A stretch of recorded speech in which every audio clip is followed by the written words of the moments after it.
Hello, everyone, and welcome to the LCK Summer Playoffs as we are in the Round 3 upper bracket matchup between the top two teams in the league, Hanwha Life Esports and Gen G. Welcome to the space, everyone. It's your boy Degon here alongside Ox and Wolf to break down this matchup for y'all. Guys, winner then moves to the grand finals.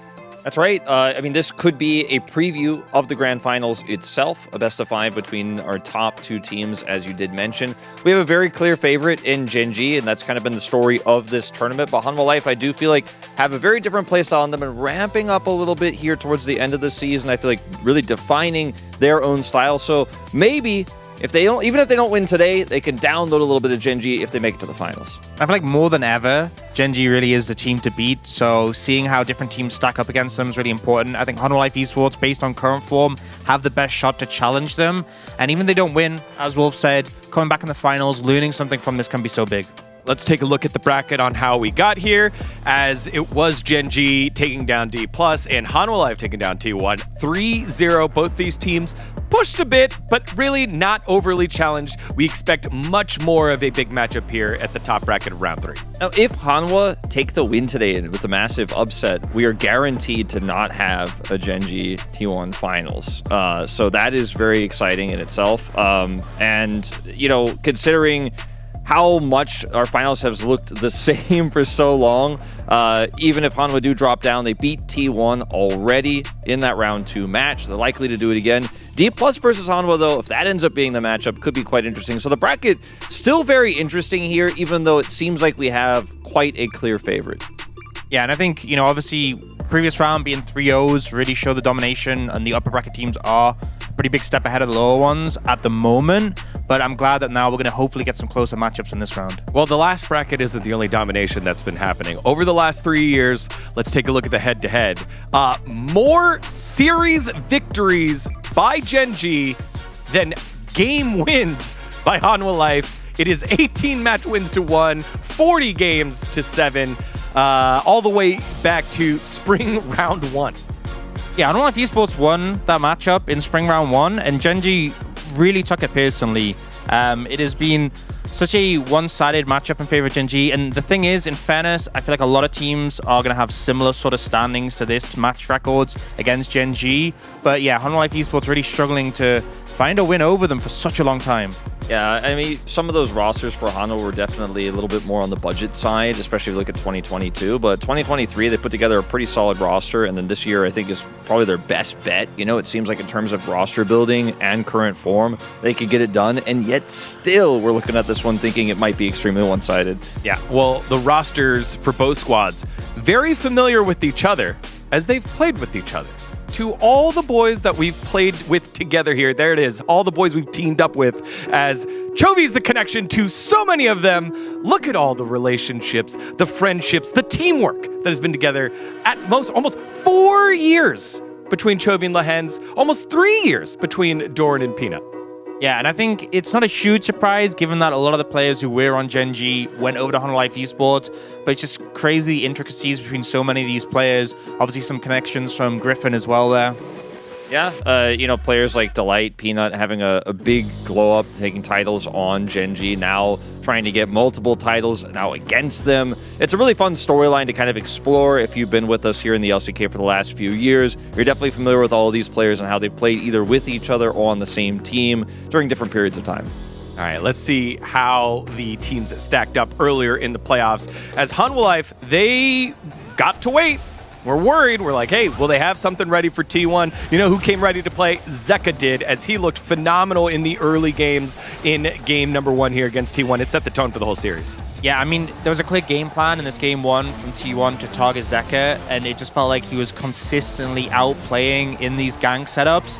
And really, after this point, you know, definitely T1 struggled to make that plan work, but he was so relevant in the team fights as well. His Yone's just always been so fantastic. Oh, I think Hanwha has decent macro, but I think that's one of the weak points they have against Gen G, who has fantastic macro. But one thing that they have in spades is fantastic engages in team fighting, and Zeka was a huge part of that against T1 just 2 days ago, where even when it looked like T1 had a win at the beginning of the fight or were able to set up a pick, Zeka's re-engages were fantastic. The other really strong aspect of this roster, of course, is Peanut's early pathing and what he's able to do in the early game against teams where he knows he has pressure in lanes, how well he can read enemy junglers. And when you put that together, the early game is solid. It's the really incredibly strong team fights and engages from players like Zeka, from players like Delight, that you can really rely on here for Hanwha Life. The mid-game, though, what's between Peanut's early pathing and the late-game team fights is where Gen G is at their strongest, right? In macro and getting turrets and taking gold without even getting kills. And that's where I'm most concerned here for Hanwha. They have to somehow get to the end of the game where they can team fight well without falling too far behind. I think it's going to be really important for them to have the sort of composition where they are the ones driving the pace of the game forwards, kind of similar to the one we saw their Game 3 against T1, where they have engaged tools and spades to follow up, because if the game does start to slow down, that's where Hanwha Life Esports might struggle. Yeah, one way to do that is make sure that the mid lane doesn't become just the farming simulator for Chovy. And Zeka, based on his form a couple days ago, will have the opportunity to do so, as kind of like the highlight we showed earlier with the overall series record between Hanwha Life Esports and Gen G. Pretty one-sided, but that one win. Yeah, I mean, one of these players is a world champion, right? That's all I'm going to say. He got the dub when it mattered. Yeah, obviously, we talk about Zeka as a strong point. It's a really good meta for his champion pool, and with the changes to Corki, he's looked really good on that pick. His Smolder looked really good. But Chovy has just an insane champion pool. His laning is the strongest here in the LCK. He's the MVP, right? So Zeka is still going to need resources, I think, to get out of that laning phase and have the impact he had against T1. He was focused, as you mentioned, Ox, quite heavily against T1. That didn't work, but I feel like he needs resources to actually get his head above water in a matchup like this into Chovy, especially depending on what picks we see. If you're playing something like the Smolder, maybe you can just get by with laning and scaling and stacking, but that's assuming there's no Ziggs on the other side ripping your turrets out. Yeah. All right. Well, let's take a look at the path that Gen G took to get here. As again, like Hanwha Life Esports, they sat on the sidelines. We're a little worried. We hadn't seen them in a little bit, but they were able to show up huge here. And challenged a bit by D+ with the unique drafts, but they had answers throughout, not only with their hands, but in their preparation.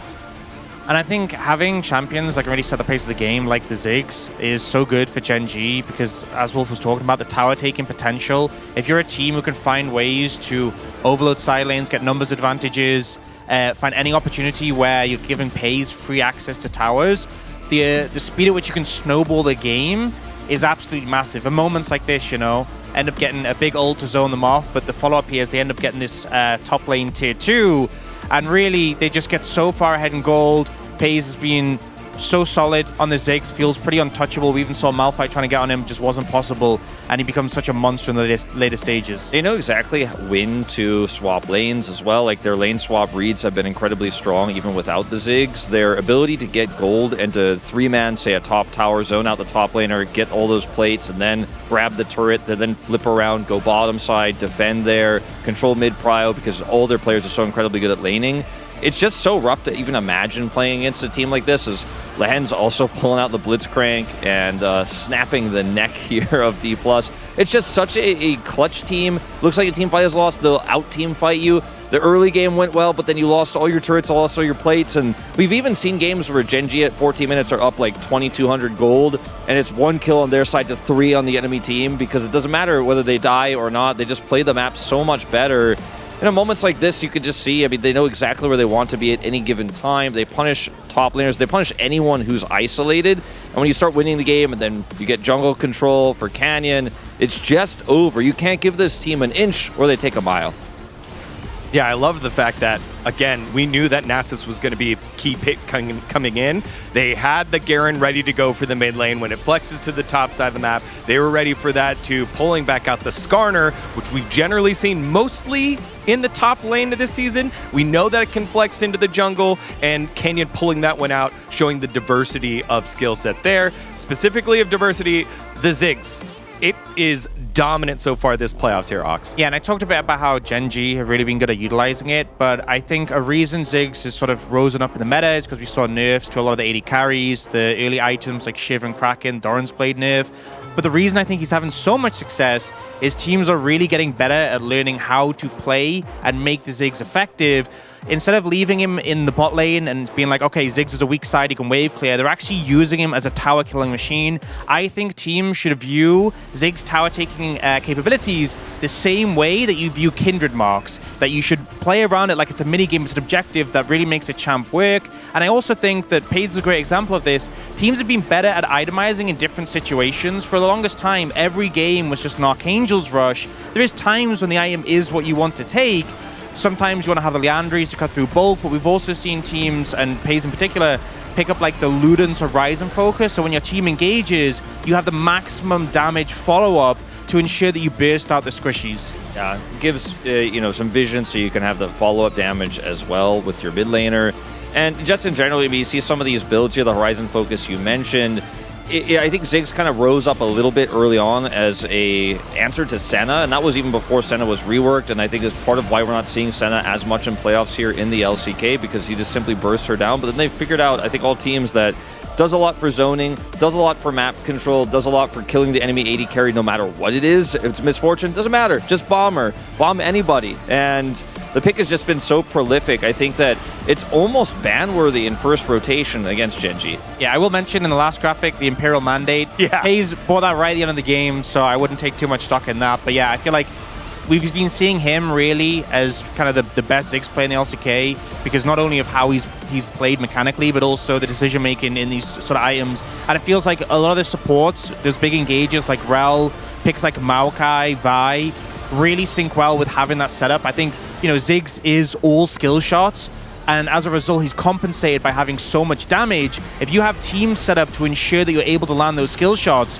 we've seen countless games where Ziggs is just absurdly topping the damage charts. And yes, poke champs are always going to do more damage, but really teams are learning how to give him the best chances possible to take over a game. Yeah, and if you're dodging everything like Pays is dodging Malphite ults, like there's no punish for him. But another reason why Ziggs is strong, obviously beyond his damage, his zone control, obviously the early game plate takes he can get and how he can snowball games, is actually how strong he is in a lane swap meta. We've seen 8 out of 14 of our games here in playoffs thus far have had a lane swap of some kind. Ziggs absolutely smashes if your opponent lane swaps, because bottom side doesn't actually have that plate protection, so you just get a ton of money. And even if you're in a situation where your top laner needs a swap and you need to go top, you actually do better than other lane swapping champions, because you have the ability to actually then get so many plates even with that plate protection there because of Ziggs passive, and you could even take the turret out if left alone enough because of his satchel charge. So in lane swaps, he really warps things in your favor as well, so an added extra layer of safety and value. Yeah, 100%. I think ultimately, even if he's not the one getting the most plates in a situation, if the tower ends up getting low, it just allows to get that chain reaction where you take one, suddenly you move the Ziggs elsewhere. We've seen games where teams are able to get all 3 out of towers, all 15 plates, and it's just over from there. Well, a key to a great lane swap is the jungler, both the ability to dive and to cover the dives, and we've got 2 of the best in the league to do so, Kenyon and Peanut, as we take a look at some of their key jungle picks, both from their LCK career and what they've played so far in the summer. A large discrepancy here on Lilia and Vi between these two. I mean, the main thing for me is you look at the Maokai win rates for both of these players, both undefeated here in 2024 summer, with just a few games, honestly, between them, because it's banned against them so often, as it should be. But you look career as well, how many games they've played on this pick. I think it is going to be a very, very high prio pick. I think very often be picked in B1 if left available. I think Canyon not playing Vi is not a weak point. It's just not Genji's style. They don't often play dive. They just want to play a very oppressive comp where they can siege turrets and win early. They don't need to actually constantly looking for picks, because their team fighting is also so good. Yeah, and the AP jungle meta has been so fantastic for Canyon. He's really lent into that and been so formidable. A lot of those picks have been nerfed, pushed away. Lily is still there. For Peanut, he has been more about playing those utility picks. Obviously, Maokai is shared, but he'll play the Ivern. And with the Vi, it is about setting up for his team and having early impact. So both these junglers very formidable, top 2 in the league, but very different styles from what we've seen from them so far. Yeah, with so many styles, so many different stars on the roster, it's up to the coaches for their preparation and how they want to tackle it. Let's hear from them now. 안녕하세요. 젠지 감독 김정수입니다. 승자조 이겨서 결승 직행하고 싶고 열심히 잘 준비했으니까 꼭 이길 거라고 생각합니다. 하나 상대로 전적이 좋은 건 맞는데 그래도 플레이오프는 어느 팀 만나도 방심할 수 없고 하나도 지금 폼이 좋으니까요. 치열한 경기 나올 것 같습니다. 챔프 폭이 너무 다양한 챔프가 많이 나와서요. 메타픽 정도를 이제 배나할 것 같고 그 뒤에는 그냥 서로 이제 다양한 챔프 하면서 그냥 경기할 것 같습니다. 네. 하나 선수들 잘하니까 긴장 늦추지 않고 저희도 단단히 열심히 해서 이기겠습니다. 네. 스코어는 중요하지 않고 저희가 이길 것만 생각하고 있습니다. 서머도 막바지고 플레이오프도 이제 승자조까지 왔고 이제 꼭 마무리 잘해서 선수들하고 경주 가서 웃고 싶습니다. 젠지 화이팅! 안녕하세요. 하나생명 e스포츠 감독 최인규입니다. 스프링 시즌에 이어서 이번에도 승자조에 오게 되어서 굉장히 기분 좋은 것 같습니다. 일단 굉장히 단단한 팀이라고 생각되고 어느 하나 빈틈없이 좀 모두가 다 잘하는 팀이라고 생각하고 있습니다. 전략적인 거라 이제 자세히 말씀은 못 드리겠지만 이제 기존에 저희가 젠지를 상대로 했던 게 아니라 좀 다른 방식으로 좀 붙어보려고 생각하고 있습니다. 사실 젠지가 좀 빈틈없이 다들 잘한다고 생각하기 때문에 저희도 모든 라이너들이 다 잘해줘야 된다고 생각하고 있어요. 지금 아무래도 접전이 예상되는 만큼 3대1 예상하고 있습니다. 오늘 꼭 시원하게 승리하고 결승전 직행 확정짓고 싶습니다. 하나생명 화이팅! I love that from the coaches. Again, DNT saying no weaknesses against Genji. Making it really tough for his team, but I'm sure he'll have a plan for this one. Yeah, he came in saying, we have a different strategy, different approach. I think you need that against Genji. Yeah, I think you need a different approach, and you were just going to have to play better than you have all season long, all year long, if you're going to tackle this team. All right, Genji and Hanwha Life Esports, a spot in the grand finals over in Gyeongju. Who will win? Let's find out together as we send it on over to our upper bracket round 3.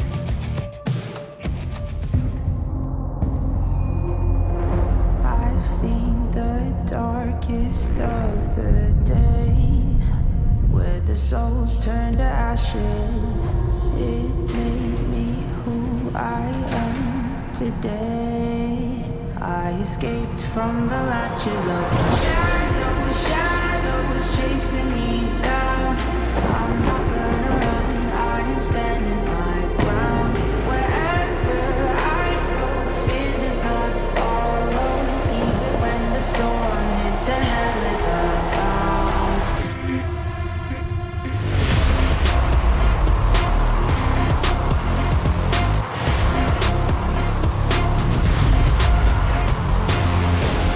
I'm never running, I'm never hiding. I'll never be a prisoner, I won't stop fighting. I'm never quitting, I'm never caving. No, I'll never be a prisoner to your control. I'm never running, I'm never hiding. I'll never be a prisoner, I won't stop fighting. I'm never quitting, I'm never caving. No, I'll never be a prisoner to your control.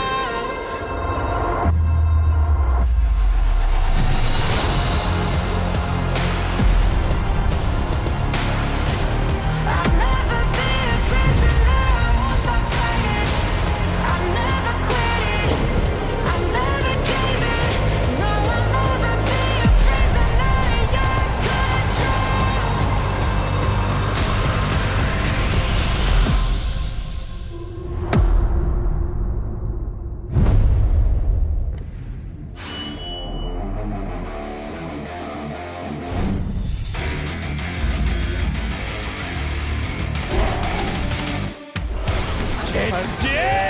기인이 혼자 1대4를 버티고요. 날립니다. 왜 저러죠? 비사! 전선이 밀립니다. 비사! 이렇게 쉽게 갈 수 있는 건가요? 원래 많은 팀들이 너무 어렵게 느껴졌던 경주행인데 젠지는 이렇게 3대 0이라니요. 이것이 LCK 일황 젠지 짐싸! 생명! 비주얼은 영원한 이거를 엇갈려서 피다시 묶어버립니다. 말이 안 되는데요. 강타는 하나생명 자신 있거든요. 용을 한 번에 쓸어박았어요. 하나 전차 소리가 들립니다. 하나생명 e스포츠가 3대0으로 T1을 잡고 경주행을 확정됐습니다.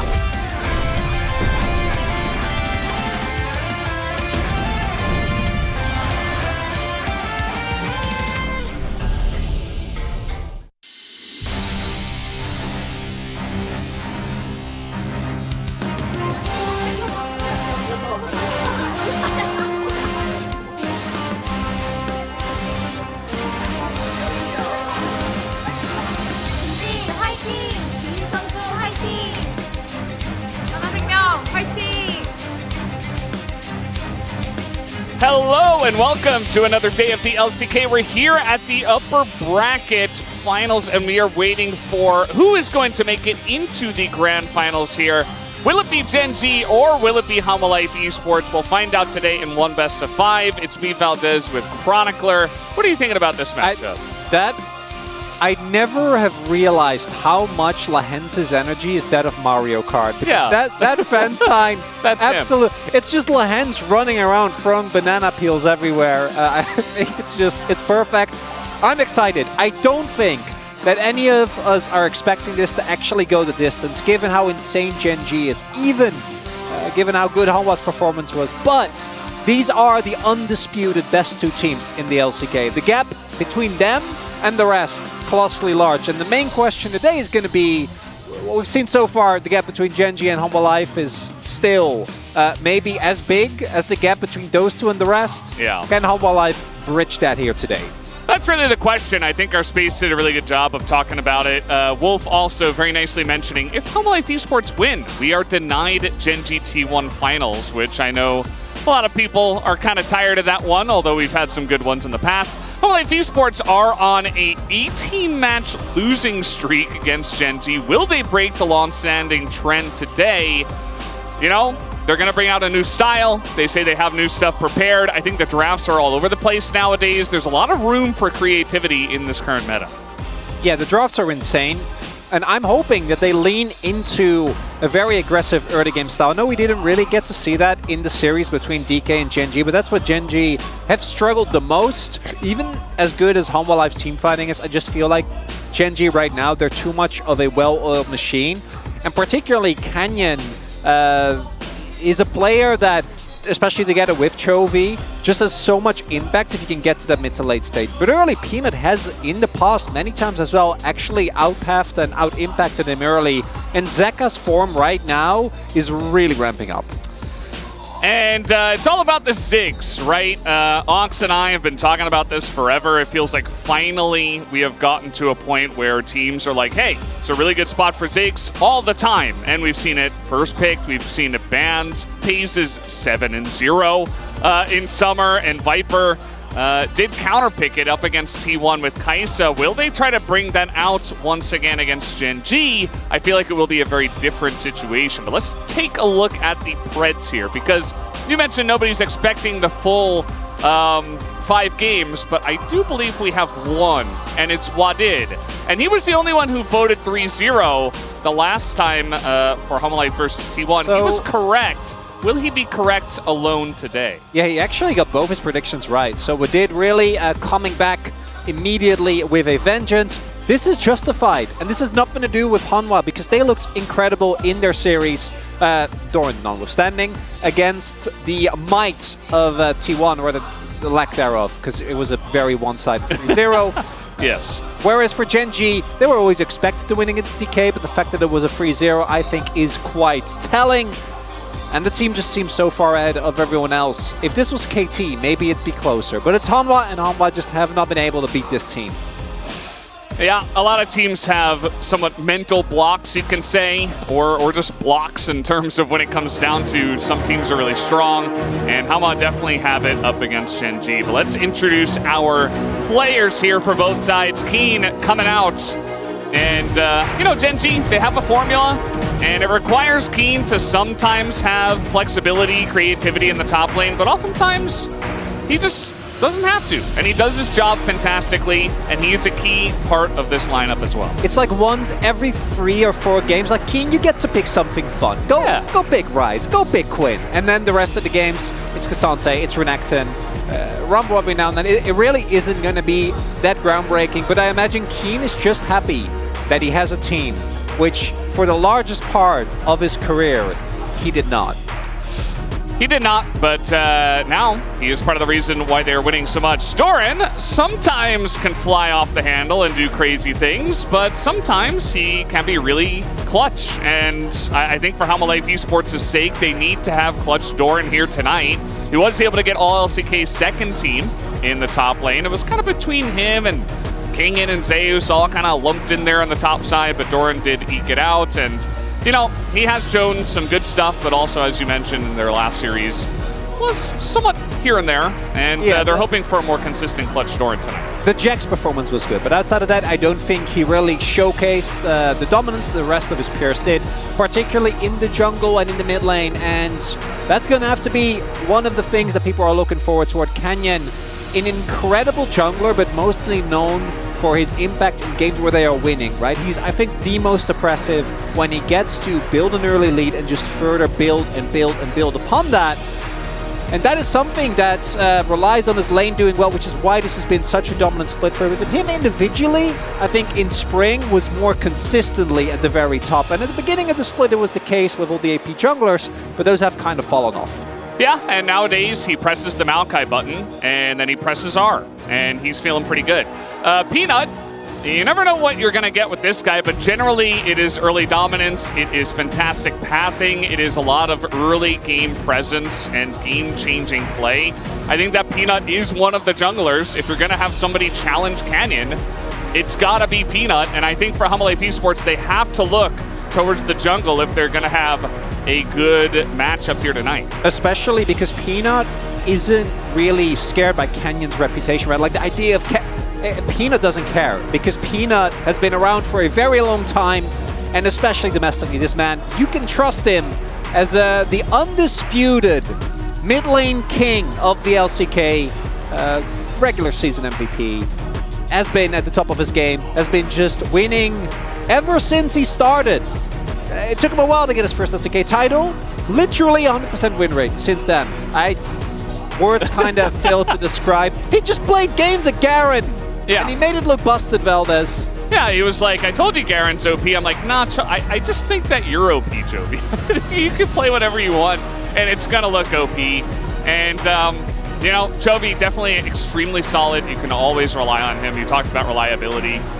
He is there. Now, Zeka was very reliable in the last series up against T1, and he has been kind of Mr. Reliable on the side of Humble Life Esports. Not necessarily the most flashy, but sometimes he gets his moments on Yone. He can have pop-off games, and we know what he's capable of. But, you know, like our space was saying, I think this is a much bigger opponent in Jovi, and he is going to have a much harder time to deal with Jovi and Canyon this time around. Oh, little kid, very excited. And Zeka, as you're saying, I think the level of opposition he will face today will be a lot higher. I don't think Faker was really able to push back, but it was also a very flashy manner, which, as good as he was, I don't think he was flashy in the regular split. He was just good. Yeah. Flashy has been a word that initially we didn't really use to describe Hayes. I think recently... Explosive, maybe? Well, I was building up to that. Oh, sorry. No. I'm glad you were... Because he has been one of the standout performers. In spring, him and Lahens were a very clear weak point of this roster. It was very obvious that after having a great breakout year with the Light, it took some adjusting. But right now, it feels like this man is extremely diverse in what he can play, extremely reliable, and he's had a couple of big carry games. The second game against DK, that Ashe performance, which is something you wouldn't have expected of him way back in spring. Yeah, I mean, that guy can kind of do it all at that point, or at this point, rather. Viper, he's had some really high highs this season. He was a front runner for MVP in our minds for regular season, but hasn't quite had the same impact since. So I think the same thing for Viper. You know, he had a good series up against T1, but they're really going to need him to kind of reach the higher levels that he was hitting earlier on in summer if they really want to have a chance. Viper good. That's true. True? Yes. Yes. I would agree. Viper good. Also nice. Good and nice. What we're coming up next with Valdez? As Lions, another example of a player that in spring was often named to be one of the weak points of this team, and does he every now and then still have a little laning oopsie? Yeah, but this man, I think, is one of the big reasons why Gen G are so oppressive. The way that he syncs up with Canyon in mid-game, his movements around the map, and his ever-feared Blitzcrank, which he should not be allowed to blind, but it has happened, is so many reasons why this player is so well regarded in the LCK at the moment. He is just chaos incarnate. He will be everywhere. He will have an impact. He will make it happen, and he will cackle his way to victories very often. Delight, again, another very reliable player. You put him on engaged support, and he'll do his job. I feel like, you know, he has been part of the reason why the team fighting of Humble Life Esports has been so smooth all season long. And so we'll see what they put him on here tonight. I know that we've seen a lot of, you know, Leona, a lot of Rakan, a lot of Alistair out of this guy. And yeah, we're going to have him do some crazy stuff on the engages here in this matchup. The light, when it comes to the angles for engages, absolutely exceptional. As the bows, we are about to get into the game vault. I can't wait because drafts in playoffs have been weird. And when very weird drafts are combined with top level quality gameplay, it's exactly what you want out of the playoffs. After we had a meta that was throughout most of summer pretty still. And then Nessus, for some reason, rose to the top priority. Yeah. And then Garen came in, and that is what I want to see in my playoffs. Well, this to me, definitely the player matchup, the key player matchup we have for today, because FaZe, you know, there aren't a lot of players that can stop him. There aren't a lot of teams that can stop him. Viper bringing out the cool Kai'Sa with the dive comp yesterday. And they're going to need to try to cook something up to enable Viper once again. Otherwise, I think FaZe just runs away with this matchup. I really want to highlight, these are FaZe's stats with 7 Senna games. 7 Senna games! 7 Senna games oftentimes makes your stats look a lot worse. Yeah, he is on the most winningest team, which obviously will help a lot. Viper, as mentioned, I think looked great in the previous series, but hasn't really reached the heights. I think in Spring in particular, he was in many of our minds the best AD carry at the time. Very far ahead at that time of what FaZe and Lance were able to do. And we're going to see today if he can rise to those heights again. It's going to come down to him really performing, because it felt like that was the main weakness that was there for Gen G, and that hasn't been there, which is why they had a record-breaking summer split. As Zeka, ever the right smile on his face. Every time I see the Zeka versus Chovy matchup, and it's like just the one semi-final world, Yeah. It keeps getting funnier, because is there ever a point where you're like, no, those other victories are worth more? Or is it like, no, I don't care. I beat you the time when it really mattered. Yeah, I think Zeka doesn't care too much. He's happy that he got his world champ, and he would like more, but I don't know if Chovy's going to let him. Especially, you know, Gen G, the top seed here in the LCK, first place. They are going to have side selection, and they start off on blue. This has been a bit of an issue, because as we move into drafting, what do you ban against this team? Because you got to ban Rumble. I feel like you have to ban Maokai. And then Chovy can play like Tristana, Corki. Are you going to leave Ziggs available? What do you do? The Vi ban should not come as a surprise. Canyon, not really a Vi guy, and Peanut is the Vi guy. As the Tristana does come through, we were actually having a bit of a discussion earlier on. The Tristana or the Corki, we knew it was going to be one of the two. We'll see whether Corki does make it through in the end. As the Yone ban... That was your call. Yeah, it's a good through. call. It is, because I don't think that it isn't that Chovy won't have a counter pick, but Zeka looked so insanely good, so proactive, and the way that they played the team fights was big. And I got to give credit to Gen G as, if they don't ban Maokai, this is B1 Maokai, guaranteed. But that does mean the Ziggs probably goes over the Hanwha. But I want to highlight something that Gen G did. We saw this even last year, right? Is identify what your opponents went for in the last series that they won and just heavily target that.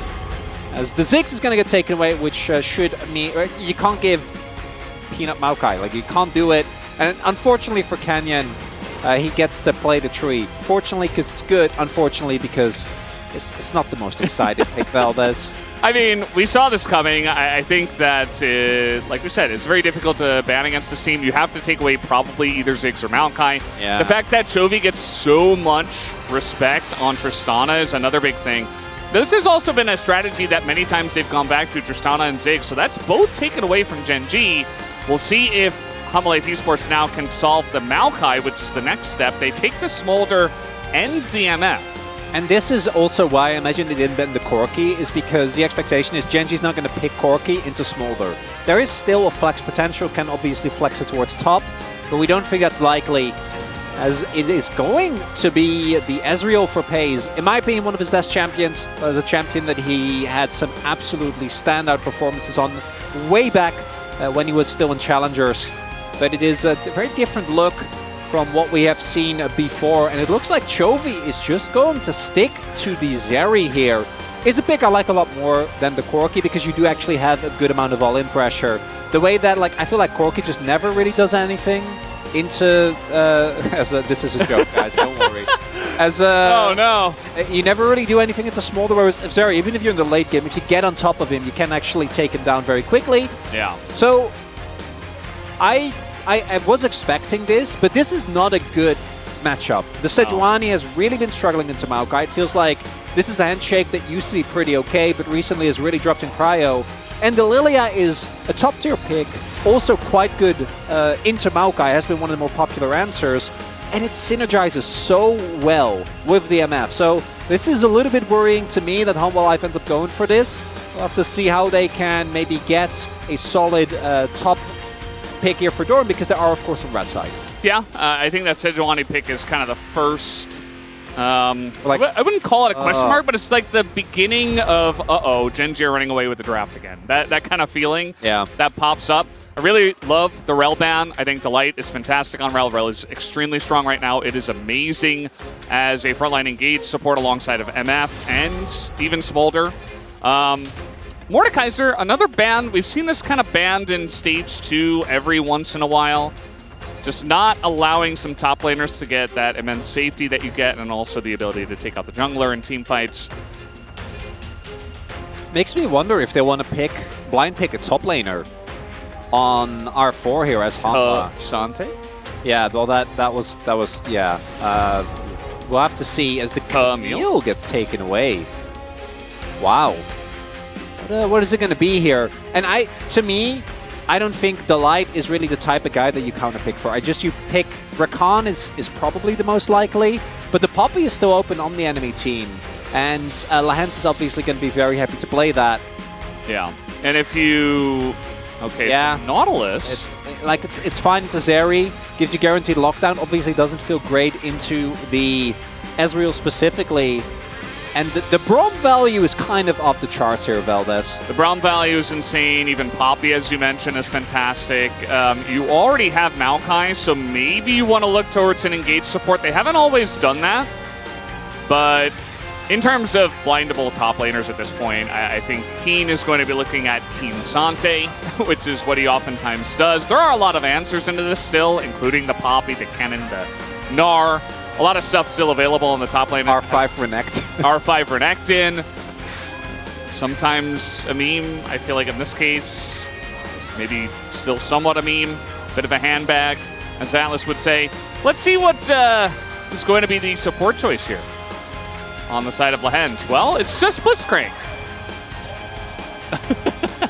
Bringing out the crank. The here. crank? Do personally not mind it. And there have been times where I would see this locked in and I'd go like, oh, Doran, I don't know about that. But he had actually his best performance on this pick into Tier 1. It also means that Sejuani is something to play for, which we are always, really big haters of. A couple of patches ago, we used to go Gnar, Sejuani, Azir, and Sejuani just kind of feels like a throwaway pick. One of the big things with Ezreal that we haven't really seen used for recently, because he was super busted and winning early lanes, is that you can just leave him alone and have your support roam. And when it comes to roam impact, I think Lahens, his Blitzcrank, is like the highest in the LCK out of anyone, because the amount of stuff that he does, ludicrous. Always go back to the example of Genji at MSI, where Pays got a 28-kill game and no one was talking about it. Everyone was talking about Pays, Lahens. man. How many kills does he need to get for people to talk about him? I think he's pretty happy with where he is in terms of teams. A bit of a... He starts winning on Ziggs. Everybody just starts talking about how Ziggs is OP. Yeah. I mean, Pays is great. He is... I am not as confident about Humble Life's draft as I have about a lot of what they had in the previous game. It's definitely a powerful draft. You have good team fighting, good scaling. a great side lane threat, but this feels like pure comfort for Gen G. And actually taking down these two carries in Pace and Chovy has proven to be a near impossible task for many teams. Yeah, I mean, there's just so much escapability. We'll have to hope that Delight can find answers, that Peanut can find answers, and they can get picks. Otherwise, they might just run away with the game. Let's hop into the Rift for game number 1.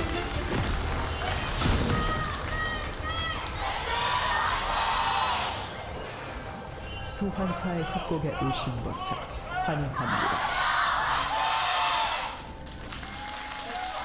Here we go, game number 1 of the upper bracket match between these two. Again, for stakes, the winner of this one goes directly to the grand finals.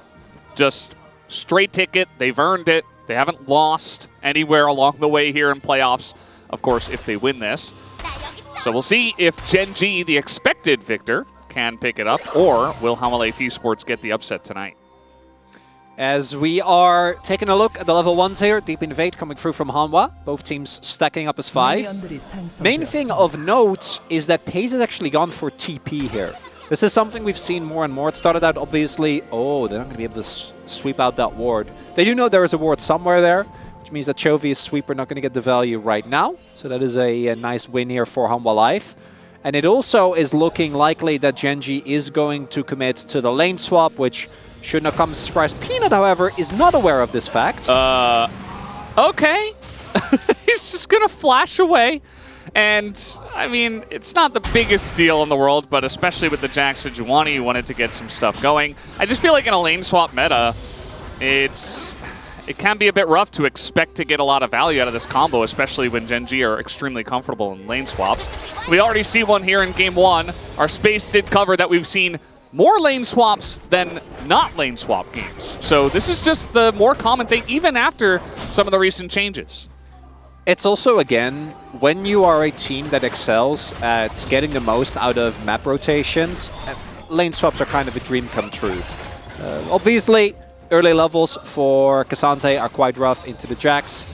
So right now, we are seeing them not go for the variety, which we've seen as well, where the top laner is in the top lane with the AD carry and then shares experience there, which is what Hanwha Life is doing. Instead, they're having him just on mid. Pace is stacking a big wave.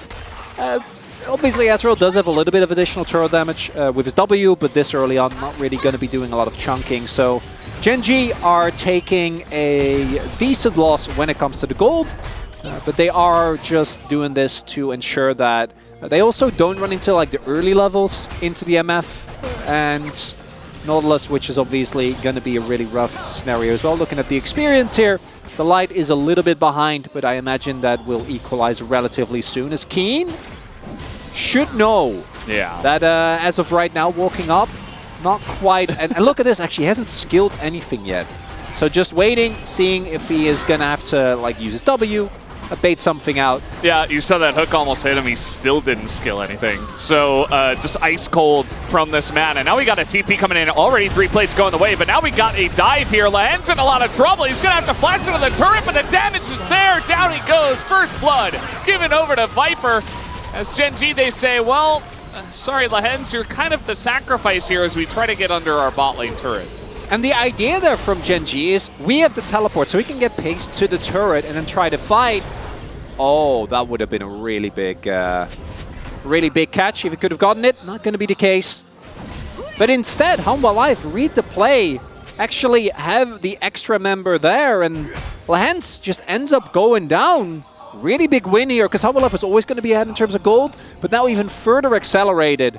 And Keen obviously is going to be able to catch this wave, so looks like he's going to be really far behind right now. We'll be fine as long as he catches most of what is currently being shoved into his turret. Peanut's also not near the top half of the map.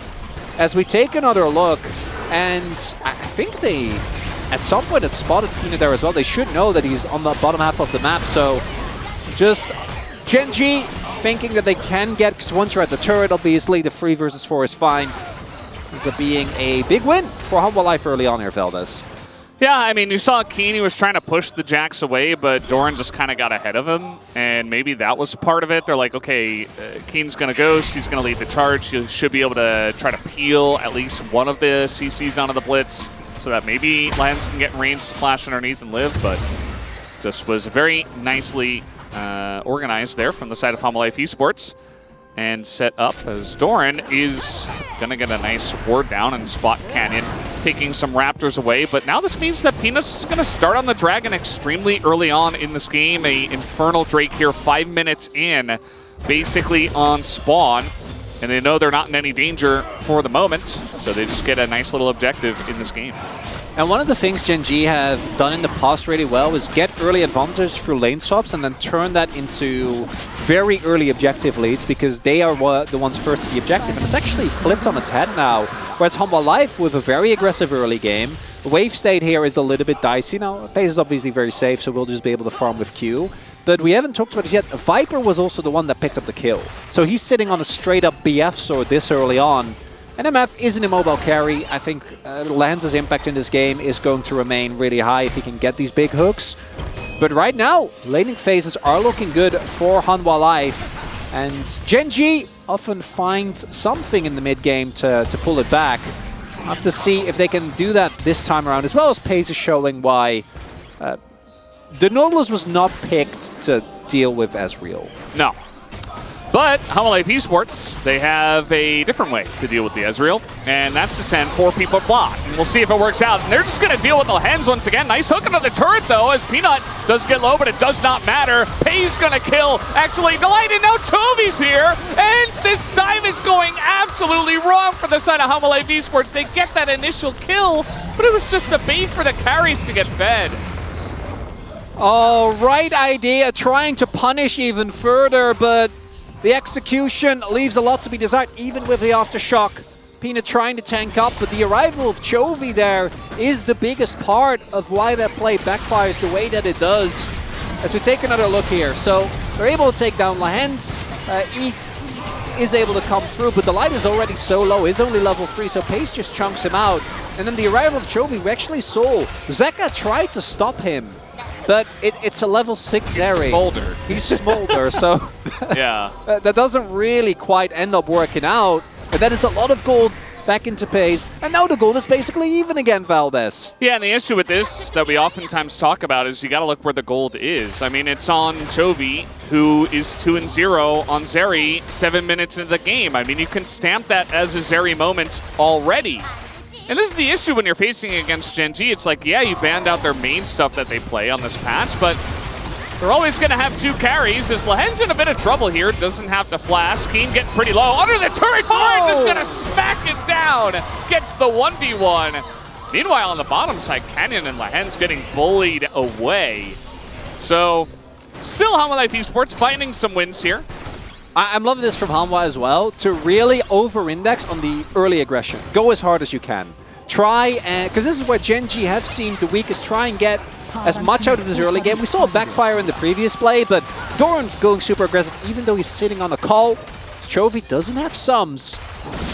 Peanut's waiting, but doesn't look like he's actually going to be able to get something. And this is the early cash out that Hanwha gets because of the lane swap, right? They got a ton of early damage as we take another look at this play from Doran's POV. Stops the back and then Keen just commits to it. Yeah, Keen using his W there 나이스. to 이게 죽어? shove I back. die to this, he says. Yeah, shove back. Well, I mean, it kind of should be quizzical because that was a big mistake because it gets the counter strike off. Actually gets the empowered auto. And Doran getting a big solo kill there, because that matchup obviously in the long run is always going to be a disaster, but getting these early kills is going to make a big difference, because something we haven't talked about yet is that just like in the game that we saw previously where Doran picked Jax, Gen G is running a double AD carry comp, and you have Counter-Strike. So there is, of course, I think Ezreal is one of the carries where, yes, it takes him a long time to get through, but you do have a lot of safety. You can just poke with Q. Yeah, they also have an immense front line that I think deals with Jax very easily. Yeah. Just because they're not just tanky, but they're some of the best disengaged champs in the game with the Cassante and the Maokai. So there are still tools within the Gen G comp to deal with the Jax, but if Doran gets insane and he starts winning the side lane really hard, and then he's also a problem in team fights, and you've also got gold elsewhere, then for sure. I mean, they do have some angles here in this game. I think Doran always is a little bit he's a true top laner. I think to be a top laner, that's how you gotta be. Gotta be ready to go in and go crazy. Double call actually on Hanwha Life, so that's gonna be a big further influx of gold once it gets to it. As the teleport comes in, maybe looking for a dive here. Only TP on Pays. Kane does not have Ghost, but he's just going to walk away. But the issue with this is that Hanwha Life Esports are getting so much value out of the plates. And now Delight does come in. He's only level 5, and that can be canceled. But Hanwha Life Esports, nice map movements here to come up and just gather a bunch of plates for their team in the top lane. Chovy hasn't backed in a long time, so not going to have as much damage to the turret as he otherwise could. Looks like top lane turret is just going to fall here as Hanwha Life take the grubs, denying the 6 grubs to Genji as well. Chovy, yeah, I don't know how much gold he's sitting on, but he hasn't backed, if I remember correctly, since the double kill. So it's going to be a lot of gold, but now Hanwha Life. Mountain Soul. Oh, that is going to be big here on either side. But I think particularly for Genji, it's both really good for you because you have such a heavy front line, but also you're running a double carry composition as opposed to a triple carry. So you are actually going to possibly struggle with doing enough consistent damage if you give over multiple of these to Hanwha Life. I mean, we've seen in the past, you know, Mountain Soul, Jins having like 120 armor and stuff like that. I think when you've got 80 carries that build a lot of Bloodthirsters and sometimes defensive items, and plus you've got, you know, a lot of frontliners who would love to have the extra shielding and stats on the side of Hanwha Life Esports, they would just love to begin stacking those up. So wouldn't be surprised to see a lot of these Drakes get pretty feisty in terms of the fights we see around them. But for now, pretty much just map movements and not too much action. As Hanwha Life Esports, they got the top turret. Chovy got some plates and bot. But we're just kind of farming for now. And we've seen Genji in this position many a time before, which is why we're not going to draw any sweeping conclusions just yet. Drake's 1-1. Grubs are even as well. A lot of this is going to come down to how well can the team fights be set up, and also what is Genji going to do about Doran in the side lane? Because post Triforce, it's going to be even tougher for him to deal with. And it isn't really an easy answer as Chovy is pushing up quite far. They will spot Peanut. That alone should be enough to keep him safe. Canyon's also there and obviously has incredible disengage. But I like that Hanwha Life is continuously poking and prodding, looking for an opening. As a Peanut actually going for the Locket as well. Really do like that. The extra beefiness, I think, is going to make a big difference into the Genji composition. Yeah, you mentioned the side lane. This is already a problem. He doesn't have Triforce yet. He doesn't have Triforce. Keen is down a level, and essentially he's just a punching bag. I mean, Keen doesn't really do much in a side lane against the Jax, which is, you know, you mentioned it before, the Nautilus, it feels like, oh, okay, well, you got some answers into the Zeri, but more so it's just like, okay, they just want some kind of hard engage for Delight. They don't really care which one because they want to save counterpick for top lane, and, you know, sometimes we see it work out with our top laners. This time it is definitely working out for Hanwha Life Esports in Game 1. We'll see just how far Doran can push the issue, because it's one thing to get a lead and actually, you know, have that lead, but to actually utilize it and really change the game and the way it plays out is another question. There's also still a Blitzcrank in this game, which, oh, thank you. Yeah, Nautilus is not very tanky right now, so he's just going to have to flash away. He's got a Giant's Belt, and he's not able to proc Aftershock in that case. So Lehens will very happily hook the Nautilus at any time in this mid game. You see the ward that Lehens played in mid as well. That's the type of ward that, as you can see, like, Peanut's not going to see that as easily. It's not going to get swept out than when you just put it over the wall of the river. But it still is going to give you a pretty good estimation and allows you to fish for these hooks. And that Flash Force is going to be enough to get the Herald here for Genji.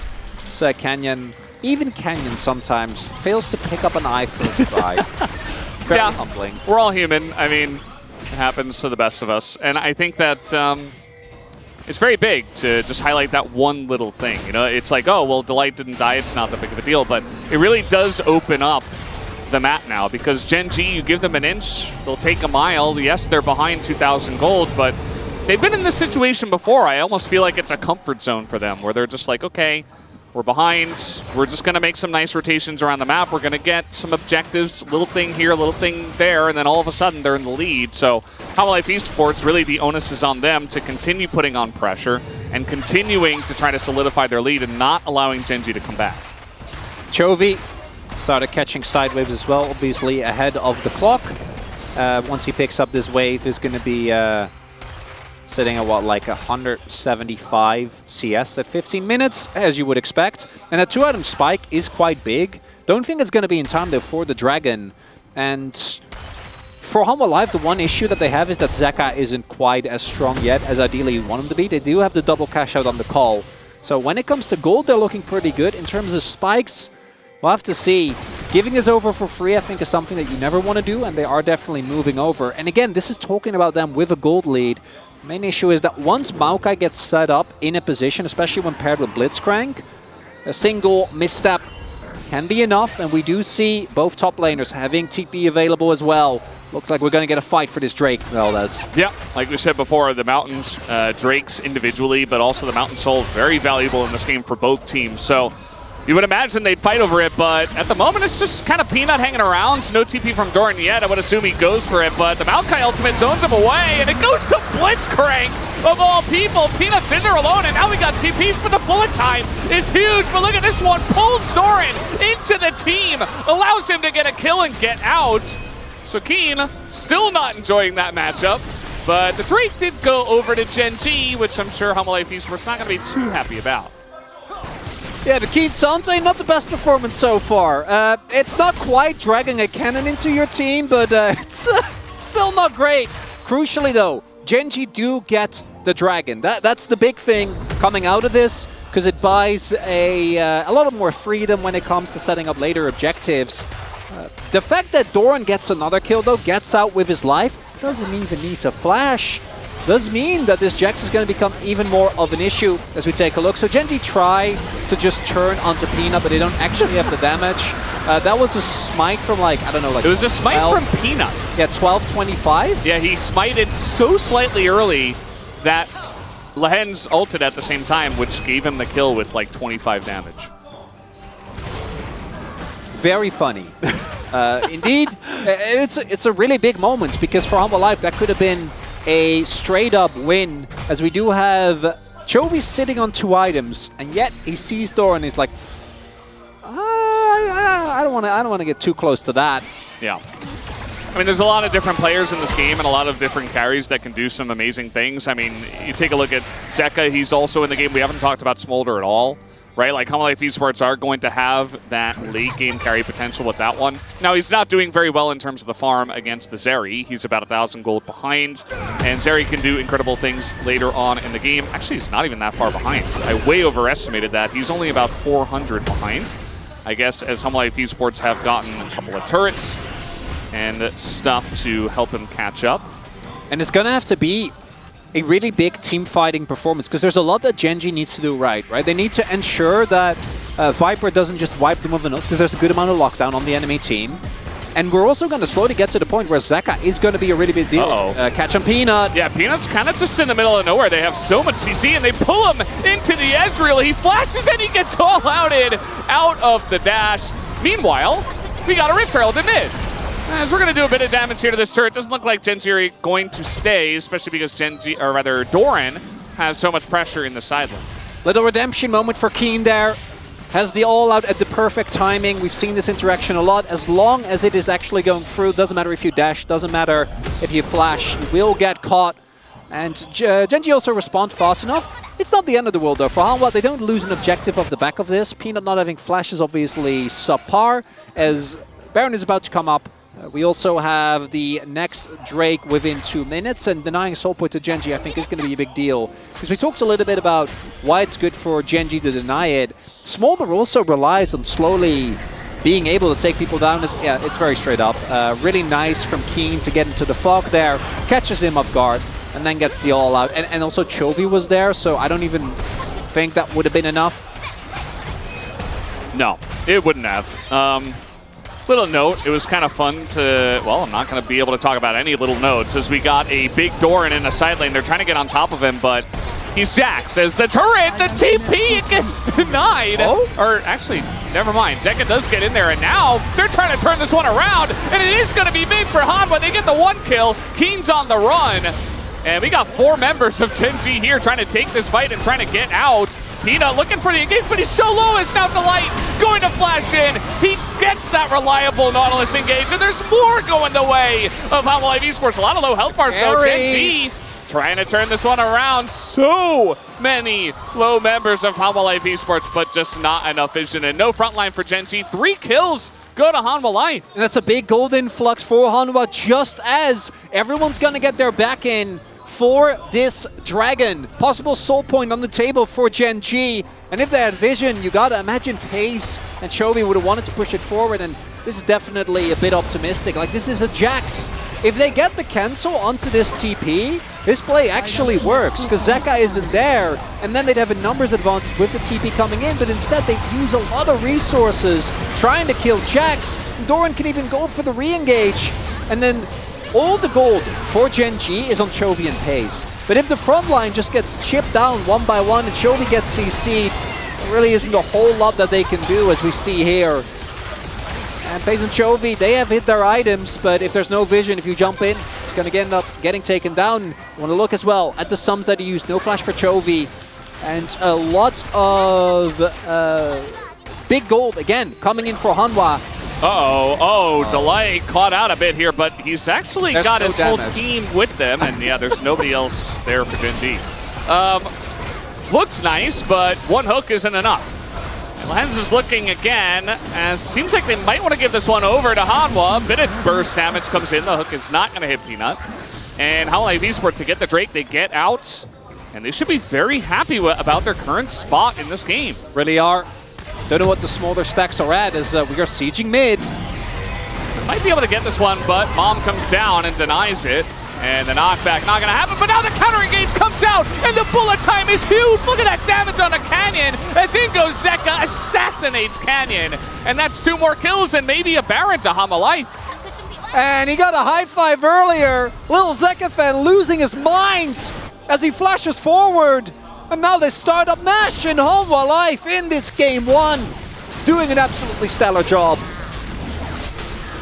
I mean, that mid-fight, once again, Gen G are doing things that have worked against many a team, including Hanwha Life Esports themselves in the regular season, but they're just being more proactive about saying, no, we're going to punish you for doing this. There's no way.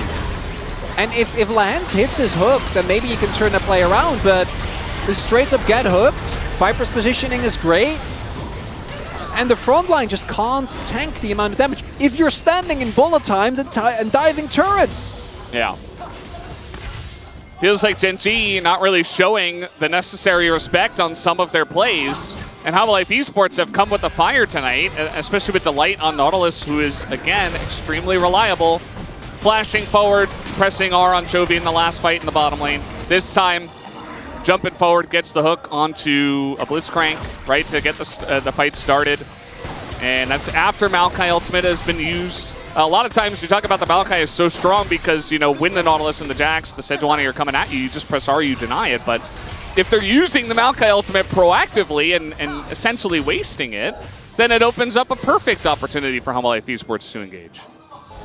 Now the question becomes, how much can Hanwha get with this setup, right? With the Dragon that they got as 222 stacks, Zeka about to become an even bigger problem, even though he's been doing a solid amount of damage, as we saw just now. One of the things that Gen G can hold on towards is knowing that they are facing a composition that, outside of the true damage, is going to be mostly AD. So we do see the itemization helps in that regard, but like, look at what Keen has. He has like an Iceborne Gauntlet and like a Warden's Mail. That's not enough. Yeah, he doesn't really exist in this game, unfortunately. The Keen Sante blind pick not working against Doran. And that little sequence of actions in the bottom lane was pretty interesting. They chunked Chovy out, but also then, you know, Canyon just presses R, so Nothing's going to happen just yet, but this does give a little opportunity for Humble Life Esports now with Maokai Ultimate down to push in the bottom lane. They need like a crazy hook from Lahens or something. Well, clear the wave with Mom, and I mean, they need an engage. Here we go, the bullet time. Canyon is so tanky, though. They're trying to turn it on a Peanut, but the burn coming out from the Smolder is huge. Peanut getting very low. This Pace really wanted to punish that one. Not going to happen. Keen, again, doesn't really exist. Doran just kind of making this top matchup look extremely one-sided. And now even Pace can't really stand under this turret. So finally, Humble Life Esports are going to pick up some structures from this Red Bull Baron power play. They get the bot inner, they get the mid outer, and they're starting to really surge into the lead now. And Gen.G, we have often given a lot of credit to their team fighting. But a deficit like this is not something we've seen them in very often. Usually they've been able to find ways to bounce back, and Humble Life is just denying it to them consistently. Again, my big issue as well for Gen.G is that, especially if Humble Life get more Drakes, I don't think the situation gets better. We're already seeing that it's really hard to get enough damage to get through the front line when Humble Life is the one engaging. And it's going to be increasingly hard to match Doran inside. He's sitting on a 2-level lead over Keen. So Keen's just never going to be able to get to play before Doran does. And Zeka, while I think that he's on, as we said, like he's a little bit behind, but the kill and the assist is going to help in that regard. That doesn't matter that much because he does have his stacks now. He's rapid fire cannon, so he can just start poking away. And the one X factor on this Gen.G team, which is Lahens, has been having a very rough game of Blitz. Yeah, I mean, he got a couple of nice hooks, but after that, it was kind of just, you know, playing Blitz from behind can be very rough. Yep. He tries to hit a couple of hooks, but then you just die.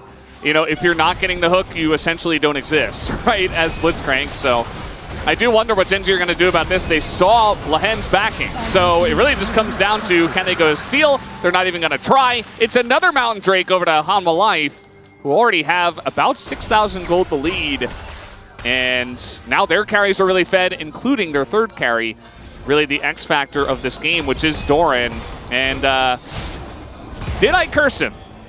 That is the only question I have. Doran in a lot of trouble. There are 4 members of Gen.G in the bottom lane trying to predict the flash here. Doran, though, cannot flash the Twisted Advance, and it's a shutdown and a ton of gold to Chovy.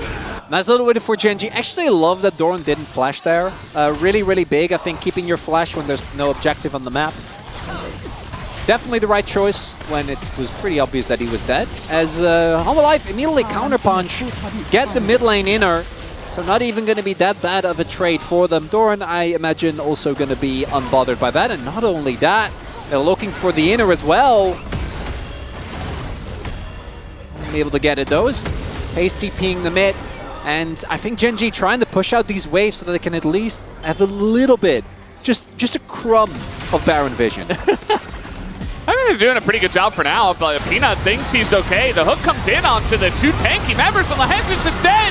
Delight, he survives, he gets the ult off, and now Peanut is getting pretty low, and Chovy trying to frontline. It's not going to work out. He gets immediately burned down, incinerated by the Smolder, and now Pays. He's on the run. He cannot deal with this Jax. He's got another E, though, and that's going to get him away, but another big fight win to Humble Life Esports. And again, Gen.G are the ones that forced that fight. Gen.G think, okay, Doran's dead. Maybe wait. No, can't do anything. Viper at the ready. And Hanwha Life about to take a very convincing game number 1 here, Valdez.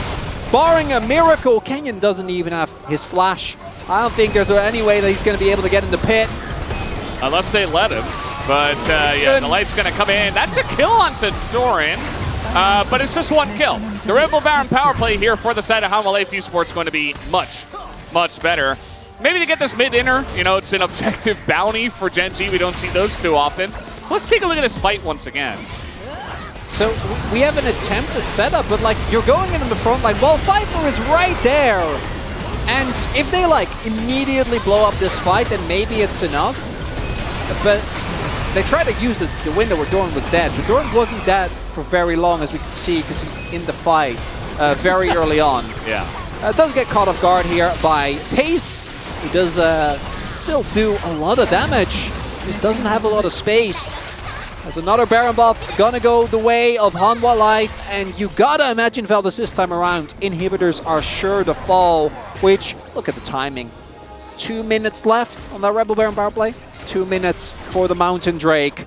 Gen.G looking very likely to go down 0-1 here in our initial, or in our upper bracket, rather, here between the two.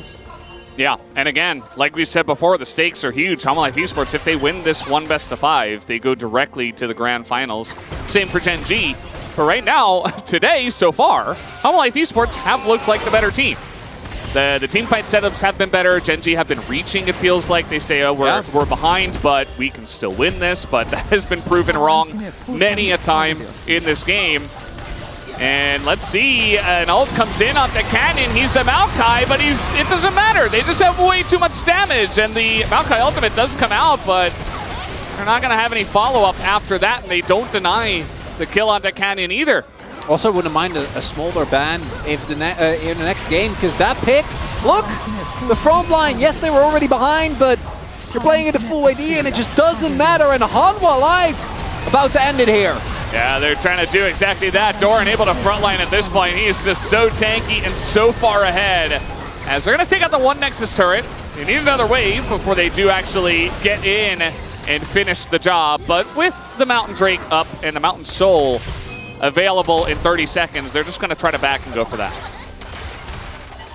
Top inhib, now down. And a final stand, I think, about to be attempted here by Gen.G. If you give over this Drake, it's game.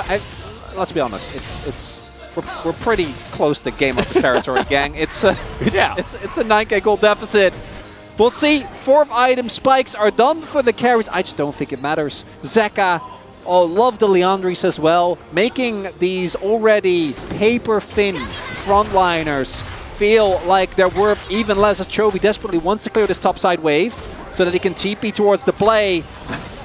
Lens is trying to be his They can also just run mid. They can just give this up. Yeah, true. They would want to. But Hanwha Life Esports, they say, no, we're very far ahead.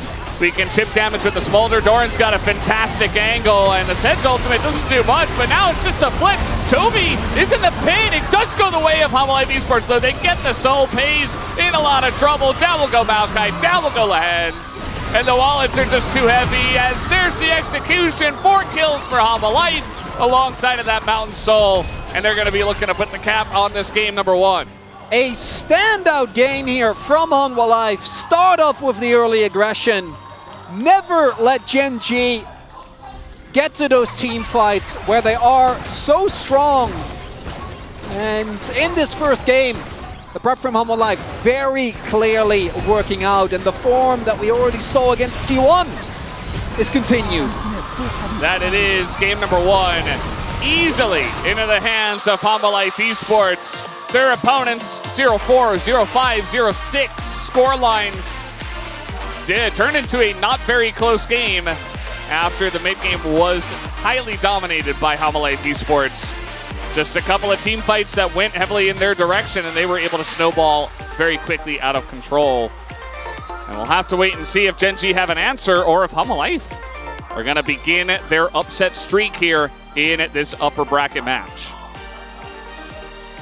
Definitely a great game from Hanwha Life. I think we also saw a lot of stuff that Hanwha Life, or sorry, Gen.G is going to clean up in game number 2, right? I think a lot of the engages in particular felt like, oh, we can get away with this. We've done this a million times, and that just wasn't the case. Lens and Canyon, often the most praised point, incredibly strong mid-jungle support and jungle duo. This game, nowhere to be seen. Lots of upfront burst. Viper ends up topping the damage chart, but it really felt like Hanwha Life, with a draft that we were like, okay, can work, but the execution was amazing.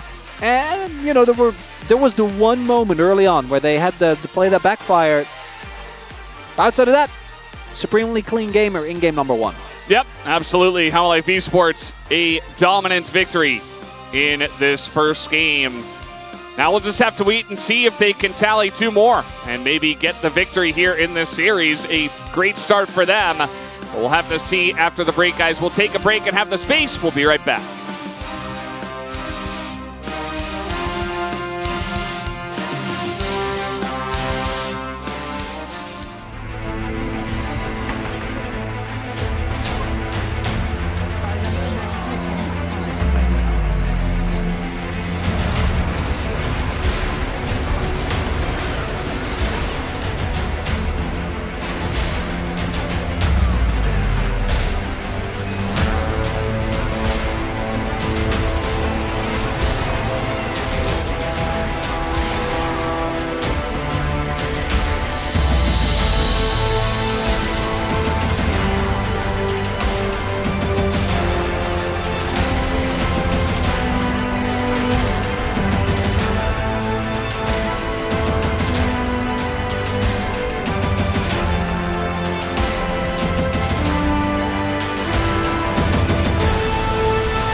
다 돌았어. 야 아래쪽 텔 탔다. 야 미드 영끌하면 미드로 가면 안 되나? 아니 싸움을 보자. 내가 이거 바이게. 쌈 봐줘. 용 와줘. 나 이거 궁 던질 생각한다. 불치 쪽으로 던질게. 불치 맞춰놨고. 나 천천히 잡았어. 괜찮아 우리. 야 이제 한번 끌어. 이제. 먹었어. 이제 끌었어. 이제 비전 빠졌다. 이제. 야다 미드 갈래? 미드 갈래. 이거 이쪽 맞아. 거기서 맞아. 잡았어. 미드.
젠지가 가는 길이 곧 LCK의 길이다. 새로운 기록의 장을 이렇게 엽니다. 한 번에 쓸어담습니다. 갑자기 어디선가 들리는 엔진 소리. 화약 향이밖에 자욱합니다.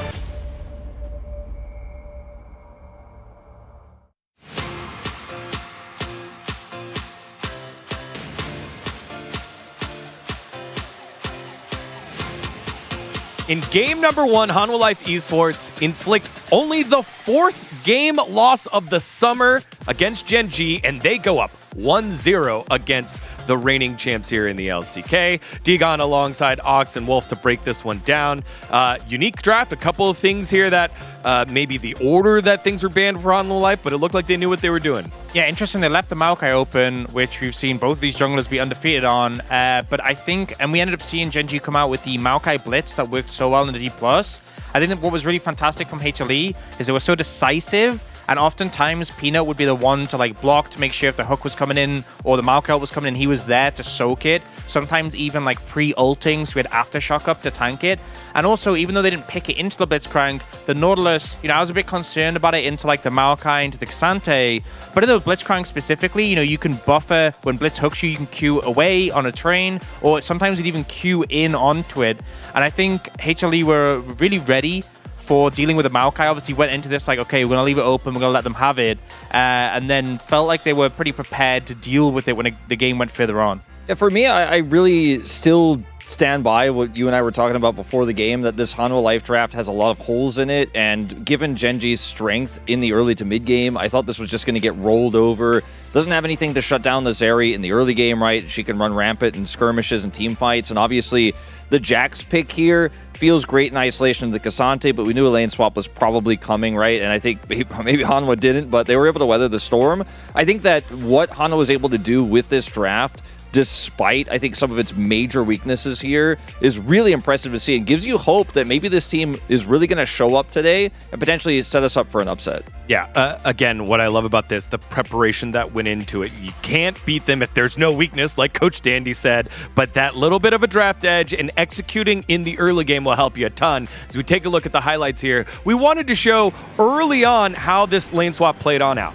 Yeah, and I think the lane swap ended up backfiring pretty hard for the side of Gen G. We've seen often, the short swap has been the meta where it goes like level 1 or 3, but teams who are being swapped against will really try and deny you from getting into the turret, denying as many minions as possible. The first one went great. This one did backfire a bit with the Chovy cleanup, but I still feel like Gen G came out on the back end as a result of these plays. Yeah, and, I feel like Canyon had a pretty muted early game, wasn't able to make the impact on this Maokai that you're looking for. And then when we got to the mid game, because they were behind, like you said, if you take a look at some of we'll take a look at highlight too. I kind of want to talk through it with this, because there's some moments where Gen G are like, okay, we're starting to fall behind in this Smolder comp. We have to really force some plays. This one in particular, right, Doran is able to buy a ton of time. TP comes through onto the turret because there's no minions here, and they don't focus it down in time. And this is Gen G over-indexing onto a play here bottom side because they're starting to feel the clock of the Smolder. And it wasn't the last time either that they made an overextensive play like this, trying to actually maintain control of the game, and it completely backfired. And honestly, we saw some clips in the pre-show at the start of the day where, against D+. There was tons of success from Gen G making plays like this. But what I love is even though there's a thin margin with the TP coming in, they expect this from Gen G, you know, leading multiple members into a side lane or here into the mid lane, trying to stop that engage. The counter here from Delight so good with the Hex Flash over the wall, and they find this opportunity to punish, and it feels like HLE have done a lot of preparation, and they're ready for what Gen G are going to try to do to snowball the game in the mid game, because this is where Gen G have taken over games, even when they're at a deficit early. They come in the mid game, they push the lead.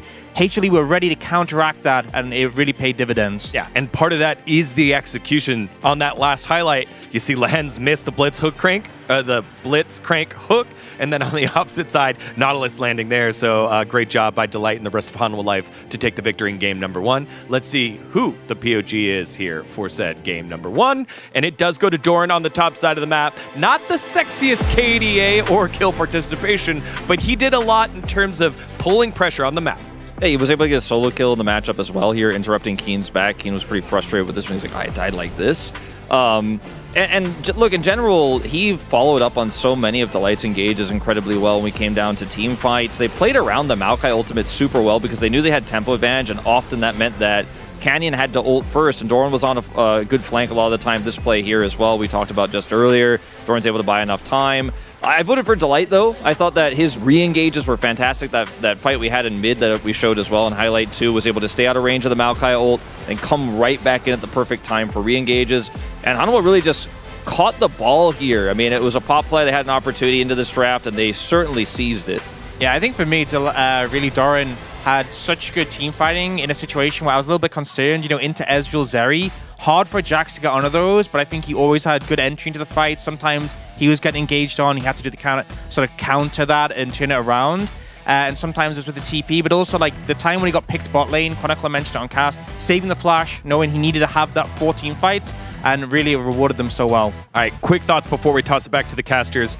Maokai led through, Ziggs banned. How do you see this playing on out with the draft? I actually really liked I didn't like Hanwha's draft necessarily as a 5-man composition, but I did really like that they banned the Tristana and the Ziggs. Those are the two ways that Gen G in the mid to early game or early to mid game actually get massive leads by just split pushing, taking turrets out. So I think keeping that the same is okay if you have this great answer to the Maokai, which is just avoid the engage and re-engage. So I'm actually okay with it. I think honestly for Gen G, you know, running 2 carry compositions like this with 3 tanks, if you start to fall behind, can feel really difficult. Because even if you manage to pick someone on the other side, there's still other Fed members who are there to deal with it. And also felt like the tanks just low economy, fell really far behind, weren't that relevant. So maybe opening up and Canyon on a carry again, maybe putting Keen on a carry if Canyon's playing the Maokai, might serve them better. Yeah, Gen G on the blue side, so we'll flip things over. Remember, 15-1 is the score between Zeka and Chovy. 18-1 is the score between Gen G and Hanwha Life Esports in the last 4 years, 3.5 years, back to spring 2021. Going to be a huge task here for Hanwha Life to close it on out. How do you think Gen G respond? I think maybe put Chovy on a champion that actually has a little bit more agency and a little bit more team fight control, because when he's just answering engages on the Zeri, his impact is going to be lower. And obviously, if you end up being in a game state where the enemy team scales so incredibly well, you can't save the game. Put him on a pick where maybe he can. All right, well, let's see how things shake on up here with game number 2. On the call, it's Chronicler and Balance.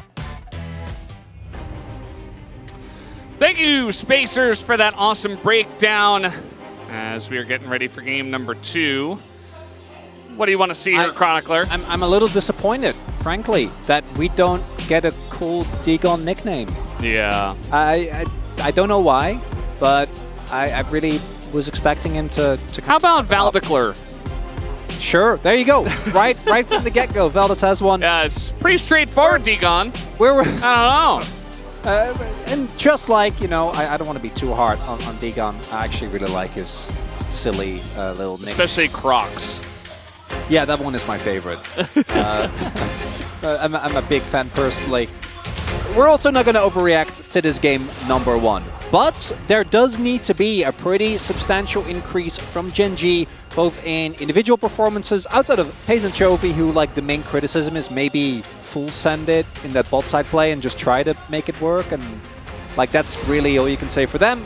Whereas obviously, I think that's a very good adaptation. Canyon and particularly Keen and Lance, I think having a bit of a rough one in that game. It's going to have to be a big pivot, and that's That's the peanut trifecta right there. I know the Ivern is still available, but while I think Ivern is Poppy. strong, I don't think that Ivern is quite as oppressive in many ways, especially not when you pick up the early Smolder, and this pick just keeps rising in priority with Valdez. Something I like about Gen G's drafting is that they don't wait 2 games in a best of 5 to make big changes. They say, well, seems like Humble Life were very ready for that. Let's change it up. They're very confident that they can play multiple different styles. They don't have to stick to one. They don't have to play Maokai.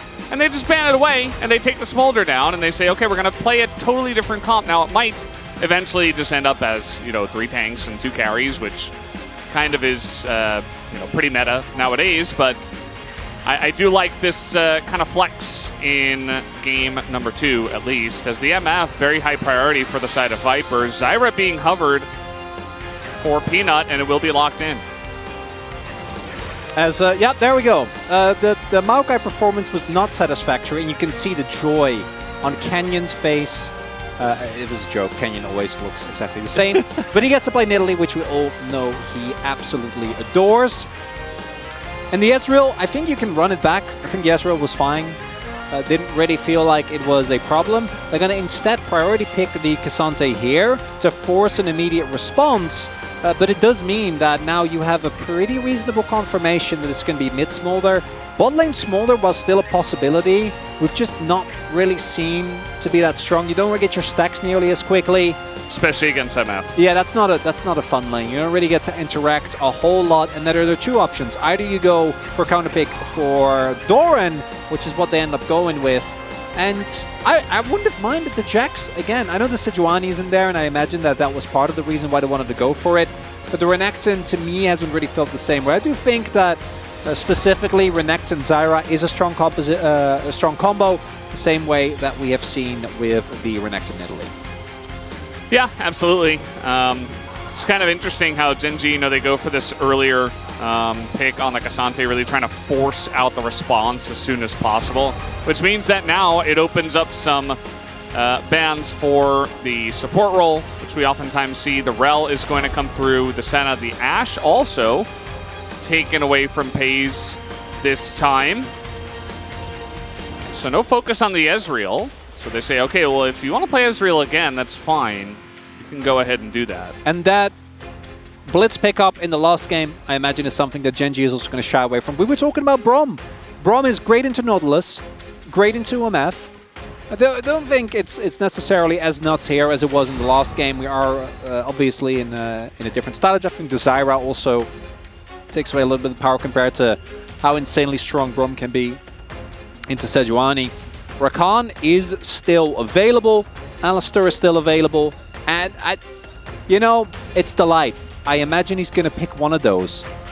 Yeah, or you just pick mid and you save R5 for support. Leone not banned this game. It was banned in game number 1 in the first rotation, and this is Zeka's pick in this meta. So we go Kalista Leona? I'm double checking for the fact that the Leona is still... I just love Leona into MF specifically. I feel like we get a ton of value out of that pick, but it has dropped in priority for sure. And this is an extremely aggressive bottom lane with still a good amount of late game fallback. Does mean that your engage is pretty lackluster, but you look at the Hanwha comp, I don't think you're too worried, and Renata does go really hard into what Hanwha Life have so far.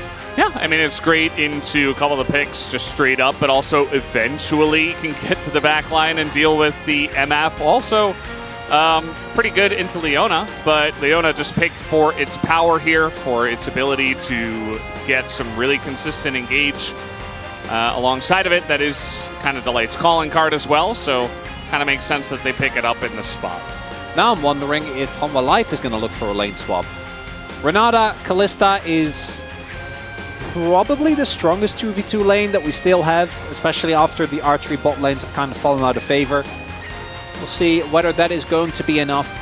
Obviously, a really strong... The one criticism I do have of the Gen G composition, which is something they've been able to work around before, but Nidalee, to me, works best when you've set up at multiple lanes. The best setup you have is Cassante, who isn't, on the level of something like a Renekton, where you have guaranteed easy point-and-click lockdown. So that's definitely going to be something that will make their mid-game hard to actually pull off.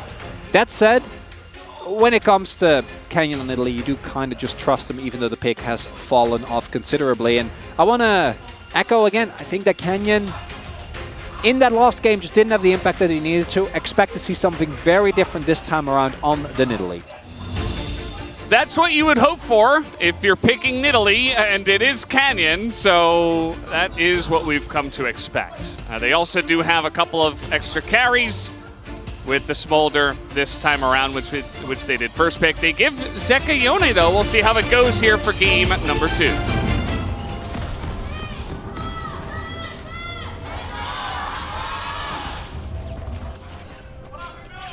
소환사의 협곡에 오신 것을 환영합니다.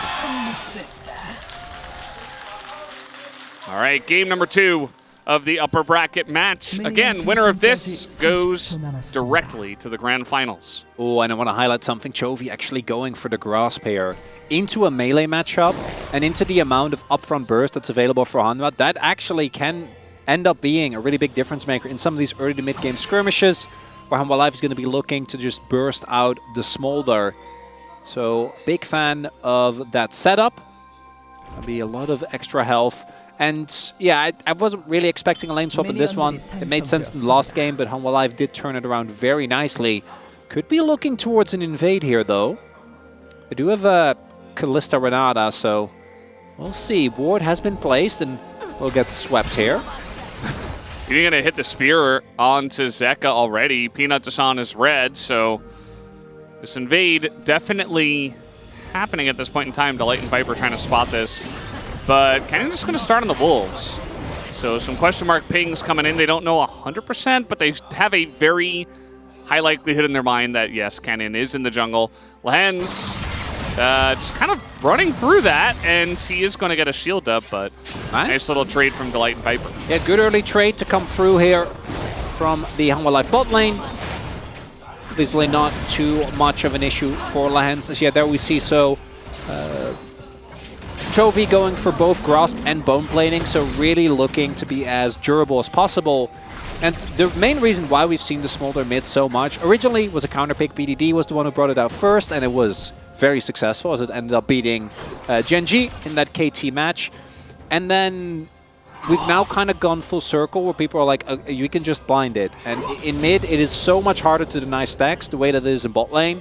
So he just feels like he's back on the clock where he was way back when you were playing in bot lane. And we're seeing Zeka, there's not really a whole lot he can do about this. Yeah, Peanut's a little bit lost too, as Jonah Strong really zooming in on that. He goes into his blue side jungle, he's like, well, there's nothing here. I guess I'm just going to go up to the top side and try to take away some of Canyon's jungle. Should be successful at that, especially with the Renekton on the top side. It does allow you a little bit of extra safety. And meanwhile, Canyon just trying to hit level 3 and maybe with the stack wave and bot, look to get a dive going. Yeah, that is a great adaptation from what was a pretty lackluster. Did you have level 2, but still you can definitely dive this, especially with bailout. Meanwhile, I mean, Zeka is taking a decent trade, but here's the dive. Viper getting pretty low. The Ignite is in. His first blood going over to Callisto, but now the turnaround's here. And at the end of the day, I mean, they take out Viper. He's denied all of this farm, and the TP is also used by Doran. Yeah, definitely a really big win here for Genji because they invest one flash versus both of Viper summoners, a TP, and Zeka is going to be able to catch at least this wave. So I actually like the answer from Hanwha Life here. So rotate Viper to mid, he catches the mid wave, then Zeka goes towards top, and then you can catch the next waves and kind of go from there. But this is exactly what we needed to see from Canyon. In the last game, he just didn't really do anything, and then the team fighting also. I think it's a hard game to play as Maokai because you have to play pretty forward into an MF specifically, which we know Maokai is better reactively. As we take another look at this, a lot of the initial CC also goes down on Lehens, but it's not the end of the world. Paze and Canyon gets to do their damage, and I just don't think there's really anything you can do in that scenario here for the Hanwha Life bot lane. And even with the TP, plays successful for Genji. Yeah, I feel like the bailout also enabled, maybe it didn't enable it, but maybe denied the first blood away, I was thinking, but Either way, gave an extra turret shot over to Lehens as he tanked another one, even though... Oh, yeah, look at this wave state. This is Yeah. basically the polar opposite of what happened in the last game. What I do like is, again, these call buys from Doran, even on a pick that traditionally, you know, with Jax it makes sense, with Renekton we don't see this as often. But knowing that Genji they don't play towards Keen at all. Like, Keen is picking Cassante, and then he has to lose as little as possible, which is why Doran, I think a large part of why he got the MVP or the POG in the last game as well, because he was able to make a lot happen even despite that. And Dragon is going to go over. So Genji really course correcting after what was a very, very solid game number 1 by Hanwha Life with so a good amount of mistakes, I think, on the Genji side as the grasp stacks and the smolder stacks are being farmed up.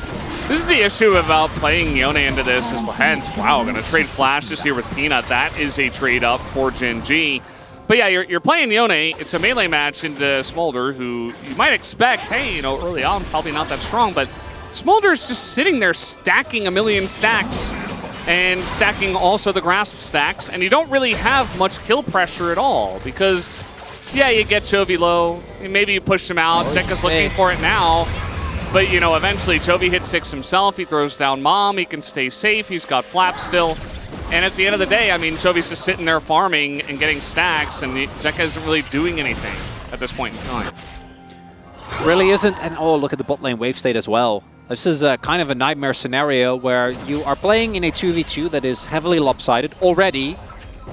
Paze also was able to pick up an early kill, making it even worse. Another confirmation as well that Peanut's on the top half of the map, so they can just fully deny, even with Lehens on the back here. Canyon really wants to smite this. See if he's able to get away with it. Would be very funny. Might just throw a spear to play it safe. He is going to hit Viper, but that's not his target. Like, look at this freeze, though. Yeah. It's really nice that everybody on Genji seems to know how to freeze and the power of it. I think that, you know, especially if you're not specifically trying to get an aggressive play going, you might as well just do this, as this has been talked about many a time, but it's nice to see it in practice in pretty much every lane. We saw Chovy do it in game 1, and we see Keen and Paze doing it here in game 2. And it's, you know, it's the little things. And Genji do have just a little lead at this point of 400. We'll see if Genji read this, because if they know that Viper and the lighter lane swapping to get out of this 2v2, there's no TP available.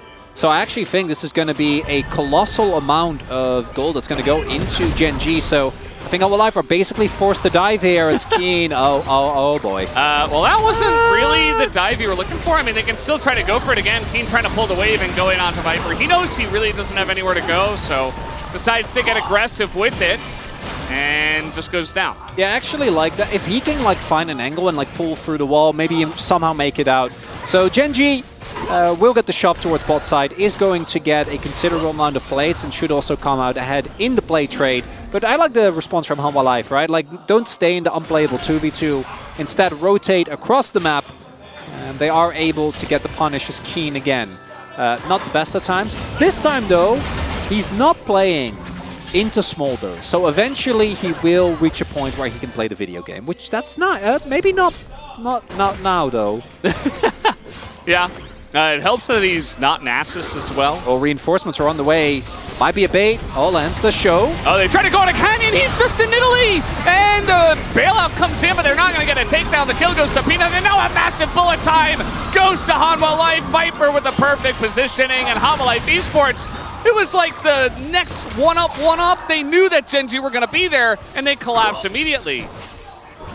The trap set ends up being by Hanwha Life, and that's why he gets the light. His Leona, beautiful engage on top of the Nidalee. Obviously, the one weak point of this champion, if you get locked down, you just end up going down, and Hanwha Life turning it around early on. This started with their bot lane getting kind of unceremoniously destroyed, thanks to the freeze, thanks to the early pathing.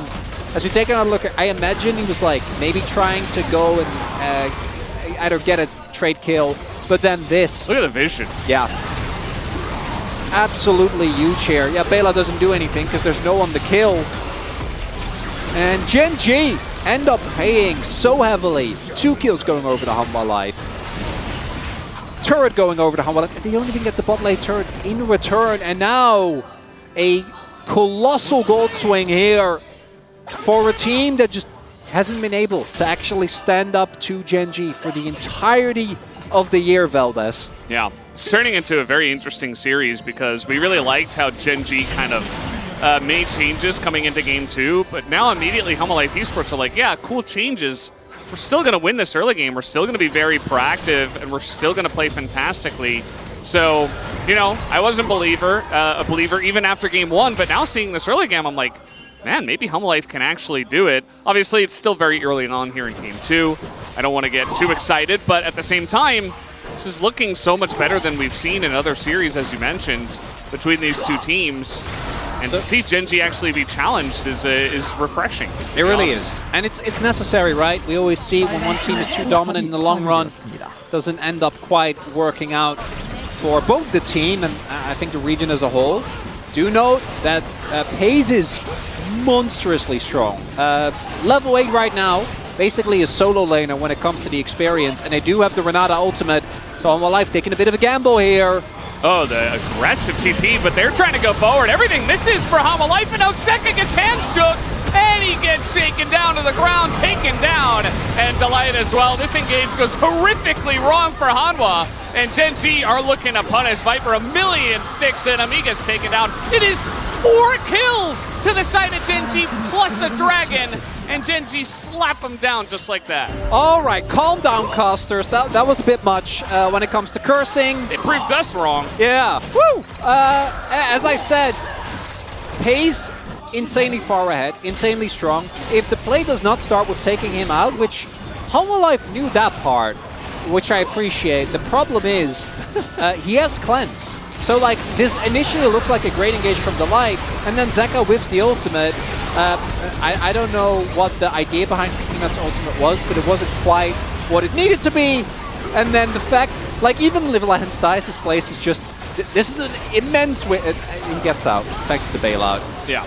And all of a sudden, things are looking up. They are able to still get to the required amount of grubs, because Canyon, after that play, immediately went towards top side and only got a single one. So that's a nice little win for Hanwha Life. But that's not ideal, because, again, person getting the kills on Gen.G are Chovy and FaZe. Yeah. You know, I didn't want to get overexcited, but I think Hanwha Life Esports did. Sometimes we talk about the difference between Nautilus and Leona, especially when the engage support meta was coming in. It's cleansable CC for Leona. And you mentioned it. The second the cleanse comes in, it's just kind of over for Hanwha Life Esports, as Chovy's just going to kind of face check and die. Will he die, actually? Couple of damage could go into him and take him down. One auto from Peanut will get the kill, but Peanut might have to pay for it, as FaZe is just huge. Going to pick up his 3rd kill as well. See how tanky? Like, Chovy almost made it out there, which was, that was, don't face check, don't have cleanse. That was, yeah, a bit rough there. Particularly given that you knew that Hanwha Life had vision because they just taken the grubs. So big mistake from Chovy there. That's a nice influx of gold. But it's very telling that with the steel caps done, between the grasp and the bone plating, it is actually pretty tough to get through this smolder already. And I wonder, I imagine Lahens didn't have his bailout or used it earlier because did see that he was in the area. And you get the trade kill. As we just take another look at this. I think the moment you see Peanut walk up there, you know that things are not good. Ah, actually, oh, that was really cutely done by Delight. So Delight actually stuns Lahens to deny him to get in range to get a bailout. That's well done. Yeah. Nicely done. Ends up being a trade of kills. Peanut gets the shutdown, though, so maybe a little bit of extra gold goes over to him. Yeah. FaZe did get a 3rd kill, so he's really an issue. We see a lot of times where Kallistas can sometimes, you know, be really hampered by their range and not really do a huge amount of damage, but when you're this fed, yeah, I feel like you can just kind of jump around in the fight, and especially with Cleanse, there's really not any hard lockdown unless Zeka gets you. So I think for FaZe in particular, it's also one of those scenarios where his biggest strength is his positioning, and he's had a ton of Kalista games that have gotten a little bit silly when it comes to the kill scores. Want to highlight as well something that isn't going to be relevant now, but Chovy can actually utilize his Q to burn people through the Zyra plans. And it's not something that's very fun to play into as Humble Life. I don't know about this. I do. Don't. Yeah, they seem... Do you or don't you, Chronicler? They've made the same conclusion, and fortunately, decide the better of it. Yeah. Definitely a good call. I think if you have a better setup and you're able to catch someone, then maybe. But very nice spread from Gen G. They know what Humble Life Esports' this comp does, and they're able to approach it safely and essentially kind of escort Humble Life Esports out of the Rift Herald pit. We're not gonna, well, actually we will. That is a missed cannon. Chovy trying his best to just farm stacks and kind of messes with that one, cancels the auto. Not the end of the world, but you'd really like to get your Smolder online as soon as possible. Really is a rare game where Chovy is actually behind in CS. It's Smolder. It's not going to be the end of the world. Has hit 125 now. And also sitting on a good amount of resistances, as mentioned before. Yeah, it's a really fast stack timer, actually, because you'd say, hey, 125, he's pretty far away from 225, but the second you hit 125, yeah, obviously your stacking becomes immensely faster. You see him setting it up right there. And so we're probably on pace for like a 21, I would say, maybe like a 22 at latest if he gets roped into a bunch of team fights and stuff like that. It kind of depends who he's up against as well. I feel like against Renekton it's a little bit easier to get some pot shots, whereas with Yone, obviously if you misstep, has a lot easier access to getting on top of the Smolder. Chovy doesn't have flash still though, and Humble Life, their composition, I again want to remind you, I think the initial setup has to be good. That's a great start, as FaZe does just kind of face tank that. Does have some sustain, but I feel like this is happening to Gen G a lot, where they're kind of just running into things. They're extremely confident to just go in, as now, speaking of which, Delight gonna get handshook, he's just dead. And just like that, Humble Life Esports lose pretty much their most important tool when it comes to the engage, and now they're gonna have to give up a third Drake to Gen G. It's Ocean Soul, it's not the biggest deal, but for Gen G, they're gonna happily just walk away with a soul if you give it to them. And this is part of the pivot that we saw Gen G make into heavy early game, right? Right now, sitting at its soul point, what is it, like 17 minutes? That's kind of insane, Valdez.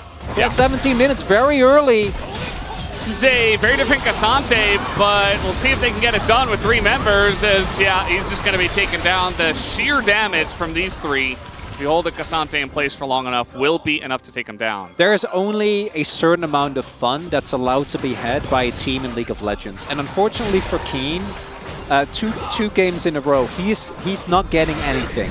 His amount of fun has been giving over to the rest of his teammates. And he just has to kind of accept that this is his fate in life. Nice catch there by Humble Life. Doesn't mean the mid lane turret is going to go down, because that was a free-man investment towards that bot side. Yep. And Gen G really capitalizing on that. You saw Viper had the bullet time to wave, so not really able to push them off the turret afterwards. So Gen G, they get that mid-outer. You see Chovy in the top side just trying to farm, just trying to chip away at the turret if possible. And get some stacks from the Renekton and a little bit of a bonus. Well, hence not able to deny anything here on the red, but a big rotation up from Gen G. Peanut is going to spot this coming in. And with no wave available, doesn't look like Gen G are going to stick around for too long, unless Delight wants to get frisky. There's the handshake. Delight is totally fine.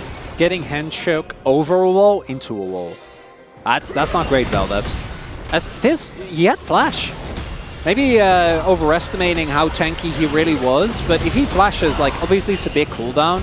Yeah. I think maybe caught off guard a little bit by the amount of damage that was coming out of Gen G, as, yeah, a bit of a tragic flash there. Dorn already started the wind-up, and it is an auto-attack, so it's just going to go off. And as a result, guaranteed lockdown for Zeka, which means Peanut can follow up very straightforward from there on out. And I think Peanut being there is actually a pretty big deal, because, again, Keen is going to mostly go for armor, as mentioned. Yeah, 1500 gold behind. Not the best of times.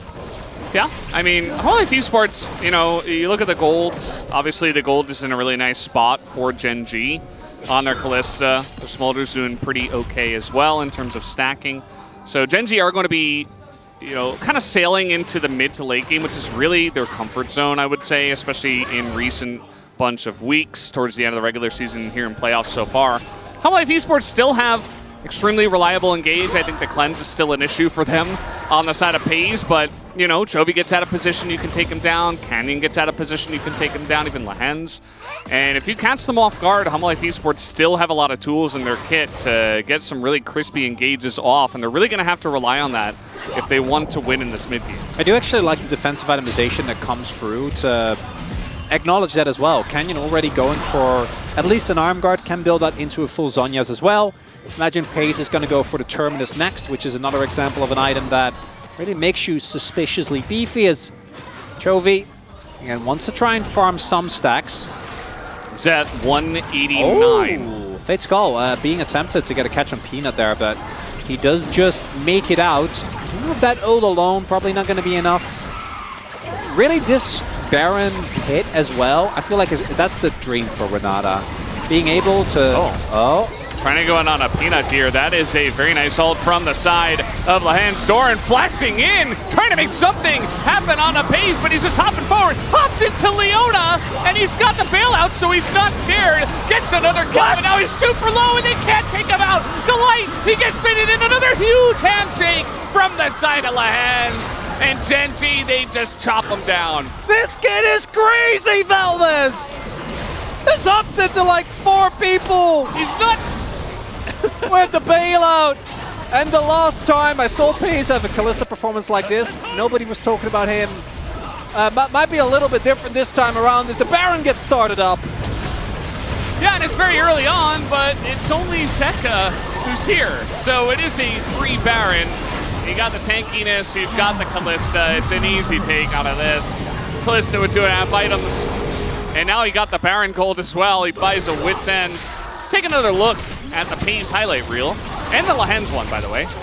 Yeah, Lahens gets a really good ultimate. Great, forces the immediate summoners out of Peanut, so Peanut's not really in the fight. And Doran tries to hard force onto the Kalista with Cleanse. And then the fact that Pays is just hopping forward until the that bailout timing from Lahens, absolutely beautiful, by the way. Wait until the final moment. And then there... I think it was the heal, because Viper was just looking for the final auto. Heal coming through, and now Genji have the Baron empowered recalls. Oh god, the engage Renata, but very nice buffer from Zach. Yeah, but now that cooldown is gone. Like, that's one of your big wombo combos. We'll see if Viper and Peanut can pull it back. I mean, they have to try to stop this one. They don't want to give Ocean Soul over. Zeka gets the knock up here on a Chovy, but that is Smolder, level 14. Oh, the burn! Yeah, the burn already coming through. It's online in 22 minutes, and the Ocean Drake does go to Genji. And now they're just ripping him apart in this team fight. It is not a close one as they get the execution. Double kill for Pays as well. And even King gets to have just a smidgen of fun as he picks up a kill of his own, his first of the game. But yeah, Genji have really just run away with this one. Yeah, it's a law of equivalent exchange. Unfortunately, with how much fun Pays is having, there's only a little bit left for Keen. Yeah. And this game, Valdez, particularly given how Hanwha Life's draft looked, unless we get some really big mispositions of the key carries on Genji, I think this one is just kind of donezo. I feel like Doran is just dead. Yeah. I mean, with red buff here as well, I mean, he is Dominus and Renekton, but just too far behind. He doesn't have flash either. He's trying to slice and dice. That is a missed spear, but it just doesn't matter. No, with the Leandris especially, like, because he has a ton of health but not a lot of resistances, so you just slowly chew through. His pace is like... How's it? Oh, love... Oh. Yeah, the red reset. Well, I think Peanut might die anyway, as they don't necessarily have to dive this turret, but they will. And you know what? Why not? As he is legendary, as he hits now his 9th kill. And it goes back to what you were saying in the draft, and it was, in my opinion, one of the biggest weaknesses that we saw with Genji, particularly at Worlds last year. The willingness to adapt and pivot in a draft when the initial game plan isn't working out. Right, they go for the triple jungle ban onto Peanut, end up securing the Smolder, which was a prior pick for Hanwha. Yep. And this game looks very different from game number 1. just makes them a really scary team. I mean, Gen.G haven't been challenged very much, and some teams would collapse when they finally get challenged, but Gen.G are not that team. It's a very nice lineup here from Zeka, but he's all alone. So yeah, it looked really cool, and you know, I'm sure the Yone fans out there are clapping their hands, but that doesn't do anything. And they can't really do anything. I'm not really blaming him, but at the end of the day, Hanwha Life Esports are just too far behind as the minions chip away at the inhibitor, and Gen.G are definitely looking much better in this game too compared to game 1. Yeah, they have Ocean Soul as well, so a lot of what could be poke also not sticking. As Lahans, at this point, already focused the ultimate, or got the ultimate out of Zeka, right? So they don't really have anything to friend Pays. The fact that there's a Smolder in this game, and like Chovy had his burn, and it just doesn't really feel like it's relevant. Let's listen in. He wants someone to peek him, and they do. 볼게. I'm gonna go for this. 몸 대야지. 야, 종료했어. Tank for me as Zonius. 이거 이번에 탑날? Pays calling a lot of plays. I guess from ahead, when everybody kind of has to play around the Callista, it means that Pays just kind of have to pull some more strings than perhaps he would normally do. Which is not too surprising. And here's Zeka once again, but where are you going back to, buddy? I mean, he's probably going to have to flash away, or no, they're just not going to overchase for him. Probably a smart idea. They don't have too much vision in the enemy jungle. Imagine the damage that would have done if he actually got the full stack transfer on the Zyra. Would have been very funny. Doran is on the flank, which what type of there's a bunch of different type of flanks. The pool bay level flank. Like, what are we talking about here?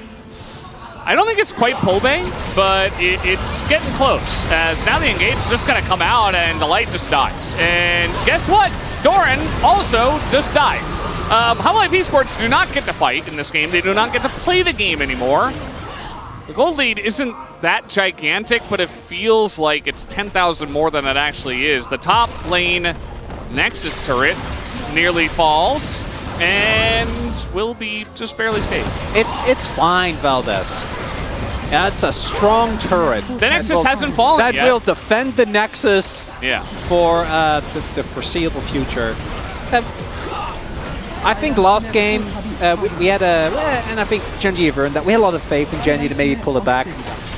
This one, I do think is kind of done. Now, the cool part though is that after this game, what is Hanwha Life's pivot going to be? Because they're going to be on blue side for the first time. It's really going to change up how the draft is going to be looking.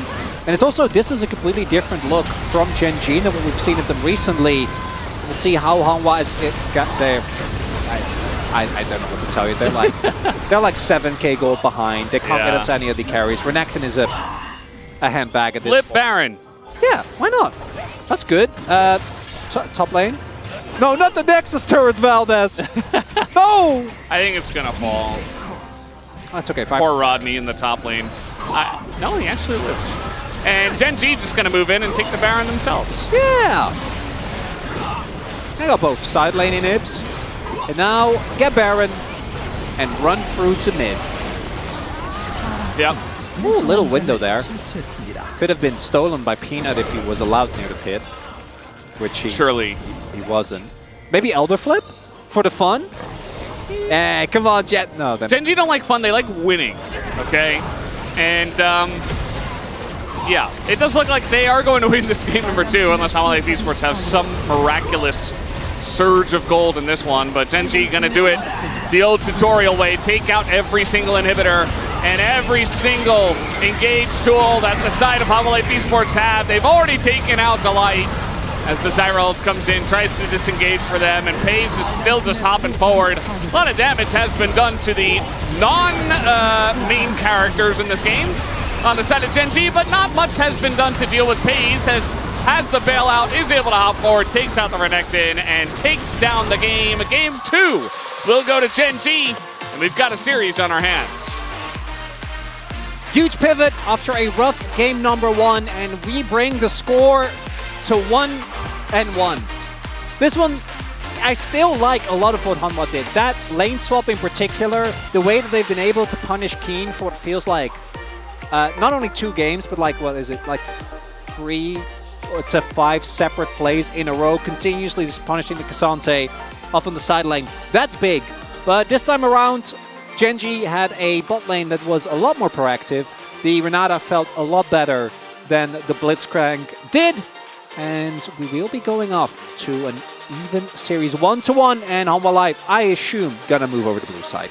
Yeah, I think after a couple of games of red, they will say, yeah, let's try our hand at the blue side of the rift. And a lot of talking, a lot of discussion here after this one. As you mentioned, really the most exciting thing is to see how Hanwha Life are going to pivot here in game number 3. As we take a look at the damage, Paze is on top. We've seen Kalista games where she's kind of sitting at the bottom and the mid lane's carrying. She's got like 5k DPS, even her support can do more. Not in this one. Nope, wasn't one of these games. Really, really different look. I'll see whether Canyon gets his hands on the Nidalee again. And what the pivot from Hanwha is going to be. I got a good feeling about this series, Valdez. Yep, it's looking pretty good. I think both of these teams have a great read on the meta and have prepared excellently for this one. We're going to take a break, guys, and have the space to break down game number 2. We'll be right back.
나 타워 깨는 대로 깎을게. 얘네 존열 써서 뭐 안 빨려도 돼. 나. 얘네도 노플이고. 한번 볼까? 한대 할만 할것 같은데? 레오나 공, 미포공 조심해, 미포공. 빨리지 마, 빨리지 마. 가자. 너네도 오고. 가자. 나 너무 빨리 했다, 이거. 괜찮아. 더블 있어요? 나 더블 있어. 끝내야 돼. 더 줄게. 더블 있지? 있어. 떴어? 뭐라? 꺼내.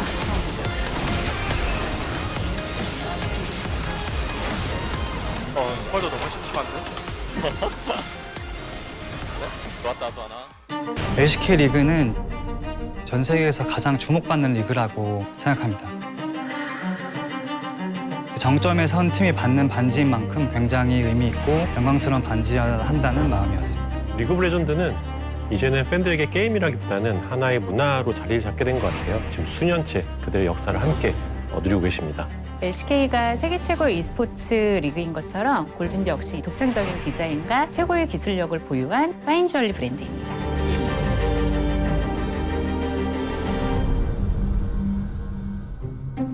기존의 e스포츠에서는 볼 수 없었던 우승의 영광과 화려함이 담긴 챔피언링을 제작하기 위해서 저희 디자이너분이 굉장히 많은 심혈을 기울였어요. 가장 중점적으로 생각한 거는 유저들과 반지를 치열하게 쟁취하게 될 선수들이었습니다. 반지 안에는 어떤 스토리를 담고 싶었어요. 그래서 선수들의 치열한 전투의 여정과 그리고 우승 반지 영광을 그 반지 안에 담고 싶었습니다. 최종적으로 선택한 시안을 보시게 되면은 디자인적인 완성도도 완성도지만은 그 시안이 갖고 있는 하나하나의 어떤 LCK에 대한 상징적인 의미를 너무 잘 담으셨던 것 같아요. 라이엇 측에서 원하던 요소는 리그 오브 레전드의 아이덴티티가 묻어있고 그리고 우승 선수들과 팀을 기념할 수 있는 그런 의미가 담긴 반지를 원하셨습니다.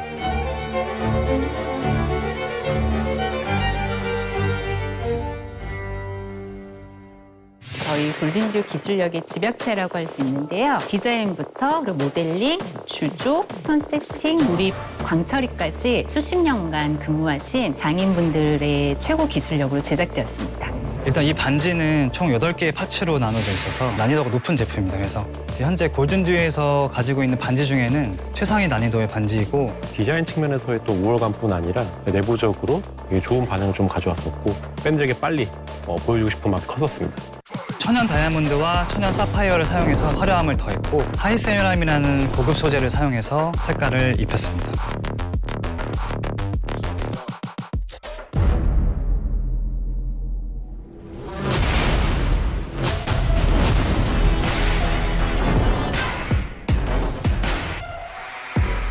LCK가 사실상 전 세계 에로 e스포츠 중에서 가장 실력이 뛰어나고 가장 인기가 많은 리그라는 것들에 대해서는 많은 분들이 공감하고 계십니다. 이번 결승전은 그 시기에 최고의 정점의 기량을 보여준 선수들만이 이 우승을 차지하고 챔피언십 리그를 가져갈 수 있다고 생각합니다. 그만큼 굉장히 희소하고 가치가 높은 제품이라고 보시면 될 것 같아요.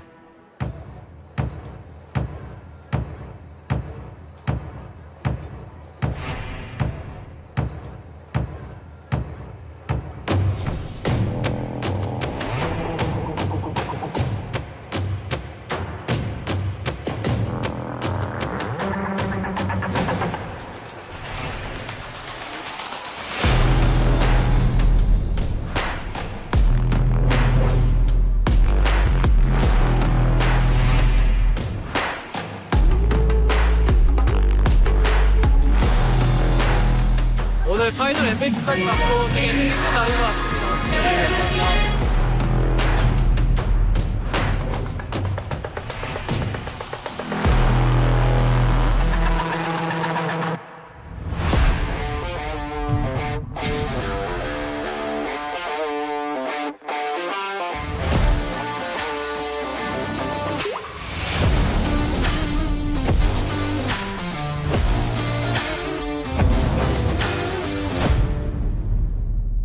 생각보다 정말 긴 시간 동안 저희가 반지 제작을 위한 협업을 했었는데요. 첫 번째로는 골든듀오의 뛰어난 디자인과 색공력 때문에 눈이 너무 즐거웠고요. 그리고 두 번째로는 정말 많은 의견을 교환했었어요. 근데 그러한 의견 교환에서 굉장히 적극적으로 수용을 해주셨고 이런 점들에 대해서 저는 정말 굉장히 만족스러운 협업했다고 생각합니다. LCK 우승 반지가 가장 어렵고 정성을 많이 들이지 않았나 싶습니다. 그래서 많은 분들이 사랑해 주셔서 너무 감사한 마음입니다. 저도 LCK 리그를 너무 열심히 보고 있으니까 앞으로도 많이 응원해 주시고 사랑해 주시면 감사하겠습니다. 앞으로 골든듀는 LCK와 함께 그리고 새로운 도전들로 팬분들에게 언제나 새로운 설레임을 드릴 수 있는 브랜드로 거듭나겠습니다.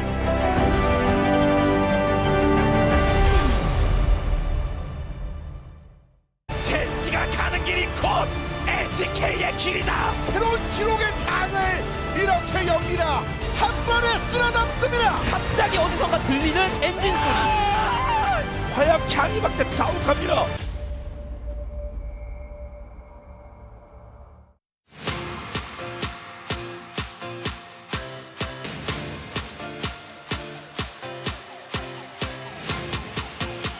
All right, welcome back to the space here as it's all tied up 1-1 Gen G and Hanwha Life Esports in the round 3 upper bracket. Man, we just saw that. A ring video here for the championship ring. Both these squads looking to get yet another one, or another one for Gen G, their first one for Hanwha Life. Let's take a look at the draft here, Wolf. Yeah, I mean, so there's a lot to talk about in this draft. The Smolder first pick I thought was really good here for Gen G. This time they have the scaling on their side. Canyon confident to play the Nidalee. I think Peanut not necessarily knowing where this draft is going, happy to take that away. He's not feeling that, so he takes the Zyra instead. They're keeping that high prio on the Misfortune, but I really did like Gen G banning all 3 jungle picks away from Peanut. They're not going to first pick the Maokai this time around. Same Ziggs ban, Tristana ban comes through. That's good. My issues for Hanwha really started when this Renekton was locked in because it felt like a really good opportunity to take the Rel here. Because they didn't, it put the Light in a really uncomfortable spot here. Yeah, and I feel like Kalista, Renata, we've seen so many times like melee support struggle into this matchup, and Delight really hasn't been leaning on range supports very much. I mean, all the LCK supports have been heavy all in on melee supports, but Delight more than anyone.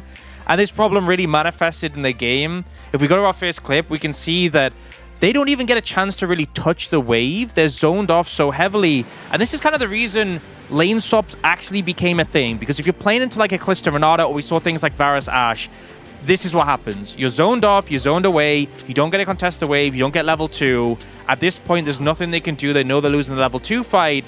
And I really think that Hanwha Life Esports should have been aware of this and should have swapped, because we've seen this happen where teams will set up this big stacked wave. It's going to be a level 3 with the Renata, who's great at setting up dives with a W, and they bring the Nidalee in. And at this point, bot lane was just completely cooked.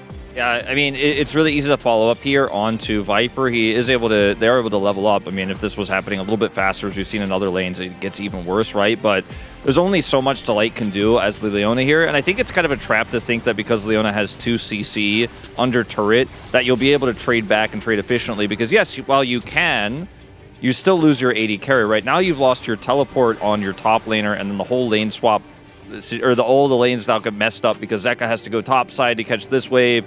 They have to push Viper into the mid lane. It's just kind of a disastrous situation. I think because you picked the Renekton, you felt like you couldn't lane swap because then you lost your power of the Renekton prio that you took over the Rel. That's why it goes all back to the draft. If you had just picked the Rel, then given still you had counterpick for Doran there, another pick into the Cassante, which they didn't even ban the Renekton in the last game. You could have actually had that opportunity. Felt like that priority really didn't sit well with me. The thing is, they still ended up sacrificing the Renekton's laning a bit by having him TP down in that situation. The CS after that dive was like 20 to Pays and like 4 to Viper. It was just really such a rough spot.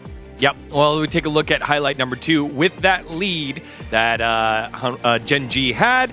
You know, it was kind of close. Hanwha Life found some fights early on in the top lane after all that lane swap shenanigans, but Gen G put a close to that with this fight here. I think this is, once again, just like Gen G in the last game, kind of a desperation move. Even though it's this early in the game, they don't want to give 5 extra minutes of Smolder stacking time by giving a Dragon, so they hard commit into this. But you're not set up to take this fight at all as Hanwha Life, and Zeka obviously is engaged, does not go off the way he wants to. The Zyra ult is also worthless. And if they had just given this up and tried to continue to find advantages elsewhere, like in the top side where the Renekton was finding success, I think it would have been a way better option. Instead, they kind of flipped the game in this moment. And this is just when Gen G become too big to fail this early on in the game. And it felt so rushed because like even Smolder was coming in on the flank, so when the Yone snapped back, you have Chovy just there to clean up. And also, in that situation, it was definitely Nidalee was the best target because she had no flash, obviously has no cleanse. They went on Pays, they laid all their CC, but he cleanse flashed out, so everything just whiffed on the back of that. And it really felt rushed and forced in that situation. All right, POG time here for game number 2. Who gets it for Gen G? And it does go to Pays on the Kalista.